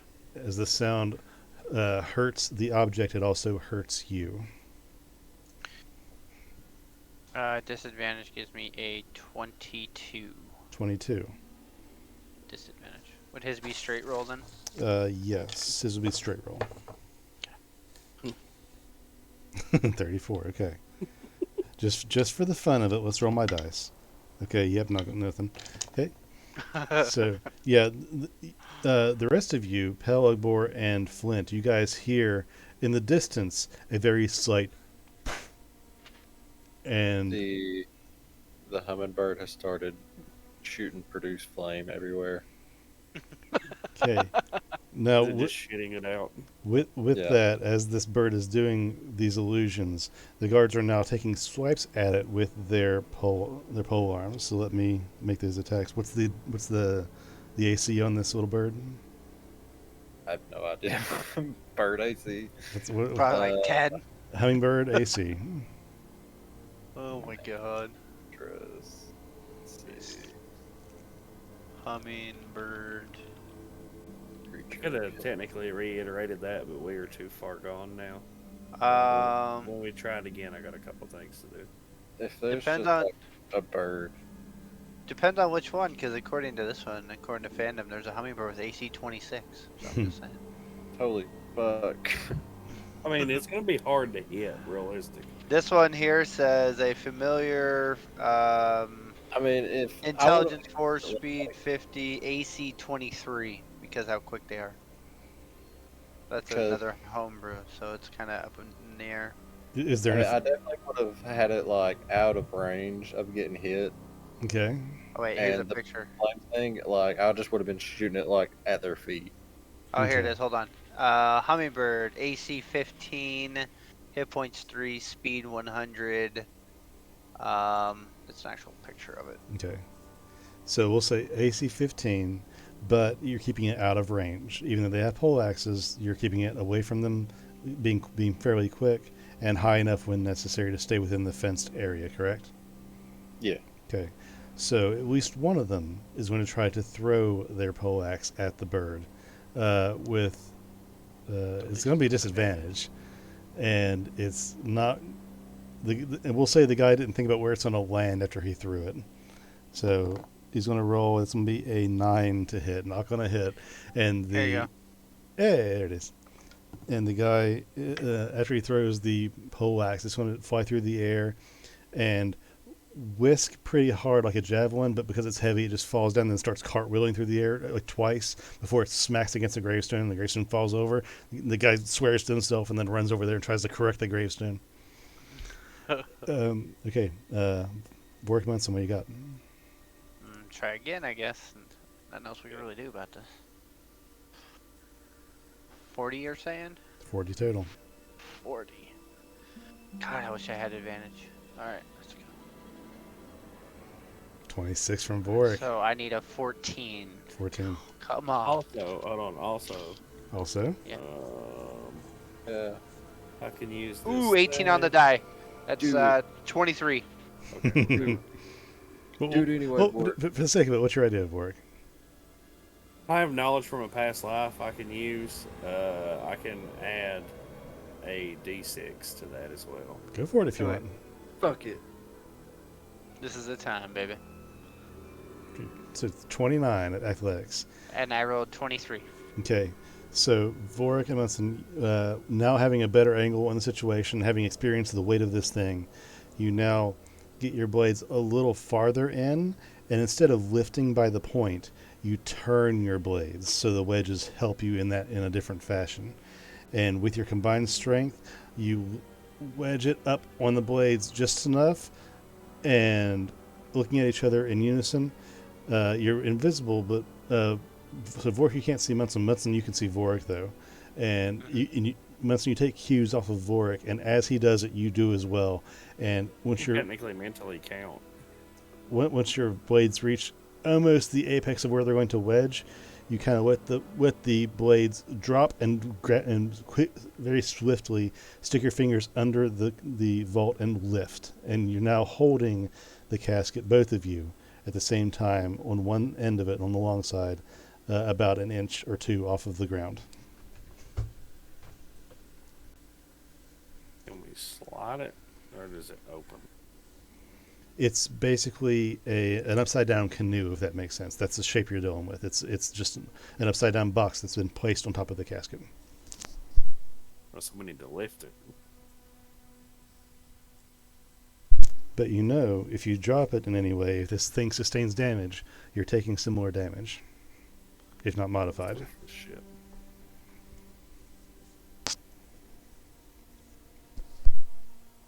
So, how far down are we down in this place with this 5 object? feet. It's 5 feet So we down have to the tomb, to the. So we gotta vault. lift this up and out, potentially. Because I only dug a hole big enough to really slide in with the two of us to the vault.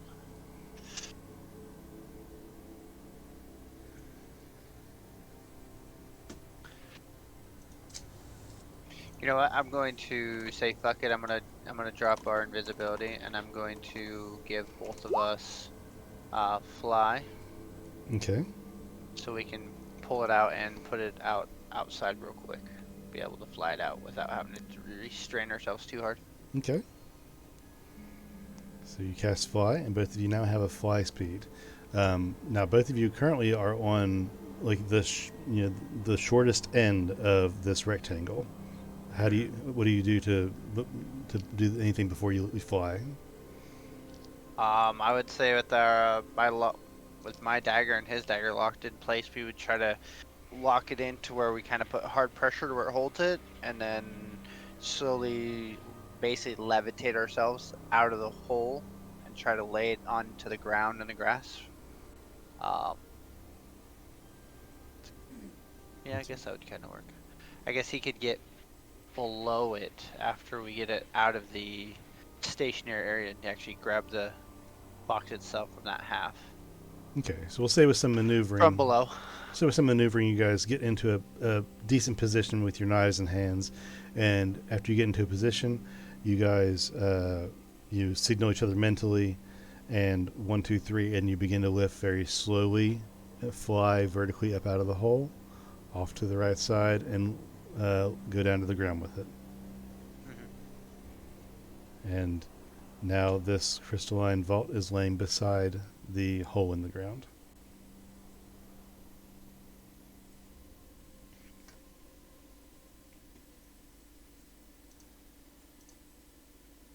Now we believe this crystallized vault, he's inside this, right? Yeah, you believe he's inside the coffin. As you go back down into the hole, right, to go to the coffin, Vorik, you see this first. As you get back in, it was kind of hidden by the way the vault was positioned, but there, the coffin opens up like a typical coffin does. There's the top side and the lower side, and both sides have not large but very very well made padlocks on the sides of both the top and the bottom. Okay. You get one, I get the other.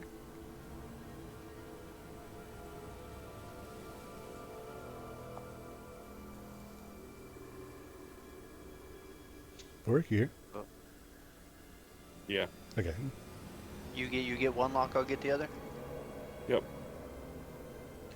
You're probably gonna put some mad DC on this bitch, but let's give it a go.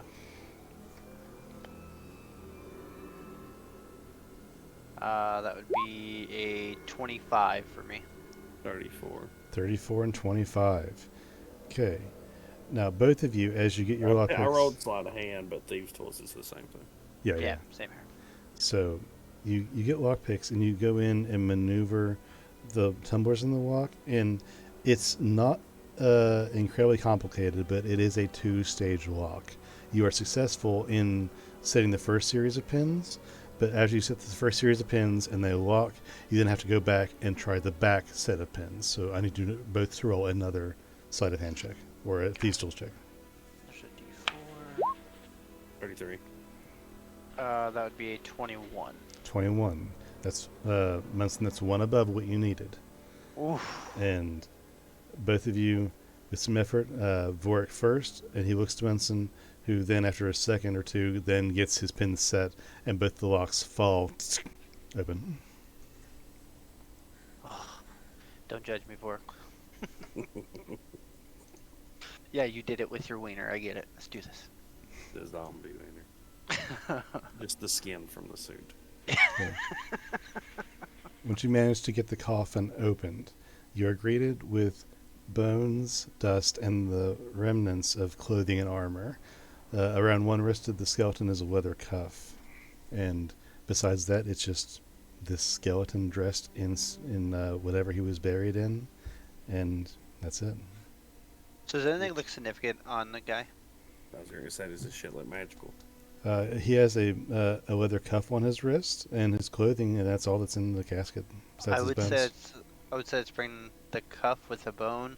So if he does come back to life, the cuff would be like his symbol for Lasari. So she knows armor? it's really him. What's the armor look like?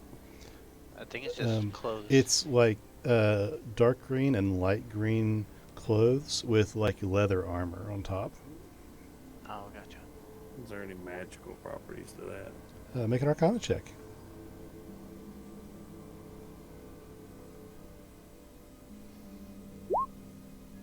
I don't know that shit.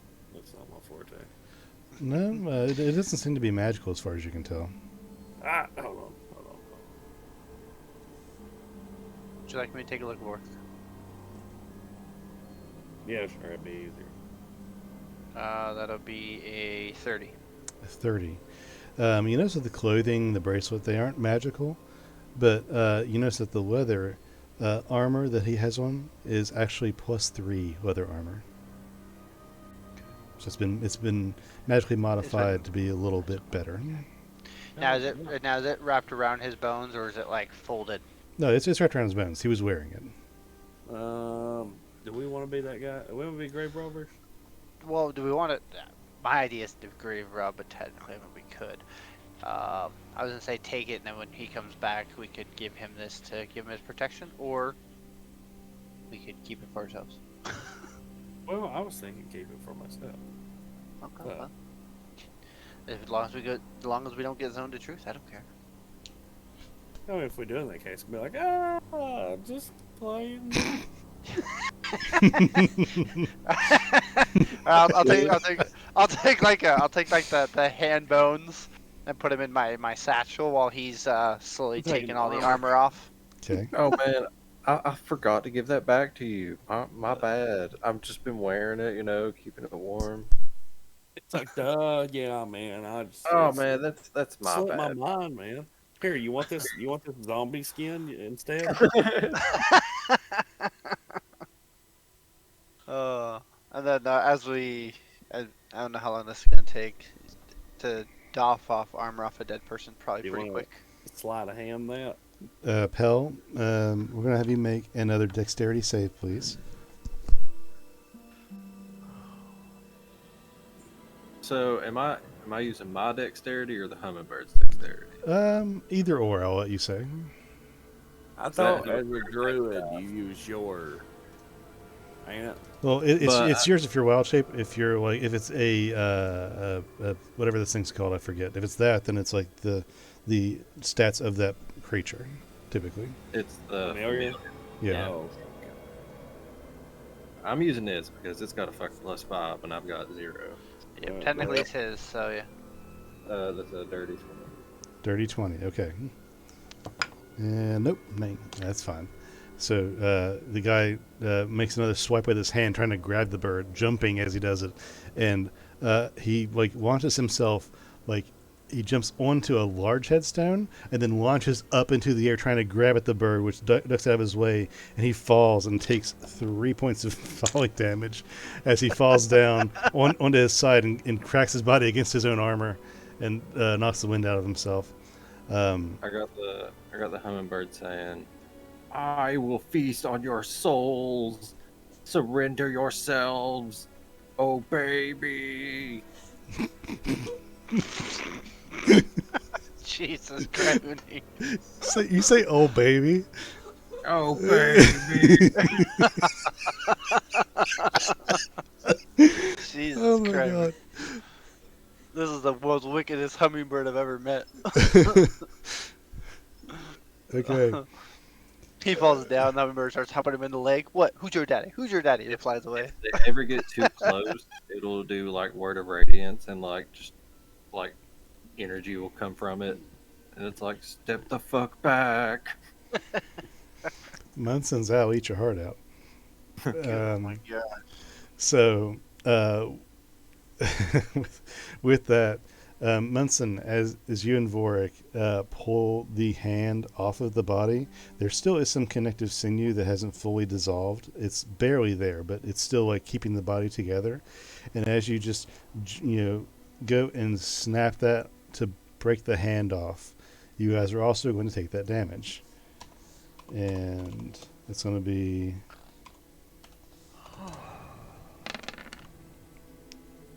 20 points of bludgeoning damage to you guys, both. Damn. Okay. Guess I can't have Ugh. it. And God, this fucking Not hurts. this, Come no. on. This is magical damage. Yeah. That's a very hot roll. Yeah, it was. So now you guys have the hand, left or right, your And, choice, and the bracelet. Left, of course. Left with the bracelet. and the Okay. armor? And then Fork was taking the armor while I was doing that. Okay. So if you take the armor, you have to like finagle it off of the rest of the corpse, or break it off, or however you want to do it. You tell me. He's Well, got I a thought finagle. you want me to roll a sleight of hand check to work all the stuff out of it. You can if you want to. I didn't hear that part. Sorry. Yeah, go ahead and do that. We're busy listening to Oh Baby. 24. Okay. Luckily for you, you don't do a lot of damage to the corpse, as fragile as it is. If I fail, I can technically roll a d8 because I have. The hell's this thing at? Just burn all your knowledge from past lives. Well, this. Well, I have a knowledge for past life that's a d6, but I also have a. It's like a psychic knack or whatever it's called that allows me to use one of my sonic die if I fail. Die bolster knack.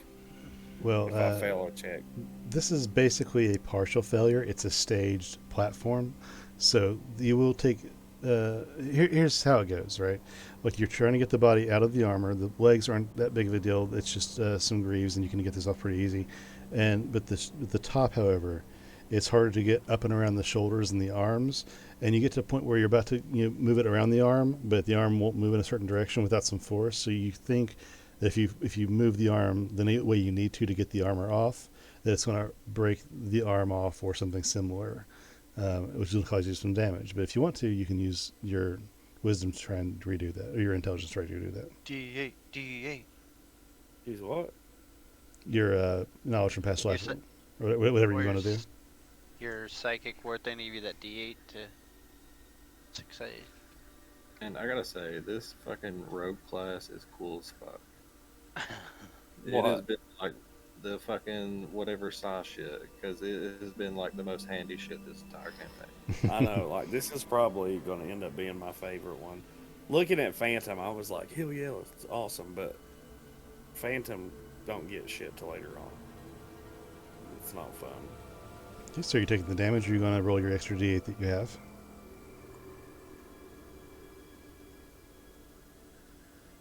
Ooh, Oh, there you go. That's what you needed.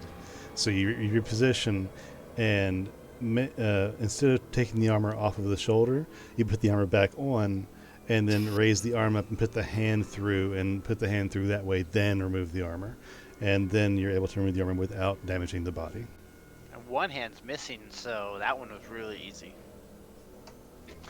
Okay, so now you have the enchanted weather armor, the +3 armor for it. Okay, let's get up. Let's put the casket back in, lock it back up, put the heavy S piece back on top, and then I will have to rebury. Hopefully, they keep distracted a little longer, and I can just port us out of here. Are you guys almost done? Yep, we got the armory. We gotta replace everything as if it hasn't been disturbed, and then we'll be on our way. All right. And it takes a few minutes for you to get out of the hole, grab the vault, reposition it back where you found it. How do you do? What do you do with the dirt?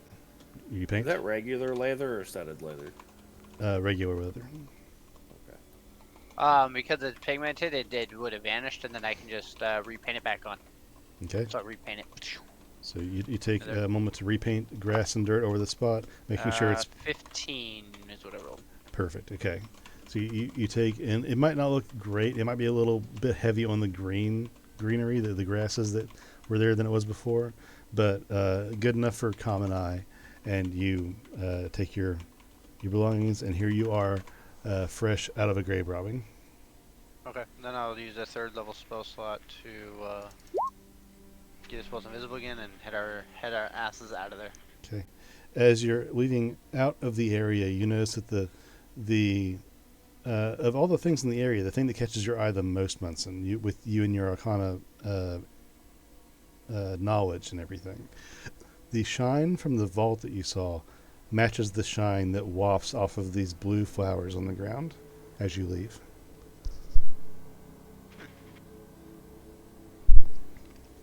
And as you guys proceed out of the area, you go up to the first plot, the common plot, and you see two guards chasing after this flying small creature, and one of them laying on his side on the ground, clutching his side. Submit. Okay. Revert to my domain. In my head. Hell, deactivate. Let's go. Blah. Or just vanishes. So in the Just middle, poofs. in the middle of an it just pops into dust. And Munson and Vorik are able to successfully sneak out invisibly with one last stealth check, please. That'd be a 25 for me. 25 and Roll that bean-footed work. Come on. Roll. Elf. you got it.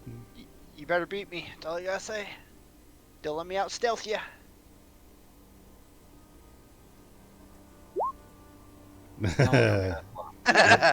I couldn't even beat him if I wanted to with those rolls. just for the sake of it. And I only have a plus 11 to mine. And you so. guys are all able to meet back with the rest of your friends at the spot where you left them with Gurky. Finally, let's get out of here. Back to a more safer spot. Now, before we move on, would you guys like to take a short little break? Do we have our other compatriots? Is Flint still here? Good boar. Yeah, Flint and Udbor. I messaged Udbor. He didn't respond. I don't know what happened to him. I think he passed out. I heard kind of a snore sizzle kind of in the background of his mic. Oh. Is Flint still here? I don't know. If you're here, you're muted. That's just automatically assumed now. Who knows? Let's see. I don't know. It surprised me that Warwick's the one that's awake out of the 3. We've kept him actively busy, that's why. I'll take. Yeah. You to desecrate some shit for it. I can iron them down. Yeah. Steal some nice stuff, I'll do it. Grave robbing, let's do it. I wasn't sure if the new Vork would do it or not, actually. My speciality. Well, the old Vork would have done it in a heartbeat, but the new Vork, I wasn't sure. Well, I mean, I'm counterbalanced. Just because I have a level 1 monk and paladin, I also have levels in rogue and fighter. Like, Okay. Yeah, since I've gone into rogue, I've gotten a little more evil, so I've been like, all right, cool. I don't care. why not use my roguish ability? Okay. We only have course, a. Sorry, I didn't mean to interrupt. Go ahead. I was gonna say I only have a little bit of thievery in me, but I don't really care for possession, so that's why it's like, it's all yours. I've never been a big pickpocket rogue, other than that one that I played with Matt, and we didn't do that a lot. We didn't have a chance. Yeah. Oh, we only have a couple more things left. If you guys don't need a break, a bathroom or anything like that, we can carry on, and we should only have a few I'm more good. things. I think we're good. So, as you guys meet with Yerky, and he leads you deeper into the forest, away from both the gravesite and Crane Rune in general. Let me get to the right thing here.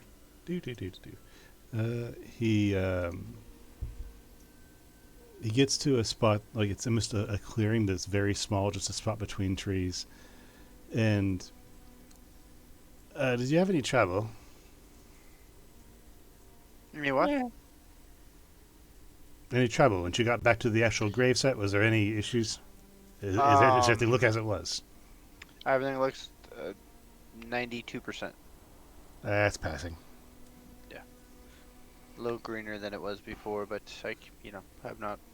It doesn't look like a buried ground. It looks like the grass is still there, so therefore nothing looks like it's disturbed unless you're someone who can really tell the differences. But yeah, there's no fresh soil. It looks like nothing's been touched. All right, then. You have what we need. Yep, here it is. I Okay. hand him the whole hand, bones wrapped up in a little towel. Okay, he takes it, and he takes the hand and examines it for a minute. I don't know what I expected. Just bones is bones, I suppose. Bigger hands. Now, were there any... I didn't think about it until this moment. Were there any traps or anything? Anything magical or of a weird nature? There was lots of magic, yeah. There's a runic protector on it that I couldn't break. Had to take damage for it.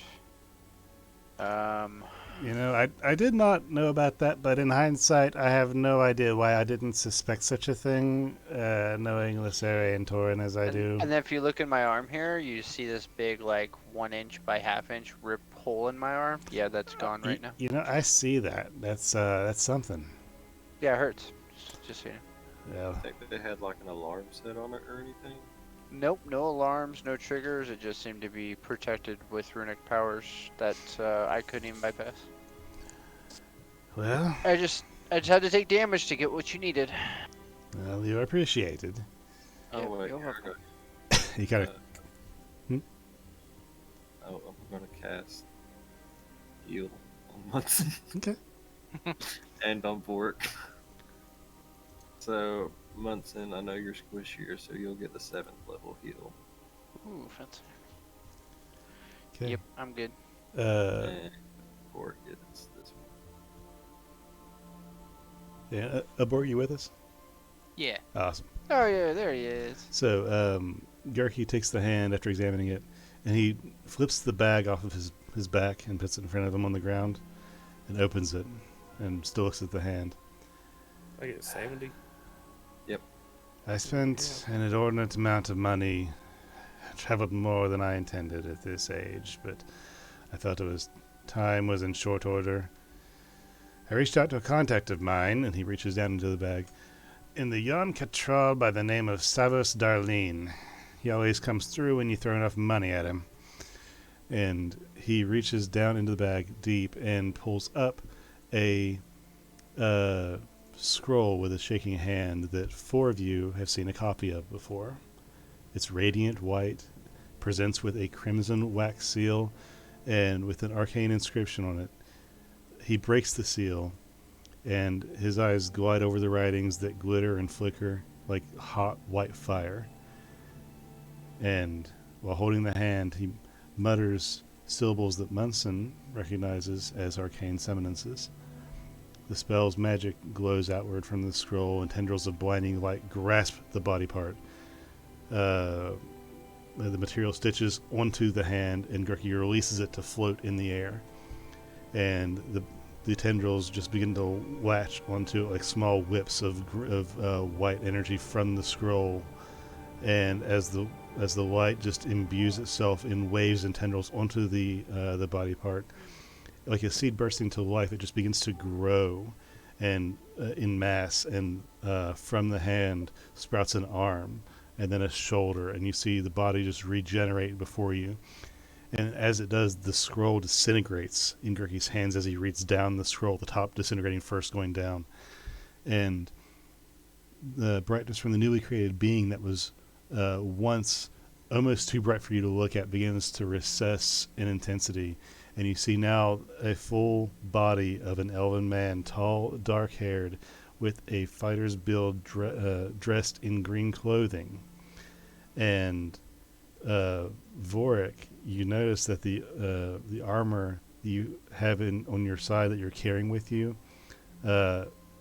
dissipates and reappears on his body as he is fully reincarnated. He stands dazed a bit before snapping seamlessly into a defensive fighter stance, reaching for a weapon that isn't there, and before adjusting quickly to a hand-to-hand pose. He kind of like screams in like shock as he looks around, and he then kind of almost gives a little bit of a wolfish snarl, almost as you've seen Lysari do. Where are my weapons? Who are you? How did I get here? Hey, it's all right. I was in the northern Rowanwood when I was attacked. Are you with them? I will tell you anything if you are. Hey, man, listen. You've been dead. Dead? What do you mean dead? Like you were in the ground a little bit ago, and our good old buddy right here helped pat Gurky's back. Well, we got you back. He stops and looks quickly but carefully, cataloging you as potential threats, but stops abruptly when he sees the goblin. Gurky? My, you've gotten old. Well, older. I've always been old. The elf kind of gives a weak laugh. Yes, but then how long has it been? Been a while, buddy. I said you've died for about 5 years. 5 years. Yeah. According to what I understand, you were cursed of some sort. We are the lads who potentially killed the lady who had cursed you, and one of Gurky's true wishes at the end was to bring you back to the Sorry Hole, I believe. Wait, Lysari, what happened to my wife? Where is Lysari? Where is Torin? No, they're still in Rowanwood. They're fine. Yeah, okay.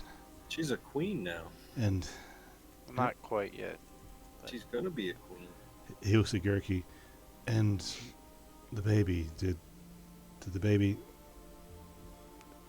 And Willow? he kind of pauses. Yes, the baby is fine. Everything went fine. Everything's fine. She's a strong young little Willow. He kind of breathes and relaxes himself and allows himself to like succumb to the fatigue that he's actually feeling. What else do I need to know? And at that moment, he like is stricken back, almost straight up from his hunched over position, and you see his eyes dart rapidly through the air, and he begins to almost seize a little bit. Vorik, you're familiar with the look of memories flooding back forcefully. Oh no, he's way too attractive. He needs to die. And after a moment, the memories of the Phalons are also restored to this elf. You Oh yeah. you remember that? And he just kind of gestures towards his head a little bit. Can you take me to them? good idea, Girk.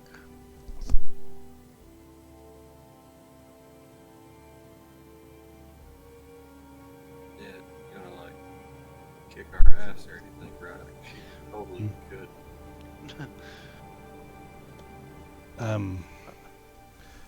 Or do you want time first to get him? No. If he's aware, it's good time as any, I suppose, because they'll start needing things like food and bathing. Like Oh, wait, here. yeah. Give him a good berry. There you go. Mhm. I got one chance to port us back if you want to do it, but you realize if I do, we're gonna land probably in the center of Rowanwood, which is gonna make him very obvious. No. From a distance. I don't want to. I've known Luceri. I can land on the outside as well, so it's possible. That would be better. Much. I've known Luceri since we were children, and she doesn't handle shock well. I can imagine that she's changed. Does anyone have a cloak? Maybe something to mask my scent? If I have a robe, a spare robe that has a hood. that would be ideal. There you go. It's my old one. And he takes it and he smells it for a second. Good. And he wraps it around himself and like hugs it tight on him. If Torin can smell me, then Luceri can too. And I need to make sure the moment is ideal. I don't need her freaking out. I'm back. Oh, All right. well, looks like he's back. That's the handsome picture in the chat. I heard the part where he took the fucking armor back. He didn't take it back. It summoned itself back. Okay, I'll see if I can make it. I got one roll left in me. 17 exactly. So yeah, I can make All it. right. Okay. 12 And on the die. Nice. you guys teleport back. I'm gonna Go ahead. teleport us to that little village where the where's that guy that we ended up in the valley that Vork ended up killing. I don't want to land in the farm, but in that area, in the nice That's billow way out there. Okay. Oh, okay. I thought that was only like a mile out. I mean, it was. It's just not where I expected. That's kind of all it is. Yeah. Well, because I want to give him time to actually get in there and approach it his own pace. I don't want to land too close. Sure. Where is that? That is. Yeah, that's like, right. Let's go. Yeah, about there. Yep, there you go. Yeah, you guys land in the kind of slightly open fields just south of Rowanwood before the river. And you guys are about a mile or so out from town, away from the forest. All right. Here's your wish. You see he gets a little sick as he kind of takes to teleporting. I forget everybody's not used to this. I've been playing it like a damn fiddle. We will go with you for moral support and possibly physical protection as well, depending. You never know. We're pretty tough. Yeah, I mean, largely I was thinking it depends on Luceri's mood. Whoa, she starts swinging. I'm watching. I'm just saying. Yeah, I've died once already. Well, so have I. Yeah, we've all died once except Flint, little sure. Flint Dizzle. Yeah, Flint gets to die this time. Alright, well, here's your path if you remember it. I hope you can feel the breeze, feel the sensation of your land, and hopefully get the courage to talk to the woman who may kill you again. Here's hoping. Yeah. And as you guys walk for a long time, he has time to think, and it's just quiet. Unless you guys have something to say, he's just pondering his situation. I would try asking him, be like, you really don't remember, like, after dying, you don't remember going to anywhere? No, it was kind of just dark and empty, dreamful, wistful, hard to pin down. There's flashes, little girl with red hair, Lucere, Torin, felt like memories. Could have been because you were cursed by not bitch. Night Whisperer. Yeah. Yeah. He just thinks on this as you guys talk, or as you guys What walk. what curse did she give you? From your guys' interactions before, you believe whatever was put down, it was probably multi-layered, as well as the Phelan curse that blocked the memory of the line from all elves.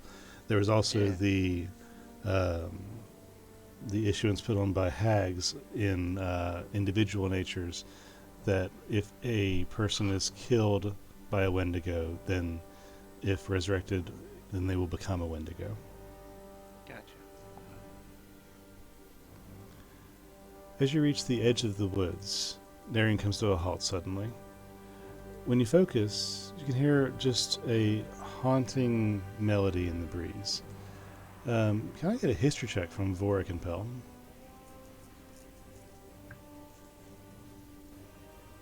Yeah, I'm not good at those.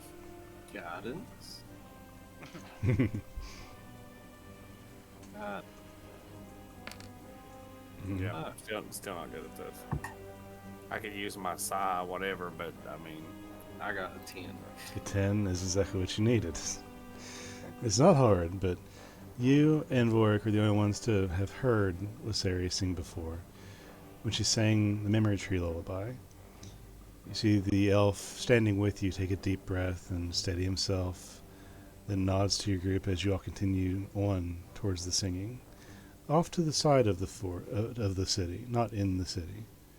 And then proceeding into the forest, you see Darian sticking to the back of the party, out of general sight, with his cloak pulled tight. And you come upon Lysaria suddenly, not wanting to catch her unaware. You see the pair, Torin laying out on up against the roots of a rowan tree, licking his paws, while Lysaria is sitting with her back against his side, looking up at the sky and singing absent-mindedly in this stolen moment away from her meetings. As is the norm with the pair, Torin is the first to acknowledge your group outwardly, raising his massive head to face you as Lysaria's voice trails off. You get that strange sense that you sometimes experience with the pair, that although the elf is still clearly looking at the canopy above, both she and Torin are looking out at the wolf's eyes at you. As your group proceeds closer, Gerke speaks up. No, don't bother getting up on our account.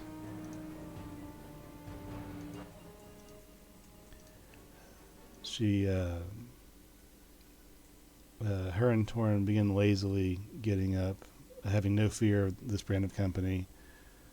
Gerke, you keep disappearing on us. It's good to hear your voice and to not be in meetings. Well, I'll have to be doing that again soon, I'm afraid. Business to take care of. I just have... But as Gerke speaks, the winds shift, and both Torin and Oseri stiffen in tandem. Both are immediately on their feet, although you can't help but notice Oseri is sticking closer to Torin than you've ever seen her do in a similar situation. One of her hands reaching for the fur at his shoulder. Then she speaks, her voice tense and guarded. Who exactly do you lot think you have with you? Gerke puts his hands up placatingly.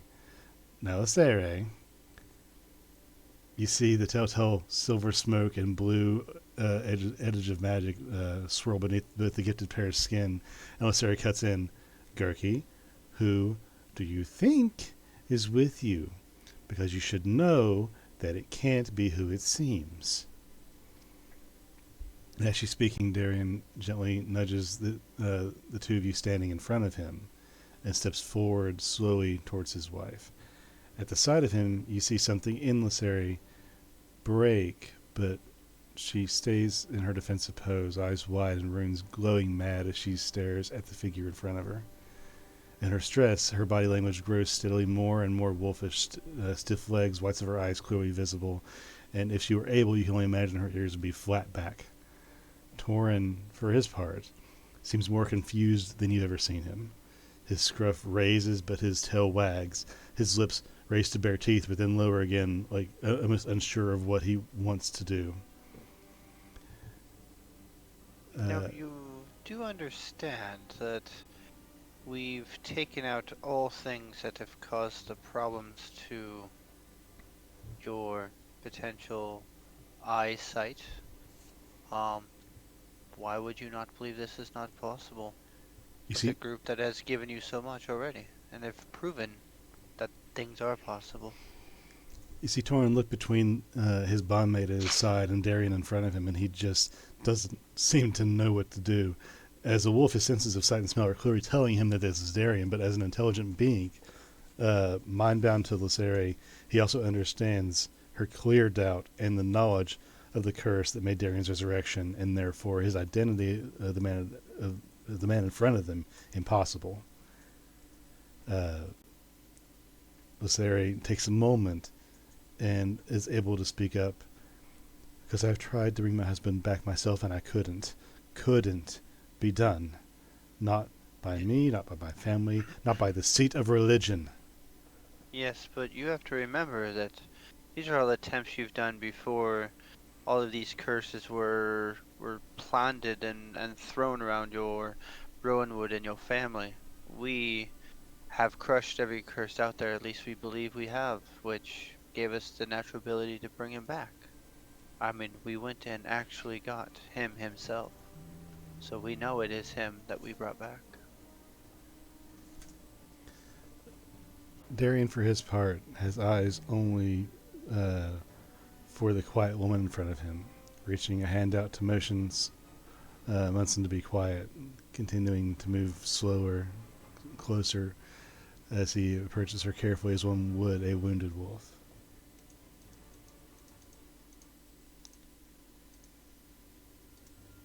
And Lysere first shoots out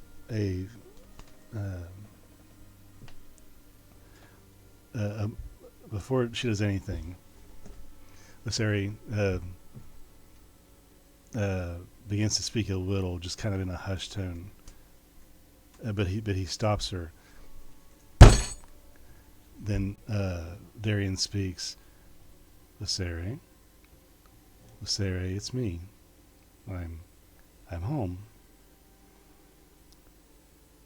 Now close enough, he reaches out, but quick as a snapping wolf, Lysere shoots out a fist in a fighting maneuver to defend herself from what she must believe is an imposter, but instead of dodging as you assume he would be able to do as a fighter, as you've assumed him to be, he leans into it as if this particular scene has played out before, and he catches her hand in midair, somehow managing to turn it and cradle it gently. Then in a soft voice, I didn't mean to offend you, Leaflet, I'm sorry. Like a spell being broken, the words release all the tension in both Lysere and Torin's bodies. The wolf beginning to actually whine as his tail thumps and he circles the married pair happily, and Lysere surges forward to lean into her husband, seemingly at an overwhelmed loss for words. Darien leans down and the two press their foreheads together, eyes closed. Torin then sends a mental image of a smaller, younger Lysere and Darien having the same conversation and almost in the same pose as children to every single member of your group. Aw. In our mental talk while they're having their moment, I'm gonna be like, guys, statistically, with everything we've done, my calculation's correct. I don't know where the complication is. And I'm like, I'm not paying attention to what they're doing. Like, in my head, I'm doing this and I'm saying it to the group. Flawless. It was completely flawless. As the pair simply stands breathing in each other's presence after so many years apart, Torin marches up to Gurki, rubbing companionably up against any part of the body he passes, then leans down and licks him clean across the face from chin to crown, the force of it almost lifting the goblin to his feet. After a moment, you hear Lysere mutter, "How?" Darien leans away, pressing a kiss to her forehead as he does so before smiling. Gurki and your new friends, by the by, that was quite the ward you laid on my grave, Alva. for the first time since you've known her, you actually see Wasari blush. She looks over to your group and smiles apologetically. We thought we felt a pull on our energy, but assumed it was just the endless meetings. How much exactly should I be apologizing? You got 3 guards that are probably very, very traumatized. I've lost some flesh here and there, but no big deal. I've dealt with worse. I was able to catch most of what you put down. I was not able to remove everything, but between me and Vork, we were able to put everything back as is, and yeah, bygones be bygones.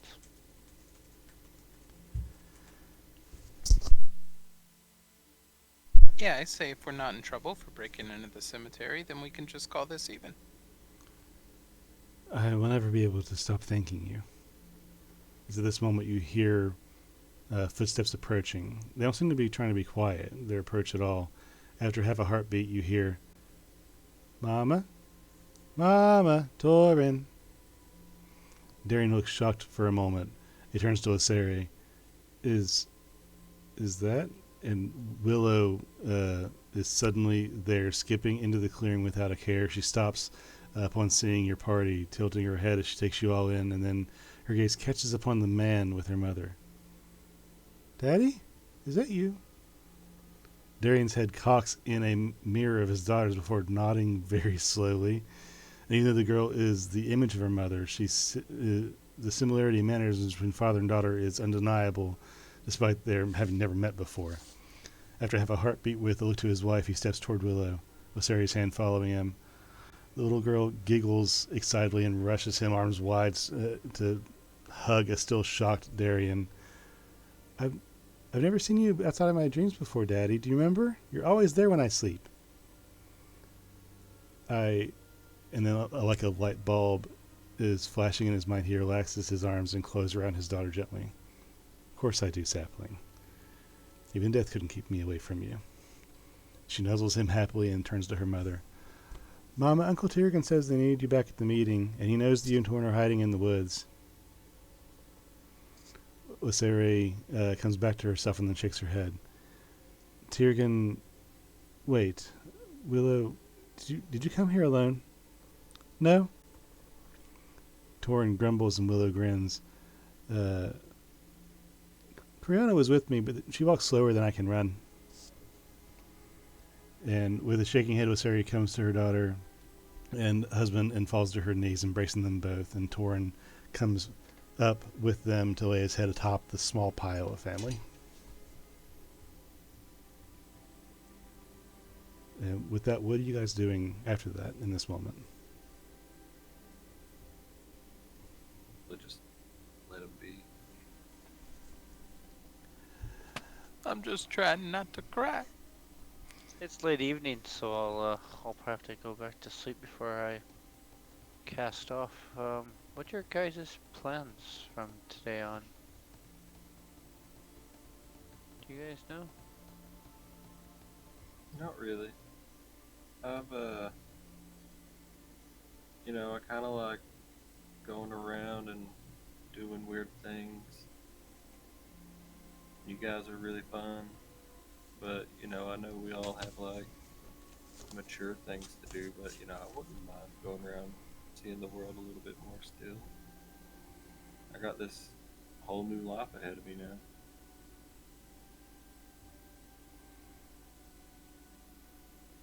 Lysera reunited with her husband as a final gift. Gurki takes his leave, and he turns to all of you guys. He starts to walk away and then turns. I think I should be going now. Gurki, it was nice working with you. And I'll see you again, old friend. He takes his hat off of his head and flips it into a more flamboyant bow than his body really can muster at this time. Smiles, puts his hat back on, and turns to Sari and everybody over in that direction and begins to wave, but sees that they're busy. So he just nods in their direction and takes the mortar out of his pouch, gives it a quick tap with his cane that he still has extended. The mortar, once it hits the ground, just enlarges into a giant bowl that he steps into. And with that, he looks at you guys one last time before taking the pestle staff and giving the bowl one quick swish like a sounding bowl, and then a crack on the side, which then causes the bowl to lift into the air, float gently at first until it's over the trees, and then accelerate into the distance headed west. And That's travel. you see, the last thing you see is the enlarged mortar and pestle fly overhead, carrying a small being who barely pokes above the rim of his container. As I see him fly, I will look at the group back. I think I've done my last required mission of these lands. I think I'm gonna finally head back and try to revive and bring back my hometown that has been demolished by horror and hell. If you keep me in your messages, if you ever need anything, you know I can get there quickly. Always, every night, I'll get you Yeah. and Gertie. Vorik, don't show up in your skin suit, you'll scare everybody. Ugbor, grow an eyeball, will you? I mean, I'll try. Oh, and Flint, my little shooter. Go see your family. I'm gonna go do the same. And instead of porting or anything, I'm gonna just turn around and kind of give everyone like a little smile and a wink, and then I'm gonna start heading back the same way towards the farm, as if I'm like walking towards South Sunder. Okay. Vorik and Flint, are you still with us? Yep. Okay, just checking. Flint, are you here? I see you're muted. He's been gone for a while. I thought so. He might have had a kid thing come up. So Before. I heard them in the background before. When I saw that, but Flint also had a kid thing. Oh, gotcha. Okay. Okay, so you've been formally pre-invited to the coronation of Osarian Torin, but that shouldn't take place for a few months. You're currently right outside Rowanwood, but that isn't where your story ends. So I'm going to roll a die now, and I just want to go around and ask you what you plan to do from here on, including whether you do or do not attend the coronation. So, first die. It's going to be Ugbor. What are you doing between now and the coronation? I feel like Ugbor would bring the head of the Archfey back to his tribe to visit for a short while, share his stories, be worshipped, I guess. And then he would return back for the coronation, if for no other reason than to see all of his buddies, maybe go on a new adventure. Do you follow up on your divine command to execute Wallen of Sunder? Yeah. I don't know about that. Maybe after spending some time back home, I would make my way to South Sunder to see how things are faring for Munson and look into that business. Ugbor has since grown not entirely attached to the idea of killing the guy that sort of kept civilization running in South Sunder. Listen, a divine mission could take like years, you know. Yeah, I could always kill him later. Okay. Yeah, let me prosper firstly. Next is Vorik. What is Vorik doing between now and several months from now?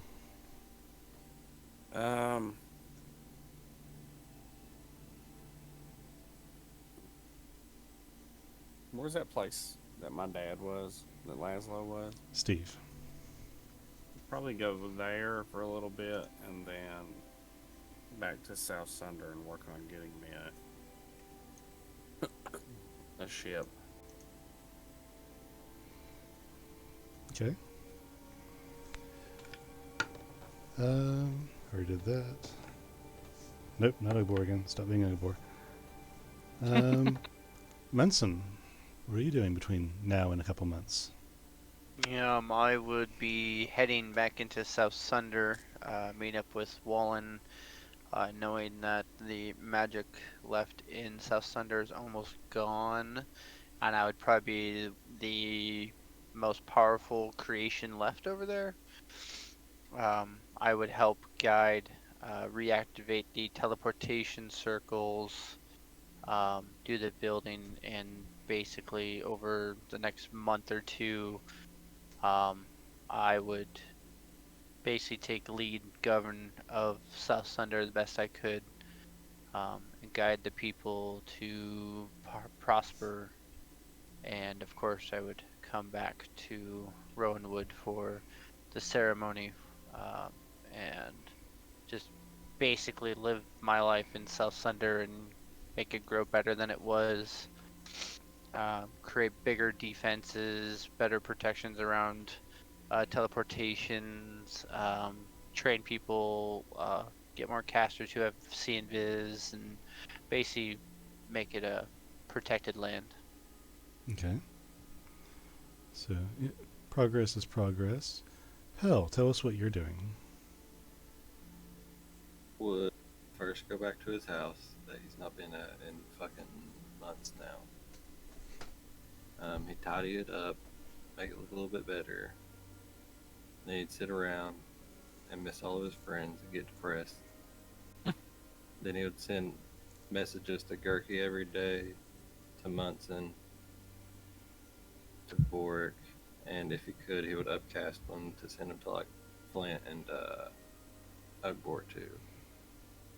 And if he knew that Boric was trying to buy a boat, he would contribute and try to help him. Okay. Is there anything you specifically say in these messages, or just general checkups and hi? General checkups, tell them I love them.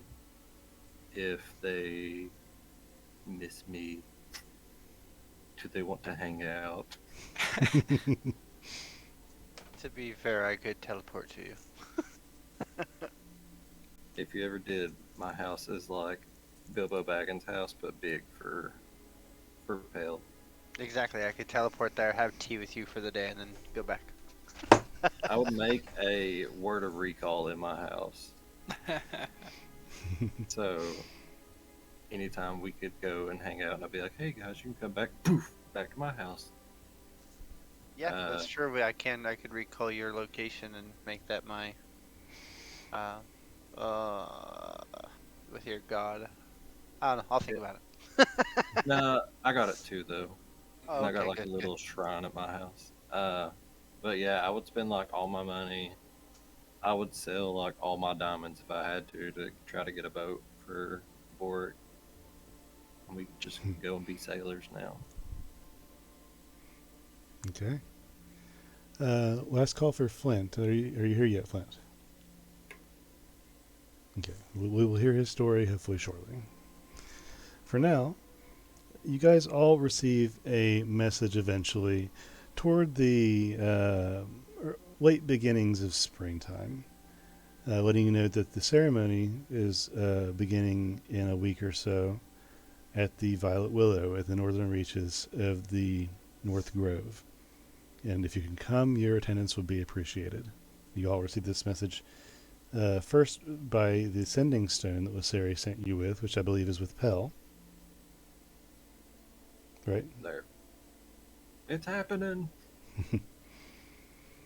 So the message is then sent by Pell to all of you guys. And Pell, your messages don't always go unanswered with Gurky. He tells you about his plans and him filtering through his belongings and trying to allocate things, and a lot of paperwork as always. And some days are busy and he doesn't answer. Some days he responds. And about a week before you get the message about the coronation, Gurky's messages stop coming. I will scroll. Okay. Said I will try to. Yeah. Let's see here.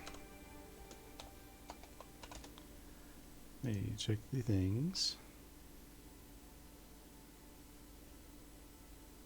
So, as you cast the scry spell to try and scry on Gurky, you focus on the image and the person that you know to be Gurky, and as you release the magic dissipates and the spell fails.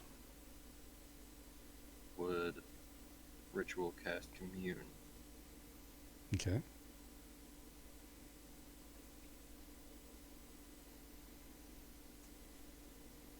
So you cast commune and reach out to your goddess. Let me get those details in front of me.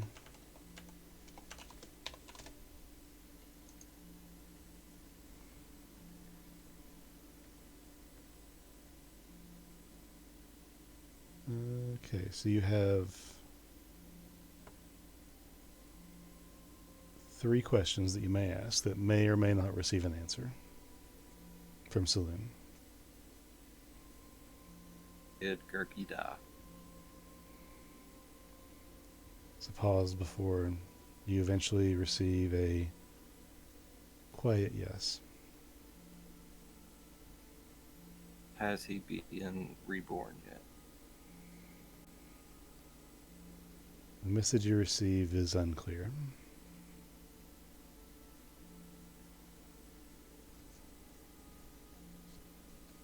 Do you miss me?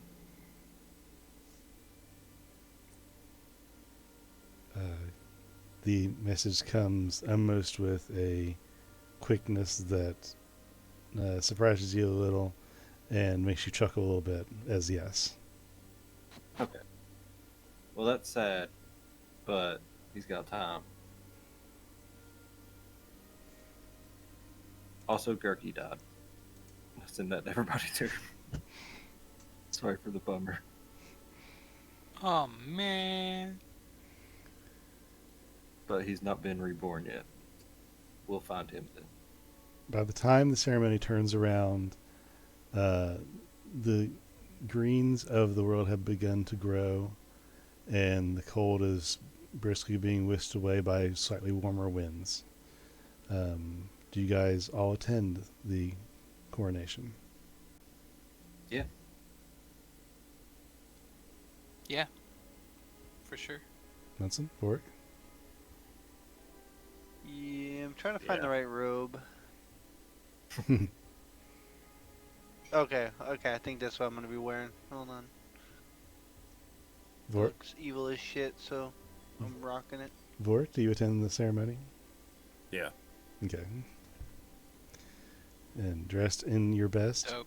you eventually find your way up towards the North Grove. Do you teleport or do you go overland? Just out of curiosity. Teleport for old time's sake. Yeah, I've mastered into teleportation. That's my go-to now. I've been walking around a lot. This shit sucks. Yeah, Ugbor has definitely been spending some time a walking. Your water, right? Yeah, I don't like water too much.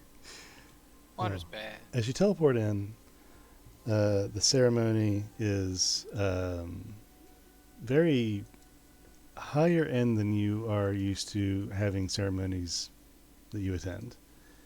The ceremony at the Violet Willow, the grounds are tamer than you last saw them, but the wildness of nature is still clearly preserved.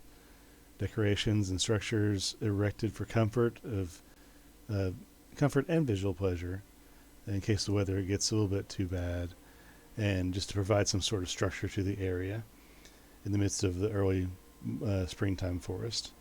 The mood is joyous, tumultuous, and happiness in a way that only comes after the end of wartime. The ceremony starts around midday, and there are many people there. By your rough estimation, around 300 people of consequence and about 400 commoners have attended. There are seats arranged around the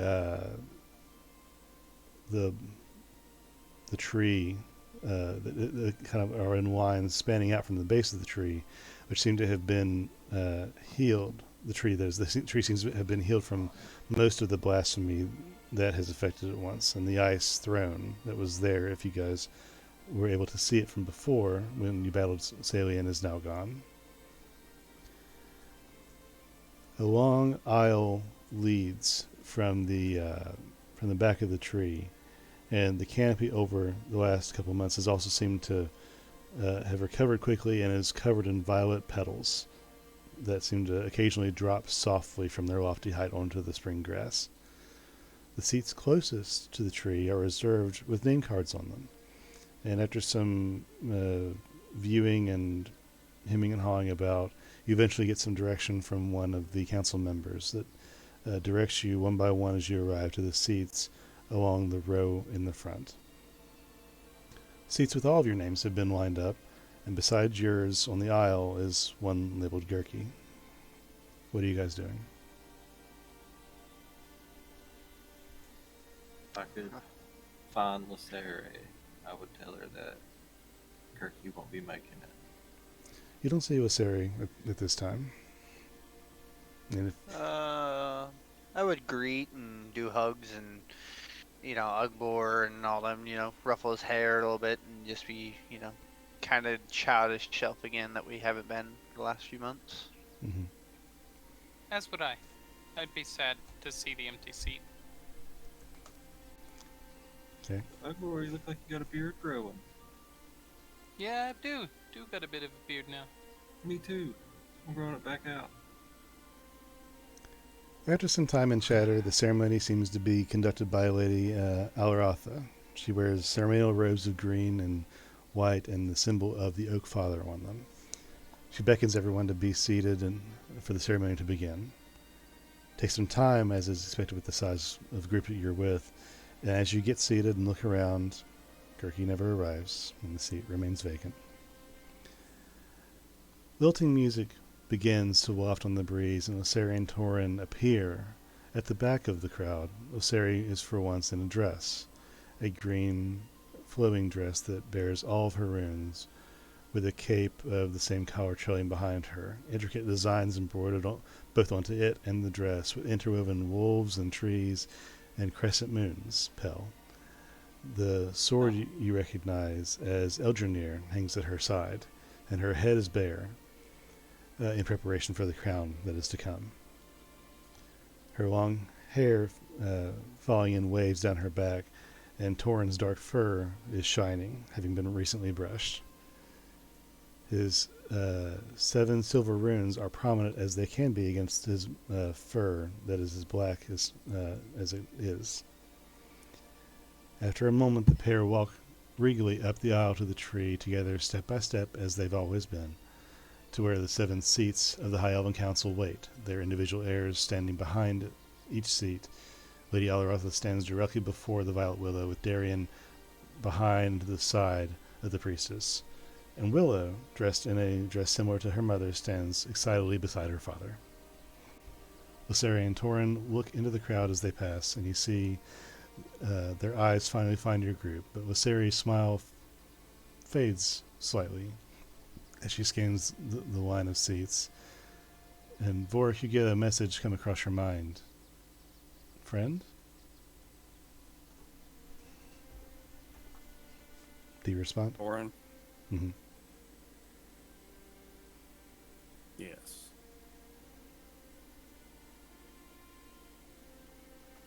To be clear, he's asking about Gurky. About Gurky? Mhm. Oh. No longer with us. He kind of just somberly resumes looking forward. And as they come to a stop before Alaratha and the sacred tree, the ceremony goes as planned. No interruptions. The priestess talks about the reestablishing of the crown and the origin of both the holy site they are at and the gifted line granted to the elves by the gods of the forest.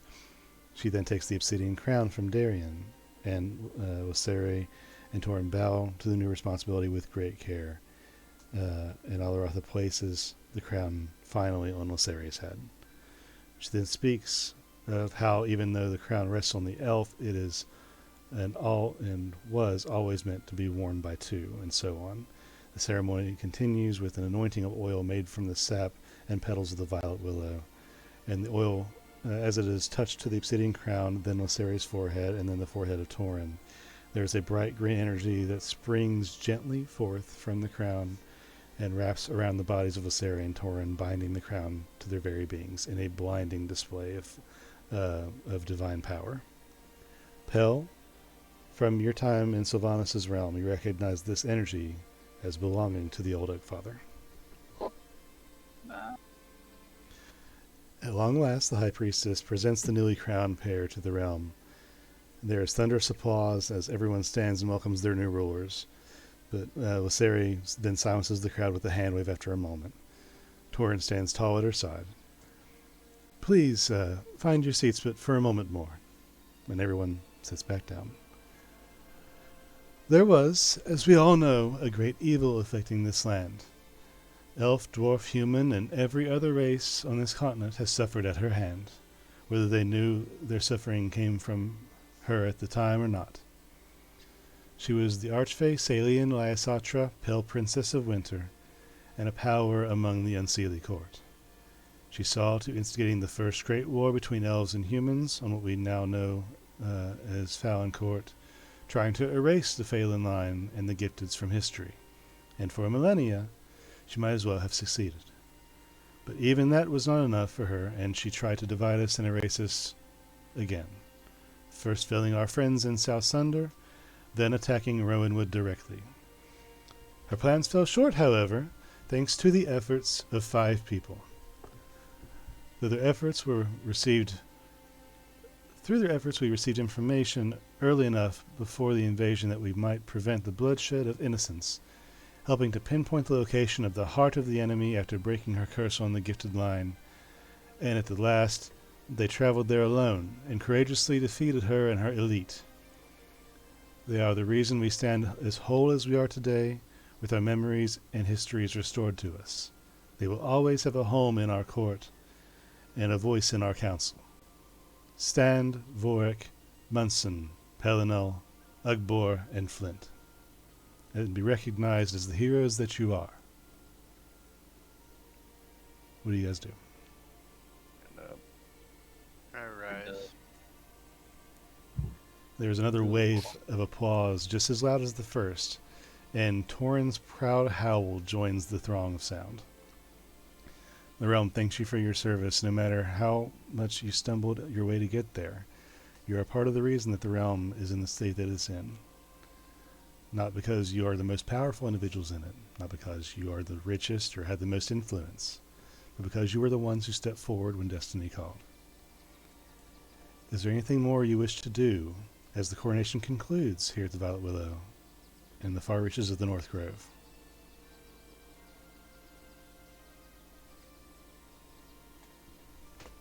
I think that's as splendid an ending as we could hope.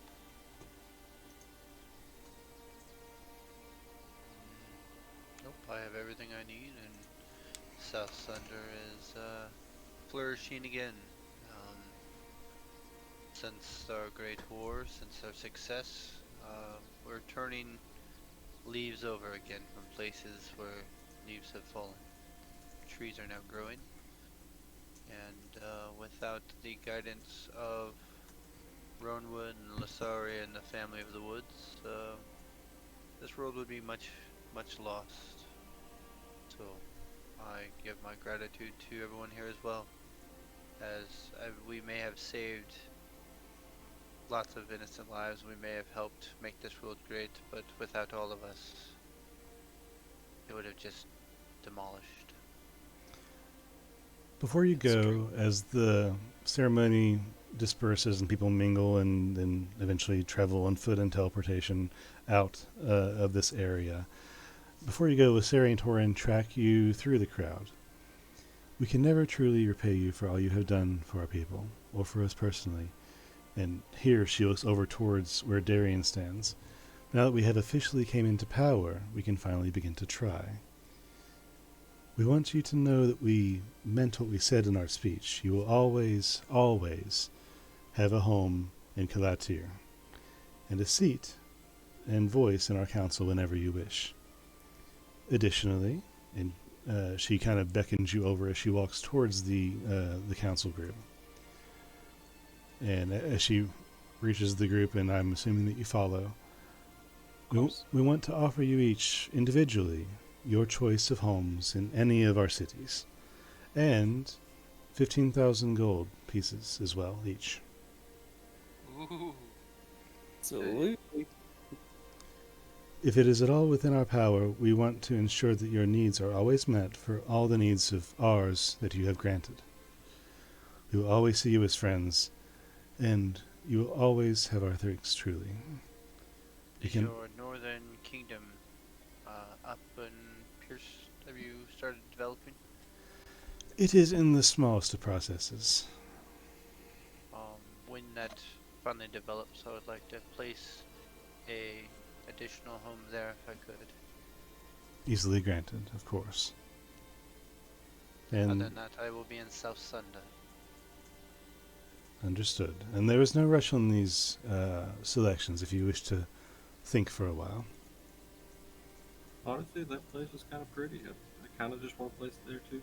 Well, to be clear, in Calatir, we have a home dedicated to your group that you may stay at in communion anytime you wish. If you also wish for an individual home there, you may certainly do so.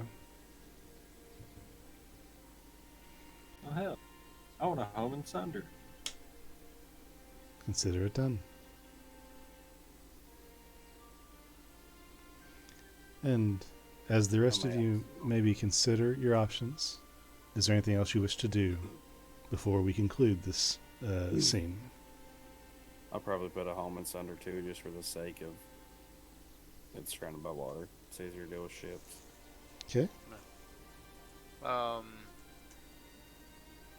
So since I've really developed and hopefully guided successfully, was there any, I guess not necessarily influences, but anything she could offer on top of my title in South Sunder to ensure my leadership? I think that there is something that you might be able to help with later. I'll keep you posted. I appreciate that. Torin sends a message mentally to Vorik specifically. A simple term, packmate. Warm and heartfelt. We'll say it back to him. So, packmate.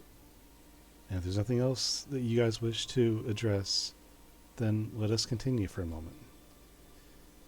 Not every battle is triumphant. Not everybody always survives. Your choices were your own, and they shaped the world in ways you probably couldn't have imagined. Perspective is often an undervalued thing, so let us now begin to get some perspective by flashing forward in time and look at how your various aspects of choice affected the world in the way it's unfolding in the wake of the cookie cutters. So, let's begin with the succinct. The districts remain a very fluid state of ambiguity for some time. In the immediate time before and after the coronation, Rowanwood sends a strategic set of grouped forces to rotate between helping former city-states and guarding the exterior border of the former districts. Eventually, they recognize themselves to be more in the structure of a derivative of city-states that fall under the banner of Lysarian Tauren Phelan and the reborn Phelan dynasty. Queen Lysarian Tauren and their High Council immediately after coronation sent ambassadors to the Empire and announced the restructure of the districts that improves their strength over and offer a continuation of the friendly relationship that they have shared over the last several decades, as well as a query on whether they would like to contribute anything to the rebuilding efforts in Sunder or elsewhere following the mysterious pillaging that happened there. Talks are had over the coming years that retains both entities in their independent yet tenuously cooperative relationship, and there's a focus on boundaries, expectations, and offers of opportunity that promote transient systems of exchange of goods and citizen transplants should the individuals aspire for broader horizons.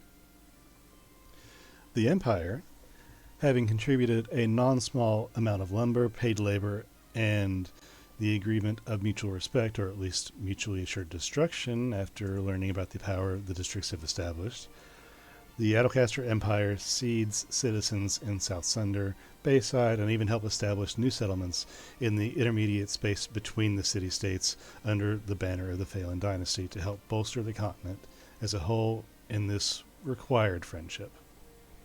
The Empire also gains a greater influx of elves, halflings, leonin, and dwarves in the following years to both fill some of their own gaps left by the mutual migration, but also to establish embassies in both territories.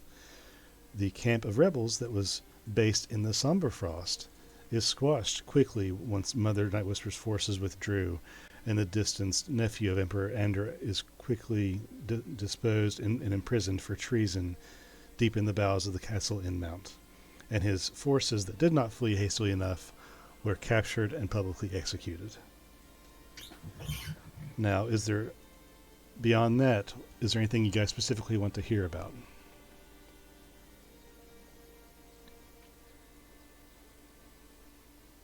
But I think that was I think that would finalize a true success of a good book, movie, or D&D episode, in my opinion.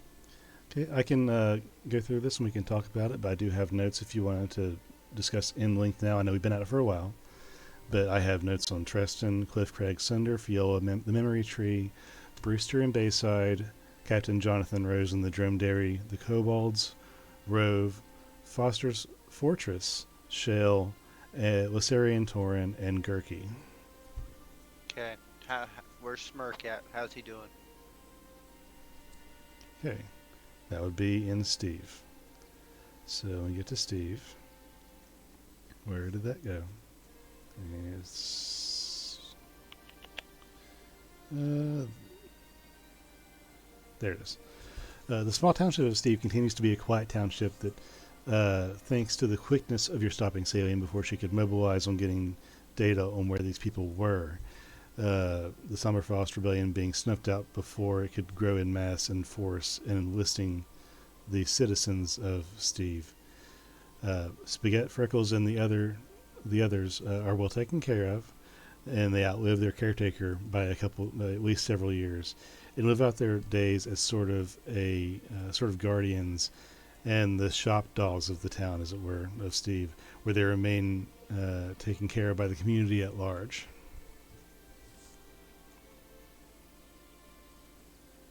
Tell me about Treston. Home of the orcs on Falonkort, the ancient city that was absorbed by the Empire many years ago, has grown angry in their contempt for their perceived captivity. The society is headed by 3 individuals, all tested in battle and gifted in power by Groomsh in exchange for one of their eyes, in honor of the warrior god. An attempt was made during your group's time in South Sunder, where on the monthly pilgrimage to the Skull of Dogma in Brighton. The skull was initially severed by the leader of the Trinity, but was then quickly taken by the Empire as a trophy, along with the axe that did the beheading. The leader of Treston, accompanied by 3 orcs in company, tried to steal the skull and axe used during that time, and called for open rebellion against the Empire. But lacking the required forces, their attempt failed, causing the orcs in Treston to become more resigned in their current subservience, fearing annihilation. Also, this caused the execution of the leader of Treston. This reduced the amount of manpower in the Sommerfrost Rebellion had in the long run, which also was another contributing factor in their failure. The other 2 remaining Eyes of Grimms did not accompany the rebellion, for they were already comfortable with their agreement with the Empire and remain in power to this day.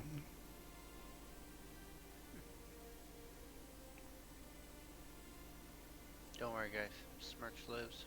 I know it.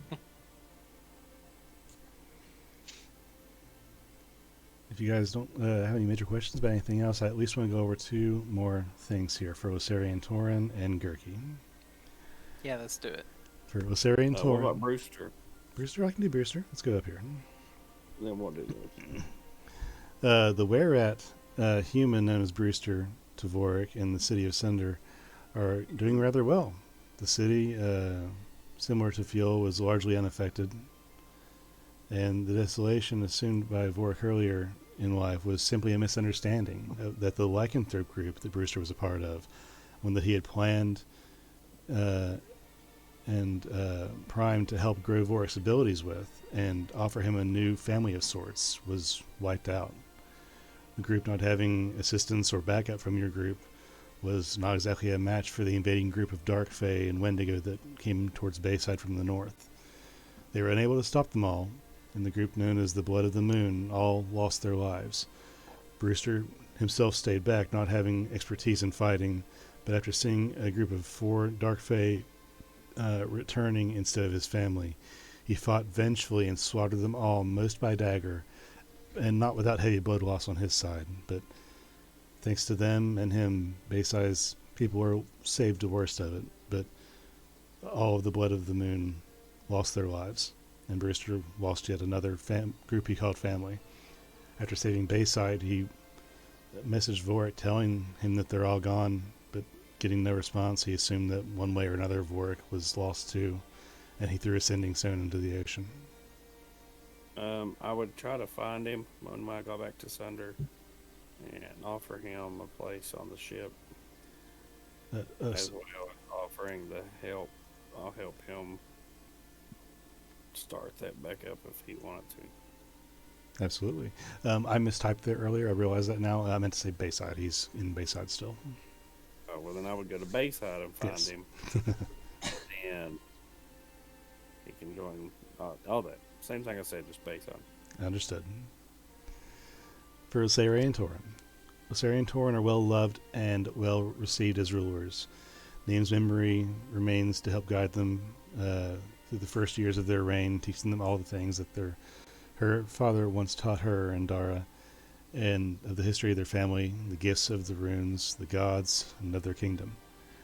But even magic cannot truly stop a soul from eventually passing on, and once the intent of Niam's runic happening is fulfilled, she and Dara's memories can finally rest. Osiri, though, never takes off her ancestor's necklace as a way to honor Niam and Dara's memory and sacrifices. During the rule of Osiri and Torin, establishing peace and a new order was their main focus. Nearly endless queries flooded their chambers of the reclaimed Kalatir castle, but they managed over the next several years to reorganize the dynasty and reclaim most of the cities in the north tactfully and grow both the strength and of her people and of the infrastructure of the continent. It's not to say their reign is without troubles. There will be always contention with the Empire, rogue bands that hop up from time to time, minor skirmishes with various villains or groups.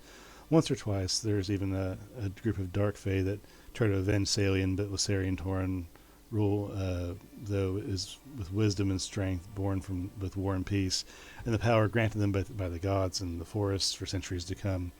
All these errors are quickly corrected. The High Elven Council is, in the rebirth of the Phelan line, returned to their original purpose, not to govern alone as best they can, but to serve as a supportive council to the ruling Phelan. They retain their specialties, protection, arcana, etc., and to the newly remembering elves, it becomes clear that the High Council was almost like a phantom memory, even under Salian's curse. The Phelan structure still protecting their in their absence. Tyrkin eventually takes his place on the Seat of Protection. Willow grows up in the loving shadow of her mother and Torin, benefiting from watching them being taught as they rule, and also thanks to you having the benefit of her father back in her life as well. They are able to build such a bond that it's hard to believe they were ever separated. With Darian teaching Willow all the things that only he can, with her parents' reunited siblings eventually to come, and Willow in turn teaches them all the things that she is taught. One day, near the end of her childhood, Willow is tracking a rabbit through the woods for the fun of it when she hears a crack in the wood behind her, and she freezes. She didn't bring her bow. She turns around, and the oak tree behind her has grown a large nodule that eventually grows and drops off of the tree onto the ground with a loud thump. Willow cautiously goes up to it, looking up at the tree and then down at the spherical ball of bark. And the ball of bark unfurls into a newborn griffin that looks up at her with trust in its intelligent golden eyes.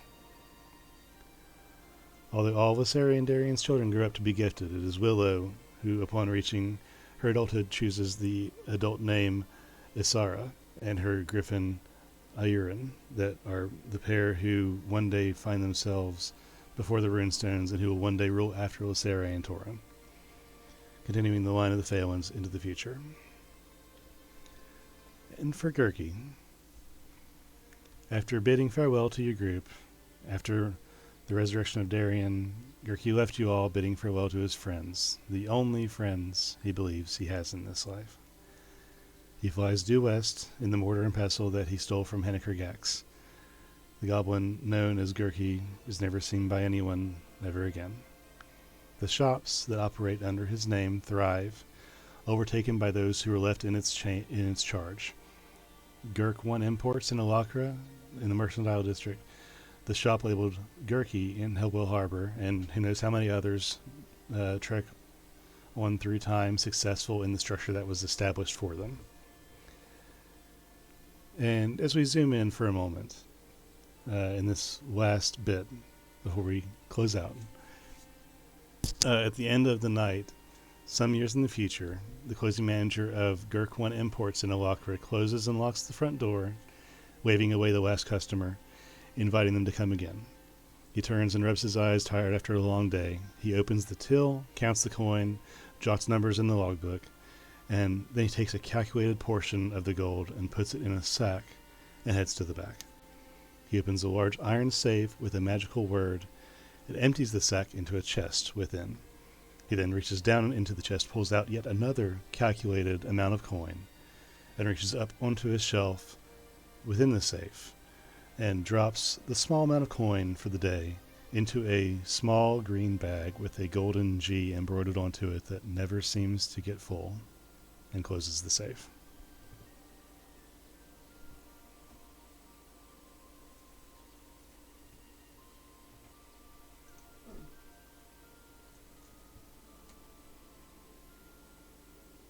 And that's it. Thanks for playing, guys. It's been an amazing game. Thank you. It was a great run. Oh yeah. Definitely had lots of story and mixture in there, so made it pretty exciting. Do you have any? You guys have any burning questions? I know you can ask me anytime, and it's late now. But do you guys have any questions you want to ask me right now? Yeah. The heck's that sack with the green G on it?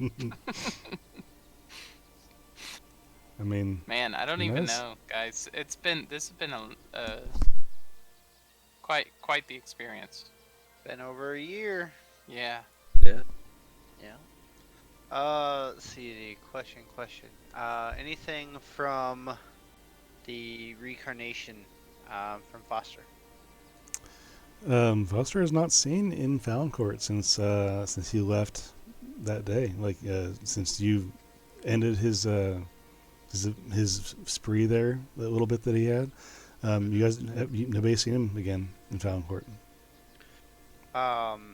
So as I'm running Sunder, I'm gonna have in my house,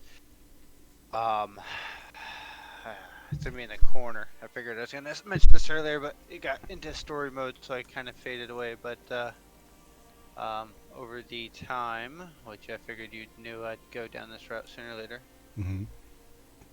I'm going to slowly create.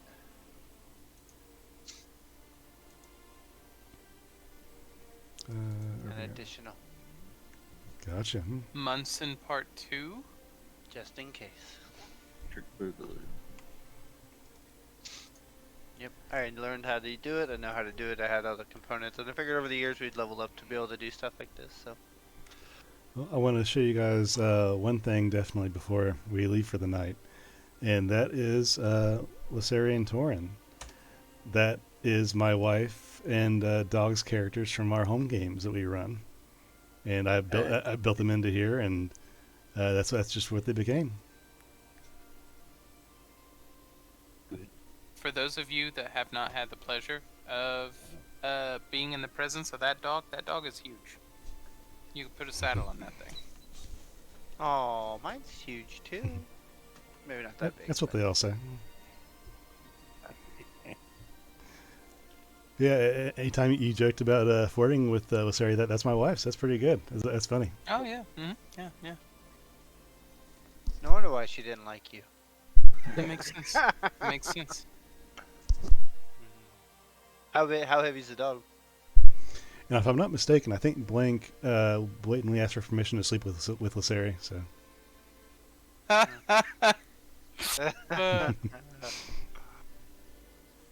Why he died. Right. How heavy's your pupper? 95 pounds. No. Yeah. You know how heavy mine is? How's that? He's up to 133. What you got? What kind of dog? Full blown, full bred, purebred, gold, yellow lab. 100% wheat. Yellow lab. Yep. 100% weed. Yeah, his head. He hits things, and I think he broke his head, and it turns out he almost breaks the wall. Such a oomph. But Yeah, yours is pretty. Pretty dog. I've got to go to bed. I've got to be up at like 8. Yeah. Yay! Yay. I do have to say one thing. So I'm probably not going to run that little one shot, but I want to run water deep instead. Let's do it, dude. Yeah, dude. Alright. Have That'd be you easier for- on me, to be honest. It's going to be a lot Well, easier. and the same days available, so I mean, it looks like we're all still kind of the same. I'm flex, so I am until we get into summertime. Alright, here's a picture of the two. One of them's we just have for a little bit, but Oh, two more things before I forget that are fun. For one, Willow is, of course, my daughter's character because we threw her in there too, and that's a thing. And she was very proud to do this, Anthony. Brianna wrote she helped me write basically a lot of things for this campaign, most of everything important. But one thing in particular she was very proud of. She wrote the speech between Lasari and Ugbor in the cave where she was telling off Ugbor, and you laughed at her for it.